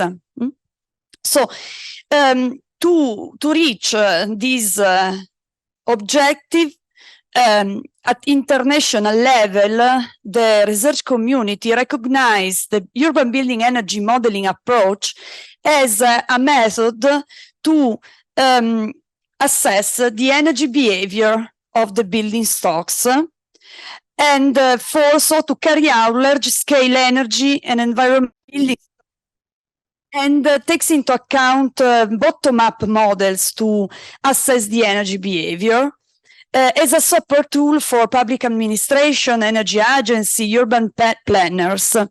The urban shall encompass some level of information that takes into account the geometric model of the buildings, the envelope characteristics, the characteristics of the features. It is useful because it allows to carry out the so-called bottom-up urban building energy models. So by assessing the energy intensity of the building archetype and by multiplying this intensity by the numerical consistencies of real buildings represented by this archetype, it is possible to get the building stock energy performance, both in the baseline and for future scenarios, for instance, considering to apply some renovation measures to the archetype. Okay, so now we have to consider that also for the archetype, so also to define the archetype, to identify this virtual building, we need again a lot of data, because it is derived from statistical analysis, and we should use a statistical sample. And so in TIMEPAC, we try to use the current energy performance certificate databases as a data source to set up a methodology and to find some archetypes for the country or region involved in the project. One issue related to the EPCs, today we have spoken a lot of these, is related to the data quality. Of course, we have to be aware that the current situation of the EPC database is characterized by low quality information. That derives from different aspects. First of all, the quality is related to the input data, so to the starting point of the energy assessment. But it's also related to the methodology and the applied tools to derive the energy performance of the buildings that is included in the EPC. And behind all of these, there is the energy assessor. So the expertise of the energy assessor is fundamental to provide the quality of the data included in this certificate. So this is the workflow that we developed and applied in TIMEPAC to derive the archetypes from the EPC database in each of the 6 participant countries. And this starts from the available data, from the available databases. We selected the main common data about among the countries. Then there was a central important activity that was related to the clustering of the building stock, and then the quality checking of the data. After the removing of inconsistencies, so of the not valid EPCs, by means of a statistical analysis, the building archetypes were derived. And then also it was developed an energy balance model, bottom-up model tool to demonstrate that the building archetypes can be used to assess the energy, the baseline of a subset of the building stock, and to carry out some scenarios for energy refurbishment. On the other hand, we also worked on increase on the increasing of the energy of the data quality in the EPC for the future. So the statistical analysis we carried out was also used to identify some confidence intervals on the main input data that affect the energy performance of buildings, as to provide rules for controls in the future generation of the EPCs that can be useful to the energy assessor to check if the input data can be reasonable or not. Now, very briefly, I will just say something about the different steps of this methodology. This is a picture of the data we considered, both from the reduced XML and extended XML of the EPC databases. As you can see, there are some data that are quite general, but other are related to the technical information about the characteristic of the envelope, like the thermal transmittance of the opaque and transparent components, the characteristics of the technical building system, and also the energy indicators that can be useful also for benchmarking. Once we have selected the data, then there was the data clustering. This is an example of clustering related, first of all, by climatic zone. Then under the same climatic zone, the clustering continued, separating the residential from the non-residential uses. And then within the different uses, above all the residential one, we clustered also by construction period. Then there was a big work that we made on the check the data quality, on removing the data and the information and the certificates that were not correct, and we adopted a methodology derived from Extend project, that is one of the sister projects within the EPC Next Generation cluster. And this methodology is based on applying a score to each certificate and comparing this score with a threshold value. We decide if include this certificate in the analysis or to remove it. And so by concluding, at the end, we identified more than 150 building archetypes in total, and also you can find also split by region or country, because in some cases these were developed for the whole countries, or in other cases for single regions. And this is the main picture of the building typology matrix. This is an example for Piemonte region in Italy. And this is the type of information we have provided for each archetype. So it's quite difficult to read, but there is a list of data. So both related to the envelope, to the systems, to the energy indicators, and there are the median value and the interquartile ranges that also are used to study, to know the distribution of the sample.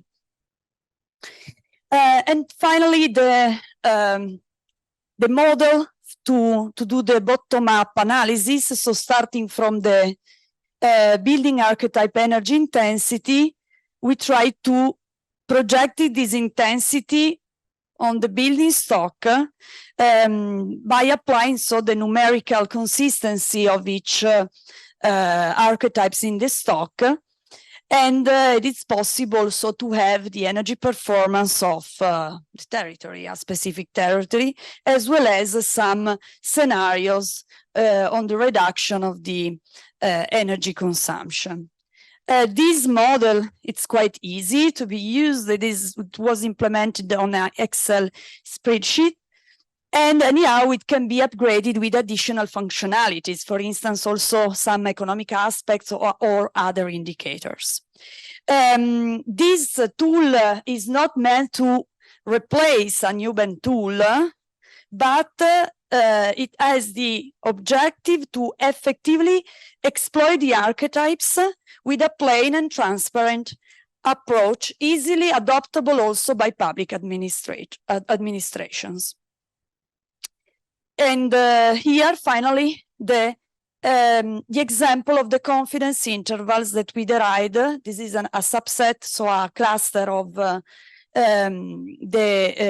buildings of Piemonte, with an example of the distribution of some parameters like the thermal transmittance of the windows or the walls that can be used to set controls in the futures to increase the reliability and representativeness in the phase of the EPC generation.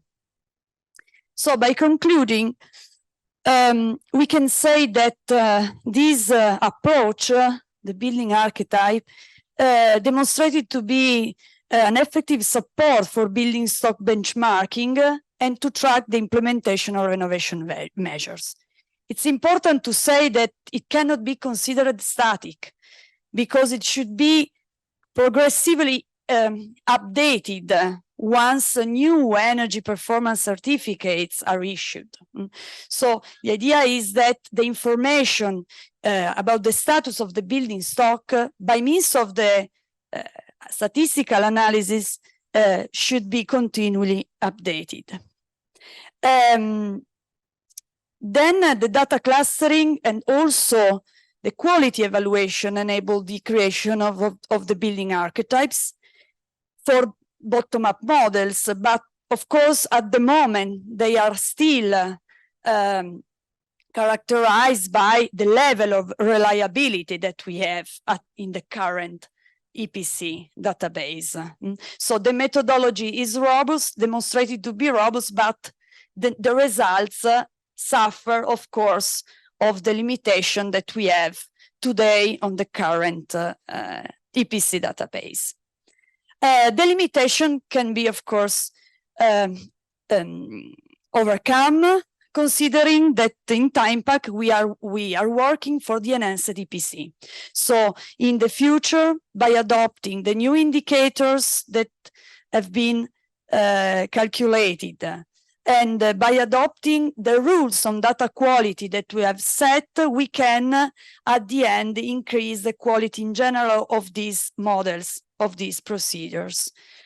For instance, an important indicator that today is missing in the certificates is the real energy consumption of the building, while the operational energy assessment has been included in the enhanced EPC in TIMEPAC. So it will be a new indicator for the future EPC that will also enrich the archetype. And also other indicators we can discuss later on this. Another important point is related to the training, because of course we need to train the expert, to train the stakeholders to use these models and to exploit effectively the use of archetypes for the renovation of the building stock. So thank you very much for your attention.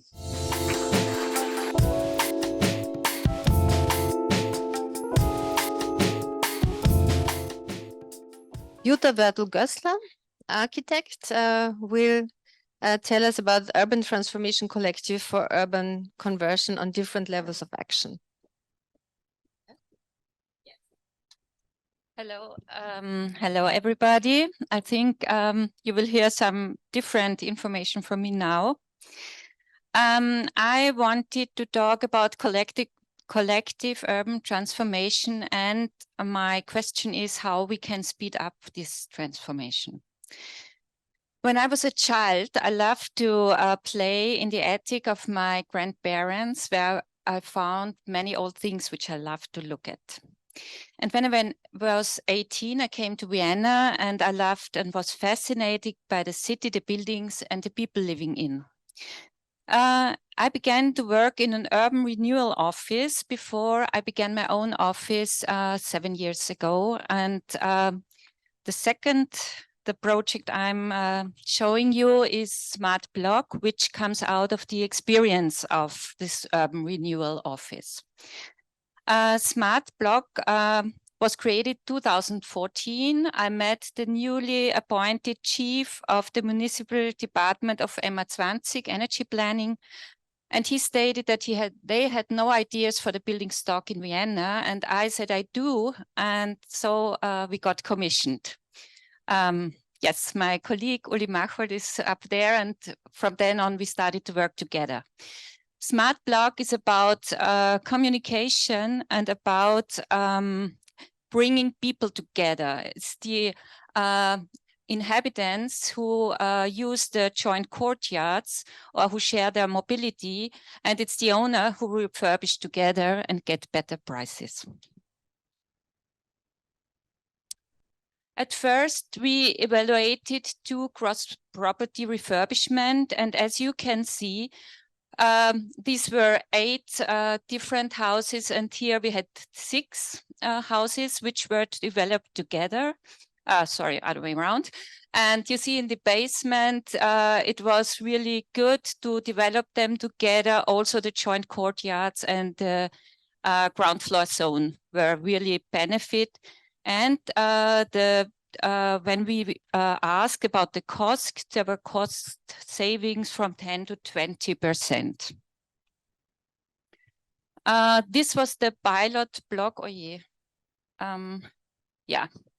The pilot block, we had only 17% of owners who were interested in refurbishment. 17% had already refurbished. But what was crucial, more than 60 had no interest in refurbishment at all. We got Brian Cody from the department Building and Energy from the TU Graz, which comes from the Arup office. Very famous, or for us, a very interesting energy planner. And he did several investigations on the block as a black box. And his focus was to look at the unrefurbished buildings because of the multitude. And he suggested district heating for the whole block. These are other like biomass, solar, environmental energy like geothermal. This only works for the refurbished houses, not for the others. And so he suggested a solution where the whole block would be provided by district heating, and the owners would save their own refurbishment in a time period of 15 years. And here you can see his thinking. This is what the CO2 emissions are from broken down house with separate heating system in the flats. This is if you have the same building, but with district heating, so you have much less CO2. And this was how he suggested to take the turn of the energy transition. Yeah, Fernwärme did not want to join this project, but we got a very famous pilot. It's the Smart Block Geblergasse won, I think, at least 4 prizes, sustainability and urban renewal prize, and which suggested a integrated energy and mobility plan, because I think somebody of you mentioned it. The mobility in Vienna is 38% of the CO2 emission, whereas the heating systems are only 32. And together they are more than 70%. So we should look at them both. This was the follow-up project, 5 rundown buildings by the non-profit developer Gesiba, which were located in 2 streets. We did 2 refurbishment concepts. Together with Wien Energy, 1 sustainable energy supply was developed, and we suggested a conversion of the public space there. The first strategy we plan right now, it's about wrap the facades in a multifunctional way, meaning the heating comes from outside, greened, and we stock boxes on top, because all these refurbishment measures are being made while the house is fully rented. The second strategy, which I find very interesting and we love very much, but we did not get the funding for investigation so far, is the reuse strategy. And there we have the Waschbetonfassaden. I don't know the English expression. It's a curtain wall facade. We put this off the facades. We do the heating here, thicken the insulation and put them back again. And for the window, we just put the third glazing on. And so we have the building with no change, but excellent energy performance afterwards. We love to do it, and we will not stop to follow this treat. So here you see the plan. This is the smart block rollout, you can say. It's this building above where we are planning right now. This is another building which belongs to Gesiba, and here this belongs to Wien Energy. So we try to make this sustainable energy supply for all these buildings, and we will invite the other owners to join. Then it is stretched out to the buildings over there, which also belong to Gesiba. And for the third, we want to connect these buildings as well. And in the last step, we try to invite neighbors to join.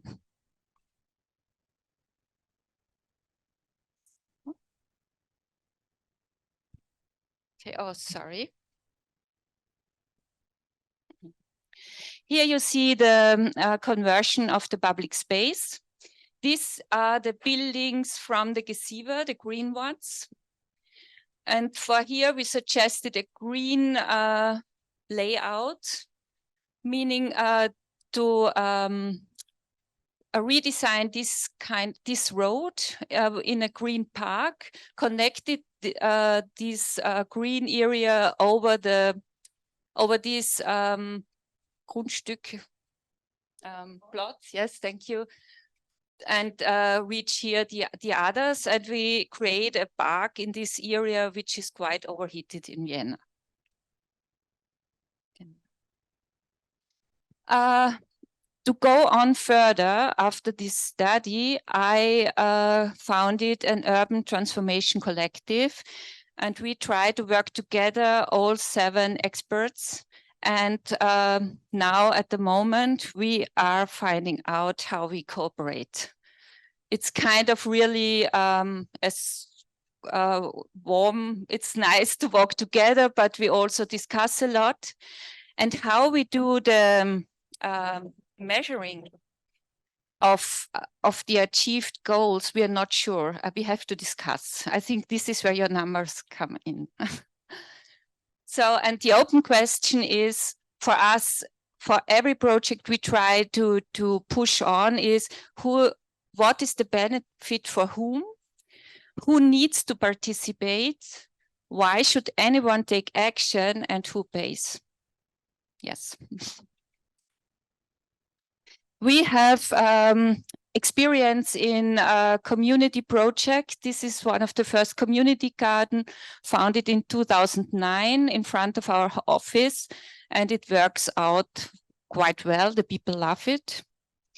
We have made a house of straw with owner participation, and thus they could afford the sustainable materials, which are usually more expensive than concrete buildings. And at the moment, we are working on a co-housing project together with ESCI Stadtplanung und Architektur, where we use co-housing for integration, and we build together with people a clay plaster from the excavation. This is only possible because it's handmade then. So, the last project I show you is Südtiroler Siedlung in Salzburg. It was a competition we did not win. But I think it was very interesting because we had the IBO on board. This is a very famous Austrian who's working on gray, how do you say? Audit, yes, life cycle analysis, yes. And they calculated, because we kept all the buildings who were already there, and did put it wooden boxes on top and tried not to was heißt abreißen? Demolish the buildings, yes. And so you can, like this, it's per square meter minus 27 kilogram CO2 equivalent per Bruttogeschossfläche, means 800 tons CO2 less after the building. Instead of when you tear it down and build the buildings new, it's 4,500 tons more CO2. This one, unfortunately.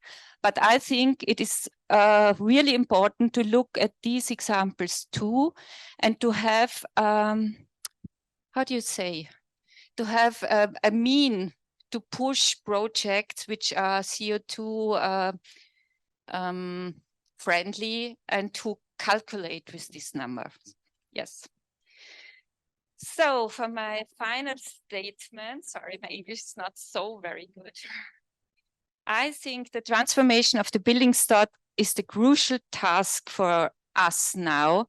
And I think it's a task for many. And another idea I have is that the growth, everyone was talking about growth, needs to be thought in cycles, in recycles, And I think we need to speed up.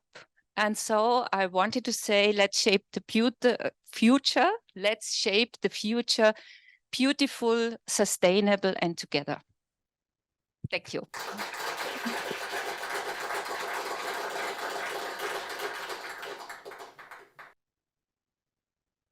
Thank you very much.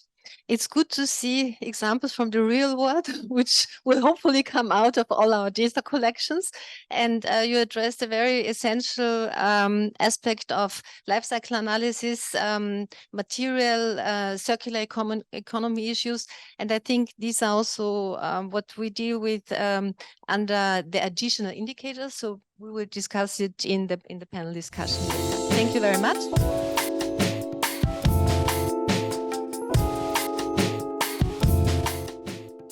We come to our third presentation from Adrian Calvo. So I will close this and open yours. Adrian, sorry. Don't worry. But is that correct now? Okay, I will not be able to, but yeah. Thank you. The floor is yours. Thank you. I'm Adirane from La Salle Ramon Llull University, and I'm here in representation of the ARC Engineering and Architecture team to introduce you the Renovate project, which is based on implementing building renovation plans through an holistic data-driven platform. Well, the Green Deal targets climate-neutral cities by 2050, aiming 55% of reductions of the greenhouse gas emission by 2030. The built park plays a crucial role on those numbers, but 75% of the buildings are still inefficient and only 1% of them are renovated per year. So the renovation wave to achieve these targets aims to double the renovation rate by 2030 and highlight the importance of increasing fundings in renovation programs to do so. These renovation programs must be based on sustainable retrofitting activities that have to cover social, economic, and environmental aspects and must be verifiable over time. However, these programs still faces some issues. The first one is the lack of all possible data related to the 3 different domains. And the second one is the lack of systems that interrelate this data across the domains. To address this challenge, the ARC team, in collaboration with the REC research group, developed the Renovate project, which is co-financed by the Spanish National Research Plan.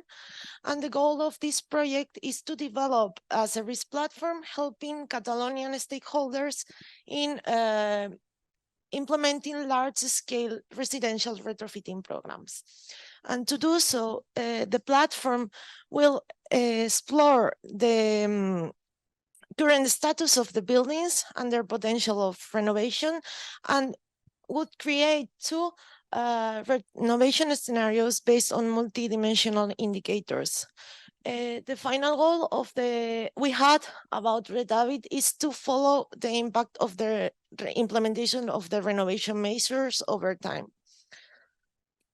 But how it works? Well, Renovate use several data from different data sources, like this one here, to develop key performance indicators. These key performance indicators fall into 3 different domains, which are the energy one, to assess the main retrofitting needs of the building, the socioeconomic one, to assess barriers and opportunities for retrofitting activities, and the social and urban one to assess how the potential of the integration of the urban context within the renovation activities. With these KPIs, we finally developed multidimensional building models to reflect the complex reality of the cities and to inform decision-making for retrofitting plans. To being able to create the KPIs, several things happen within the Renovate database. The first step was to collect and categorize the data within the 3 different domains. And once it's categorized, then the second step is to de-escalate the data into the basic analysis unit to being able to assess the current build part. In this case, is the building. And then with this scaled down data, we calculate quantitative KPIs based on a process, based on the definitions from a literature review process. With these calculated KPIs and to being able to assess the build park at multiple scales, we then group the KPIs into census section, cities, and regions.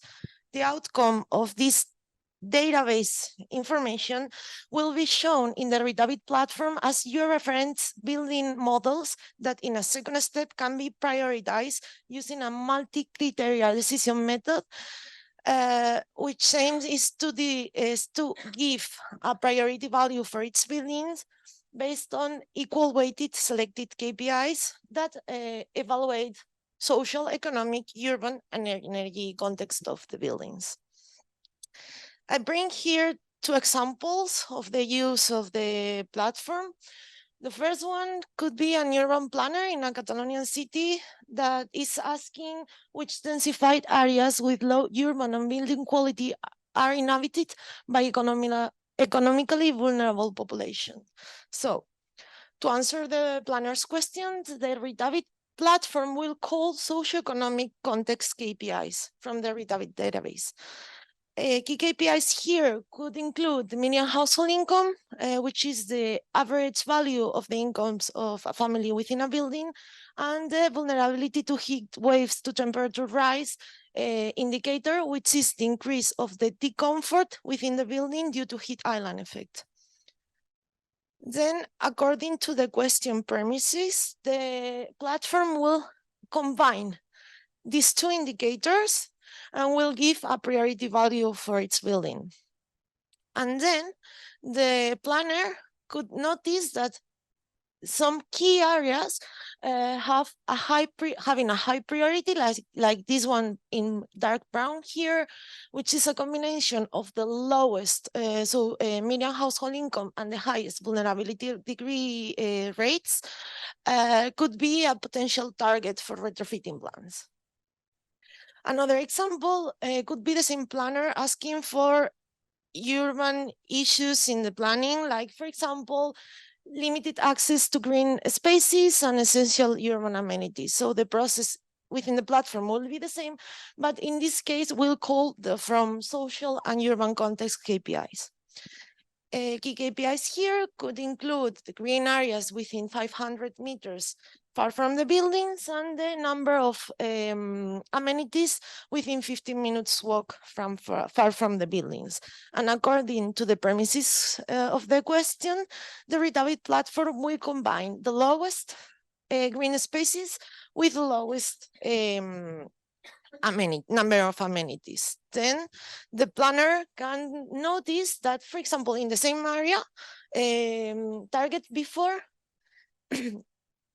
urban issues can happen, and this could lead to, for example, social exclusion and lack of accessibility. And this area in particular maybe needs for a larger scale renovation plan. To bring the energy domain to this holistic perspective, we developed a study on how EPCs can be used to assess the main retrofitting energy needs of the building. This study is only focused on the demand side of the building, but it could be replicated for consumption too in the future. And for this study, we consider 3 different scenarios. The first one is the building having an EPC. The second one is some of the dwellings inside the building have the EPC.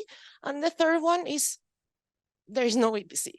So in a first step, we collect the EPC data, the building's heating and cooling demand, and we try to transform it into Renovate KPIs. In the first case, the transformation is direct because we use the building as the basic unit. But in the second and the third case, we calculate the Renovate KPIs, heating and cooling demand of the building, as the median value of all the heating and cooling demand values of the dwellings. So since we don't know, in this case, the whole dwellings values, we need to estimate them. The estimation process began with a validation of the EPC data, and we used the quality checking of TIMEPAC to do so. With this quality checking, what we did is to remove the EPCs with null, out of range, and mistaken data, and the outputs of this process was a reduction of from 1.4 millions of EPC to 1.1 millions. Then these EPCs were used as input in a machine learning regression model, which is in charge of estimate the heating demand and cooling demand of the dwellings based on matching the known EPC dwellings with the unknown ones. So to make sure that this machine learning model does the correct connection, we input other data such as the location, the climate zone, and the buildings and dwellings characteristics. And to refine the sample, we use additional indicators like median household income. And the outputs of this regression model were a value for heating demand and for cooling demand for its building, with an acceptable deviation of 14 and 2 kWh per square meter per year. And with these values, then we calculate the median value for the whole building by using the cadastral references of the dwellings. So once we include the energy context, then the planner can make new questions, like, for example, where are the areas with low energy efficient buildings in which vulnerable population live and located in an urban context that doesn't promote the energy efficiency. Key KPIs here can include then the heating demand, the median household income, and the green areas. So according to the premises, the platform will combine highest heating demands with lowest incomes and with lowest green areas. And then the planner can notice that there are a lot of areas that have high priority values, which means that they need for retrofitting, and maybe can assess a larger scale retrofitting plans to analyze all these areas at once if the building conditions and the urban conditions allows it. So to conclude, the Renovate platform can be a great active for advanced sustainability assessment, since it uses open data to evaluate social, economic, and environmental aspects of the built park, and it offers tailored solutions for retrofitting plans according to the context of the buildings in which they are located. And and regarding the EPC use, okay, the EPC use could be the main data source to achieve the assessment of the energy retrofitting needs, but nowadays it's not possible because it has a lot of errors on the data. So we have to include other processes and other methods to achieve this energy evaluation, like the machine learning regression model or the archetypes one, and so on. Even though this process face also some issues like the lack of quality of the inputs and the deviation rate of the outputs.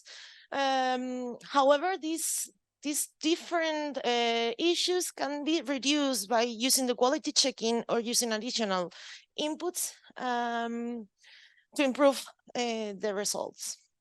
And I would like to finish with highlighting that platforms like Renovate need for database actualization, like constant database actualization, according to the renovation activities taking place, to be sustainable over time and to being able to monitor the impact of the renovation activities. And another limit that the Renovate platform maybe have, it's the management of the platform itself, because it also have data and it also have new KPIs that must be evolved over time, and we have to take care about it. So thank you very much.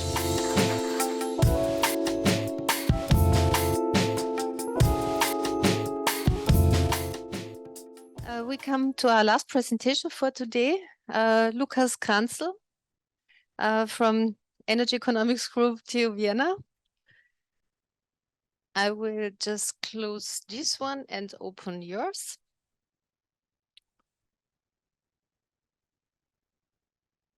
So it's like the closing summary, but we will still have some discussion. Yes. So the floor is yours. Yeah, thanks. So indeed, is it stop?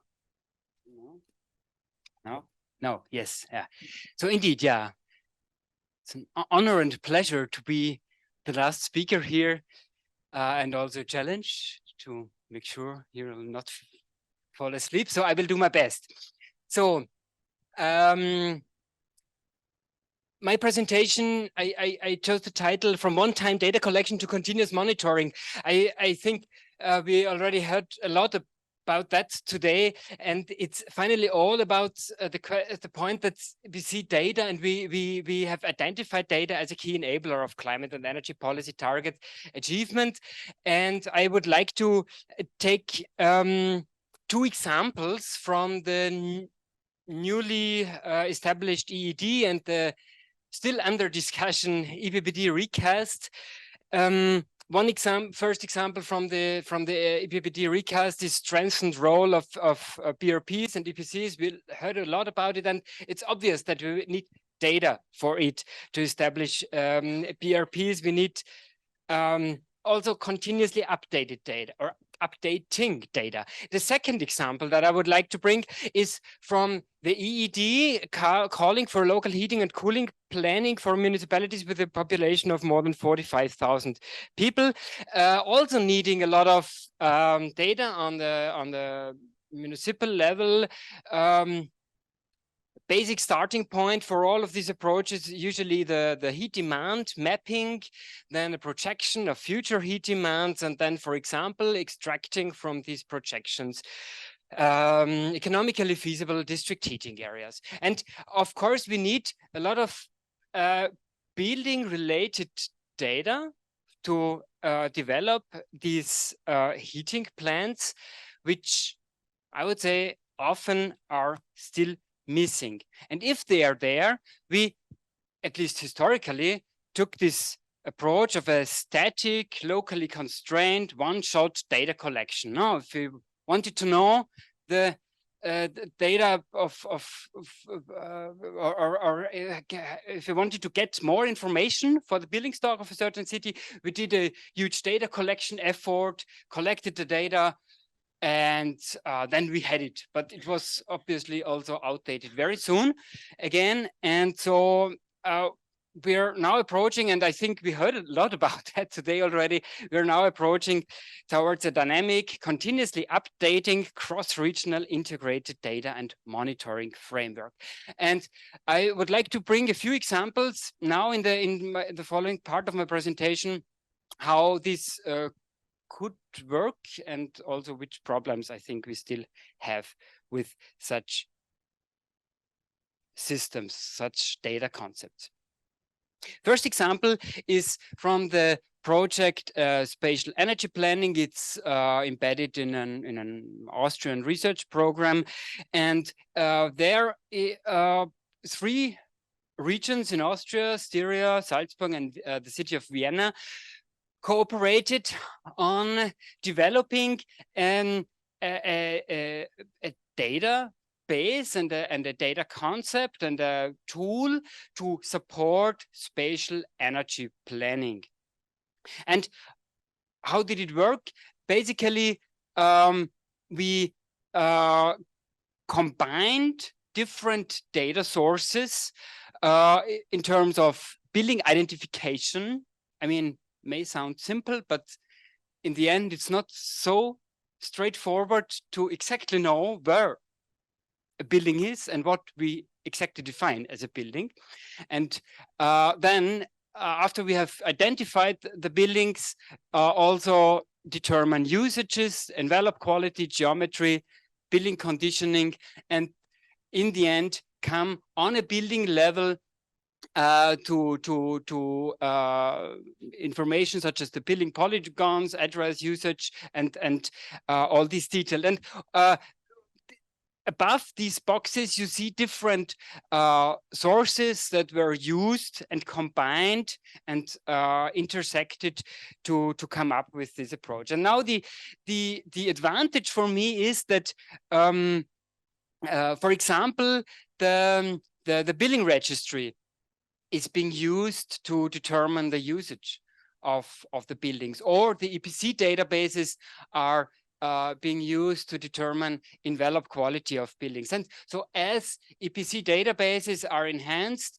automatically, continuously, also this data set is enhanced to support municipalities in their spatial energy planning procedures.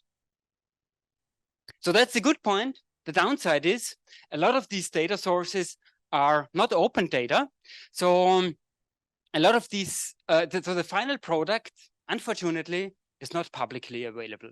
So it's for the municipalities, supporting the municipalities in their spatial energy planning tasks, which I think is good, but I personally would have wished that it's also going towards really open data.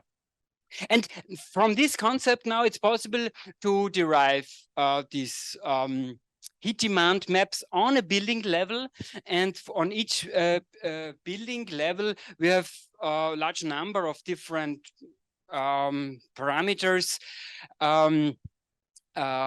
describing each building basically. And that sounds perfect and good, but of course, obviously, as always, we have a lot of data gaps. For example, we're missing data on mixed use of buildings. We are missing partly data for non-residential buildings. We don't even always know the status of existing heating systems. We don't really know about previous partial renovation measures, in particular for those buildings and or dwellings where no EPC is available. And there are even also data gaps and errors in the building registries.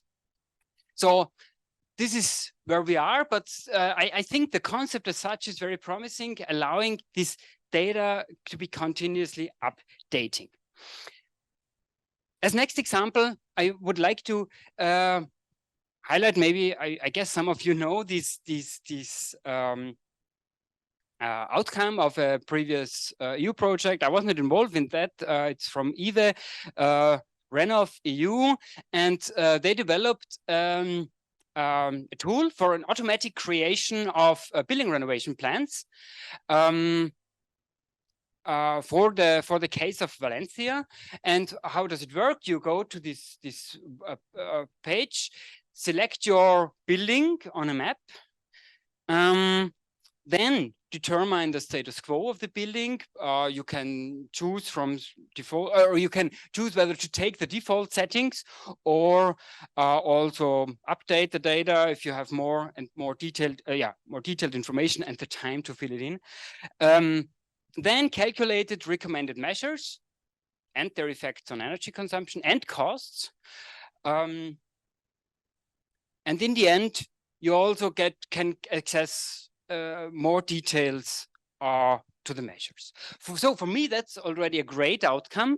But why I included this example in this presentation is actually the last point, which is for me the most promising one. Now there is a link to implementing companies and experts who actually carry out the detailed analysis, the planning analysis, and they are supposed at least to feed back the updated data into the tool. So we have a continuously growing in not only amount, but also accuracy level of the data in the tool, because step by step, the data which is coming from EPC databases, with all the inaccuracies and so on, are replaced and getting more precise. The nice thing is this Renov EU project is now going into the next phase. The one-click Reno project is starting now in November. We will have the kickoff meeting next week, and EVE is again coordinating that. We already heard a lot about how also BRP and EPC data can explore synergies, and Francesca before in the morning already explored or explained briefly the Moderate project and these different services. And I wanted to go into a bit more detail on this service, on how EPC data and building renovation passports can also be combined to extract more information. So in this module that is currently under development in the project Moderate, you can see that EPC data, either let's say report data, or of course better also XML data, is used as a source, but then also consumption data, if possible via smart meters, or if not, then just energy bills on the one hand side, and on the other hand side, but also then the more high level or aggregated data from official EPC repositories, cadastral web services, and the Renov.EU tool that I just presented before. And by combining these and elaborating different analytics, there will be 4 main outcomes. First, a quality check report. So are there some validation issues with the EPCs? Then also a normalized EPC indicator, normalized towards consumption to close the performance gap, and benchmarking report to see how the EPC also or how the building, let's say, can be compared to similar buildings in the vicinity. But then there is also the next step for me and towards logbooks and maps, minimum energy performance standards. Logbooks also have been mentioned several times before, and I want to draw your attention to this outcome from the Extendo project. Happy that the Extendo was mentioned already a few times before. I had the pleasure to coordinate that. So in the logbook feature of the Extendo project, we developed a schematic how the different data sources can feed into the logbook, but then also how, let's say, how services can be made attractive to the building owners. Hopefully also, addressing the point that Susanne, you mentioned before, now that people are not always interested in really getting it, but I think if the building owners see the advantage of also sharing the data and just reducing their effort in communicating to service providers, I think that can really be an added value. And what I want to add on top of that now is that with the stronger role of EPCs that is currently now foreseen in the EPBD recast, I think there are also synergies with the building logbooks, because the information in the building logbooks will become more reliable, more relevant. If this is the case, there will be synergies with one-stop shops, because the service providers interacting with the clients, with the building owners via one-stop shops will have more reliable data available.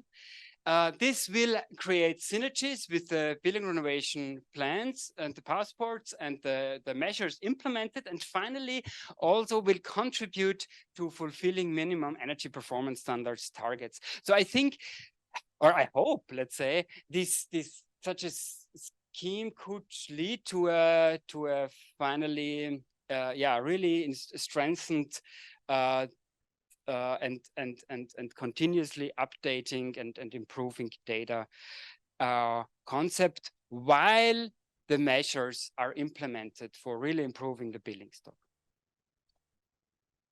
One point on what's next.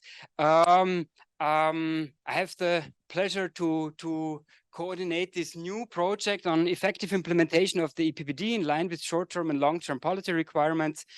Acronym EPBD-WISE will last for the next 3 years, and we will try to work on these new elements or strengthened elements, which we will probably see in the recast EPBD, meaning the national building renovation plans, the zero emission buildings, the building renovation plans, the EPCs, the minimum energy performance standards, and will support public authorities in 6 member states in the design, implementation, and evaluation of instruments. And a special focus will be on recommendations for effective and innovative monitoring systems, including these related data concepts. And I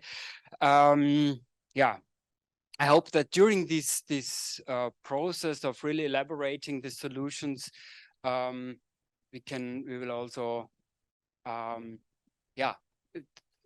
we can really suggest concrete solutions for these monitoring systems and improve data collections and let's say, continuously updating data systems. So as a conclusion, I think it's obvious that static data collected one time quickly becomes outdated. So it's much more effective, I think, to allocate the effort for such activities better towards the establishment of effective, smart, and continuously updating dynamic cross-regional data concepts. And yeah, related methods are starting to be available or in the process of being prepared. Was very inspiring for me to see that during today's workshop also. And yeah, let's keep working on it and cooperating on it, hopefully. That's it.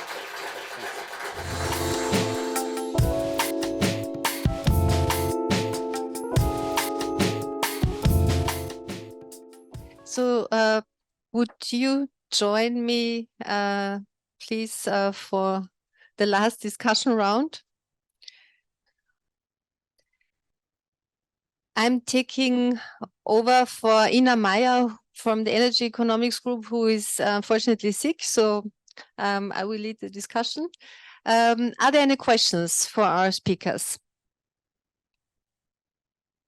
So it's already late.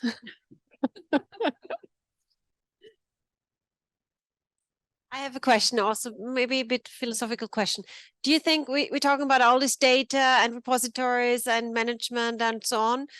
Will this not at some point outweigh what we are saving in CO2 if we have all these data centers? And I know it's a bit cynical, but it's a serious question. We are creating a lot of data, we're creating a lot of models, and I'm just questioning, has anybody ever looked at how much we need then in terms of energy for all this?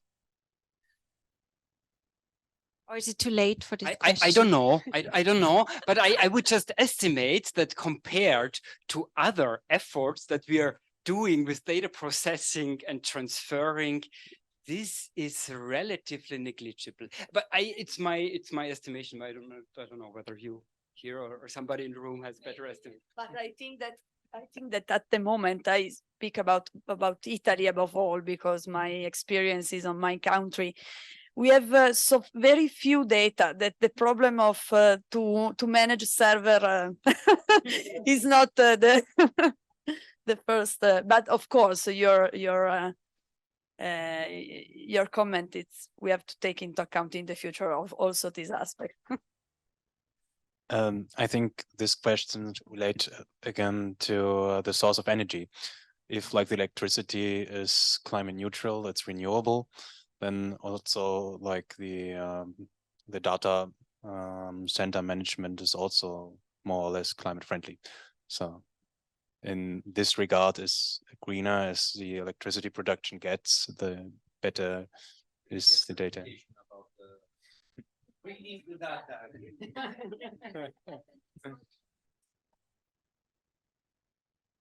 Thank you. I would have a question if please. Nobody else. Please. To you. So first of all, thanks for your presentation. I really liked it. Can you say a bit about this calibration needs that you see in terms of using this data that you derived also from this clustering and deriving billing archetypes and then upscaling it to the city level?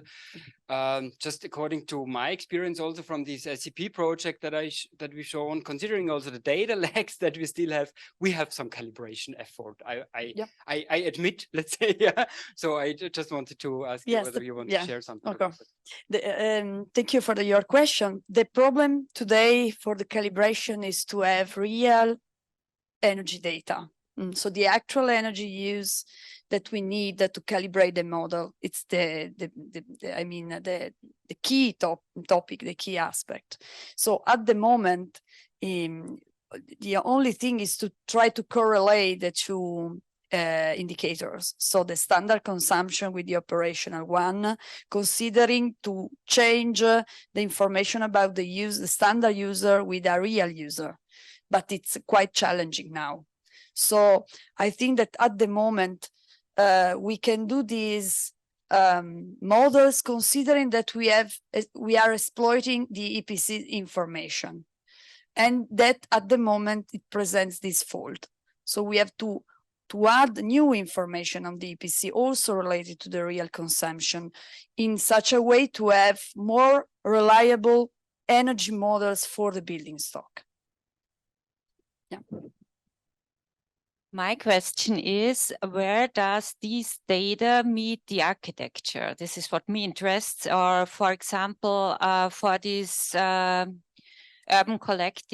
renewal collective, it would be great to have this data available, and we could choose a neighborhood where we say this is worth working there.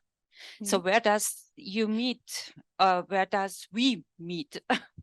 So do you mean the archetypes? Where to find the archetypes? No. When does the figures have planning processes? Because we have to refurbish, and we have to plan refurbishment. The data alone is not enough, and we have to do plans, and we have to do the construction sites to get the energy.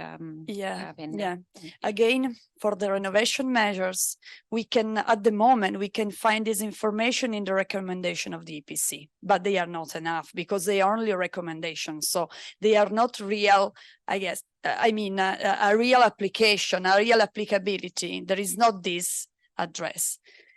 So I guess that the building renovation passport could become a useful information in the future to make this renovation roadmap again applicable in the real buildings, and so also in the archetypes, because the archetypes that are virtual, but anyhow they could they could inherit the information also related to the energy renovation measures for BRP.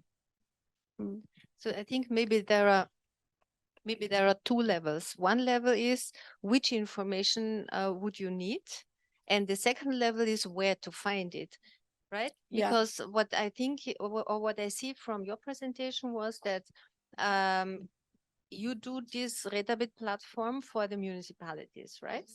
The question is it publicly available, or is it just for the municipality, as Lucas presented about the spatial energy planning, which is a great tool, but only for the municipalities, not for the architects? The first idea we had is to be publicly available, but with a part of the platform that be private, to develop the potential of renovation scenarios on this part.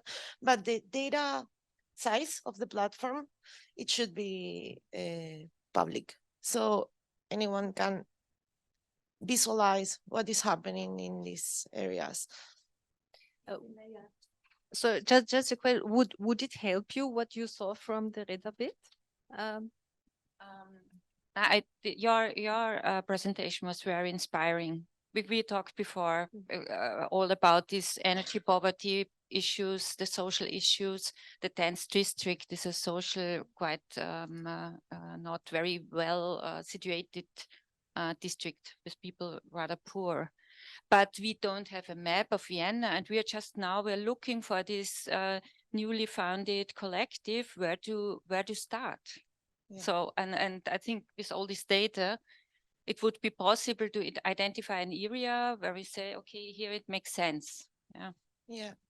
In my perspective, for example, even though this platform is focalizing public administration, they will be in charge of increasing the fundings to target these areas and to start to talk with stakeholders in the construction sector and even with the public. According to these findings, they can start the conversation. And maybe this is the linked part that we are mistaking, we are not having right now, like common focus among all people, and this could be a start, maybe.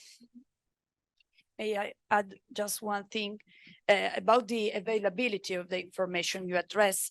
For instance, concerning only the EPC database, it depends on the availability in each country, for instance, but also region, because, for instance, in Italy we have some regions that in which they provide the EPCs database freely, but in other cases they are not free to be used. So you have to ask access to the databases. So it depends also on this, on the type of availability that it's granted by the region or the country in general.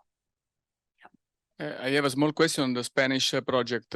You presented some average consumption that seemed to me very, very low. I remember, if I remember well, 14 kilowatt hours per square meter for heating and just 2 for cooling. Can you tell me something more about how did you get them? Maybe the climate in Spain is better. No, this is not the demand data. This is the deviation rate. So if we compare an estimated data of heating and cooling demand, that it will be specific for each dwelling. The outcome will have this 14 kilowatts per square meter per year, far from the now real... it's clear. Thanks a lot. Yeah, thank you. Yeah, I think your question, Jutta, for where data meets architecture, I think it's a very good one. And actually, regarding Retavi, the project we are working, it's a question we are dealing with, because also with what Lucas said before about the data and have access to data. I think one thing is the data that we are able to collect and the credibility we give to this data, which we have problems on that. But the other thing is the knowledge we are getting from that data, and that knowledge has to be in a particular context by experts or by people having a problem, which is where architecture meets the data. So in Retavit, what we are doing, and we are working with systems like you have shown before from the Institute of Valencia, we have done things in that direction already 7 years ago. We know the limits of providing only information. And what we are trying in Retavit is trying to bring information and knowledge together. That means that when you are navigating through these maps that we are showing, we are not expecting you as an expert to believe that data, because we know that the data has gaps, that we have what we have. So therefore, otherwise we will be only playing with data. It's very easy to play with data. And that's the risk we have. We can make sophisticated models based on data that is not reliable, it's not complete, it's not whatever. And then we come here with incredible sophisticated platforms and models and everything, when the basement, the foundation of that building, of that sophisticated building is just not reliable. And we know that risk. And what we are doing in Retavit now is to try to make the platform a meeting point where knowledge and information come together. So that means that the expert navigates and say, okay, this area, because of vulnerable, because all of these parameters, indicators, could be something. But we are not telling you, here is a problem. We are telling you, look carefully here, could be a problem. Yeah. Now you come as an expert and you have, okay, I'm an expert from a municipality, an office, and we are interested, a company, we're interested in intervening here. Okay, and we believe your analysis, we believe that this multidimensional analysis tells you that, look at here. But then we let you to go on. So the platform stops there. And I think that's important, because otherwise we are just, I don't think we are going in the right direction. When we are trying to simulate that we have very sophisticated tools, we play with data, and try to simulate that we are providing complex solutions to complex problems. I don't believe in that. I think we have been working on these systems already for 15 years. We have developed many platforms. Every time I hear the word platform in this project, I start to tremble, because that has been developed since 10 years, I think. So it takes a long time to I say another project, another platform. Okay, yes. Good luck. So I think we have to be aware. I mean, we have accumulated a lot of experience. We have to be aware of our limits. And the information to become knowledge needs a context. And we cannot just put information in interfaces and whatever and say, here we have solved the problem. I think that's, I think your sentence, I like your sentence, where architecture means data, because you could say where knowledge meets information, where data is contextualized, and where we move into really changing reality. not continuing playing with data, which could be endless. It should have an effect. The Energiewende. Energy transition. Thank you. It should harvest the energy transition, and this is where planners are needed to do the thing. And you making the basement for our actions, you could say. Thank you. I think this, Leandro, it was already a nice outline for our next event, wasn't it? where data meets architecture. Yeah, and where how is it, knowledge and transformation, or where information meets knowledge? Yeah, exactly. Yeah. There are questions from the chat. So Mariana Papaglasta from Simpraxis team, thank you for the important and interesting presentations and discussions. Even Mr. Schwegi, thanks for the great workshop. And Mariana Papaglasta would like to mention the IB Road to EPC project as well, which takes into account the data from various sources and uses the standardized advice to quickly establish a comprehensive individual building renovation plan, which it then contributes back to the relevant schemes and repositories. It thereby aims to establish a comprehensive aggregate of relevant products in the national contexts, linking directly with the logbook, roadmap, and EPC database. The work is carried out by experienced auditors following an on-site visit. It includes, among others, the IEQ and measured energy performance indicators developed in Extendo and the US SRI methodology. So that's what she wanted to mention. Thank you. Thank you very much. Thank you very much. Thanks to Mariana, especially. Are there any questions from you? One question for you, Lucas, from the TU, because we heard from the other countries they're using a lot of machine learning and artificial intelligence to interpolate the data that we are missing. Is there some approach in Austria as well to use machine learning there, or artificial intelligence to control the EPCs or the data, something like this? Yeah, thanks for the question. First, I mean, we as a research institution, we are working on it. Francesca also did this presentation in the morning on different machine learning algorithms we are applying in Moderate. So we are also involved in that activity. But I think your question was more related to which extent it's let's say used by public authorities and in EPC databases or something like that. And as far as I know, this is not the case. And one of the reasons may also be, maybe other people here in the round can say more about it, is that we basically do not have a national EPC database, or it's more or less empty. And the regional EPC databases, are organized by the regional authorities, and everybody has their own very valid approaches, but yeah, that's how I see it. So no, brief answer, at least according to my knowledge. A question please to the smart block. How did you convince the owners to do some right?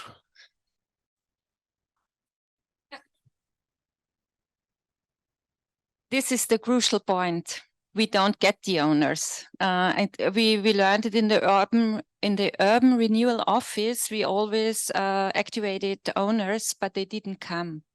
And also in the smart block at the end, 2 owners refurbished together. The third owner did not refurbish at all. I think now it was 2017 then. Now it's a bit better because I think this renovation wave now makes more renovation possible. But usually the people are so fed up being contacted by people who want to buy their property, who want I don't know what. This was my question about data security, because you really, as an owner, you're always pushed by somebody. And so when we come and say, hey, do you want to refurbish your property? We make a study for you. They will say, oh, no, please don't. So this is really a good point. And I think maybe here numbers could help, because numbers are not so personal. And it's a benefit to know the EPC of my property. If I get it for free, I will sure take it. And then maybe if this is a more apt instrument, because now I think it's not really working enough. Yes, if it would be more, or let's say if the Russian gas is keeping our energy prices high, this is the renovation wave. Yes, then the EPC will be more important, because the tenants have to pay a lot for the heating, you know. So it's not the that's not the owners that pay the heating; it's the inhabitants, and it's so that the owners doesn't care about the heating. Tenants might leave. Yes. If there are too many flats, you will choose the better one. Yeah. Yeah, so I'm looking at the time. So if there are no more questions, I would like to wrap up. Or are there any comments from your side still? Thank you. Thank you. Thank you very much. So my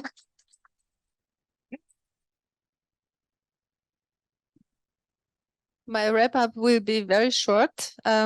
It was a very interesting discussion. Thank you very much for your contributions, for your attention, and also that you stayed until the end. We will process the material we have. There will be proceedings of the event, also with a summary and let's say with a summary of the discussion, and also with a kind of let's say outlook, what could be next, and what are open questions, which were the suggestions how to deal with them. So for today, I would leave it with that. Thank you very much, and you are cordially invited to join us for the get-together in the courtyard. So I think you just follow Peter. Is that correct? Thank you very much, and have a very nice evening.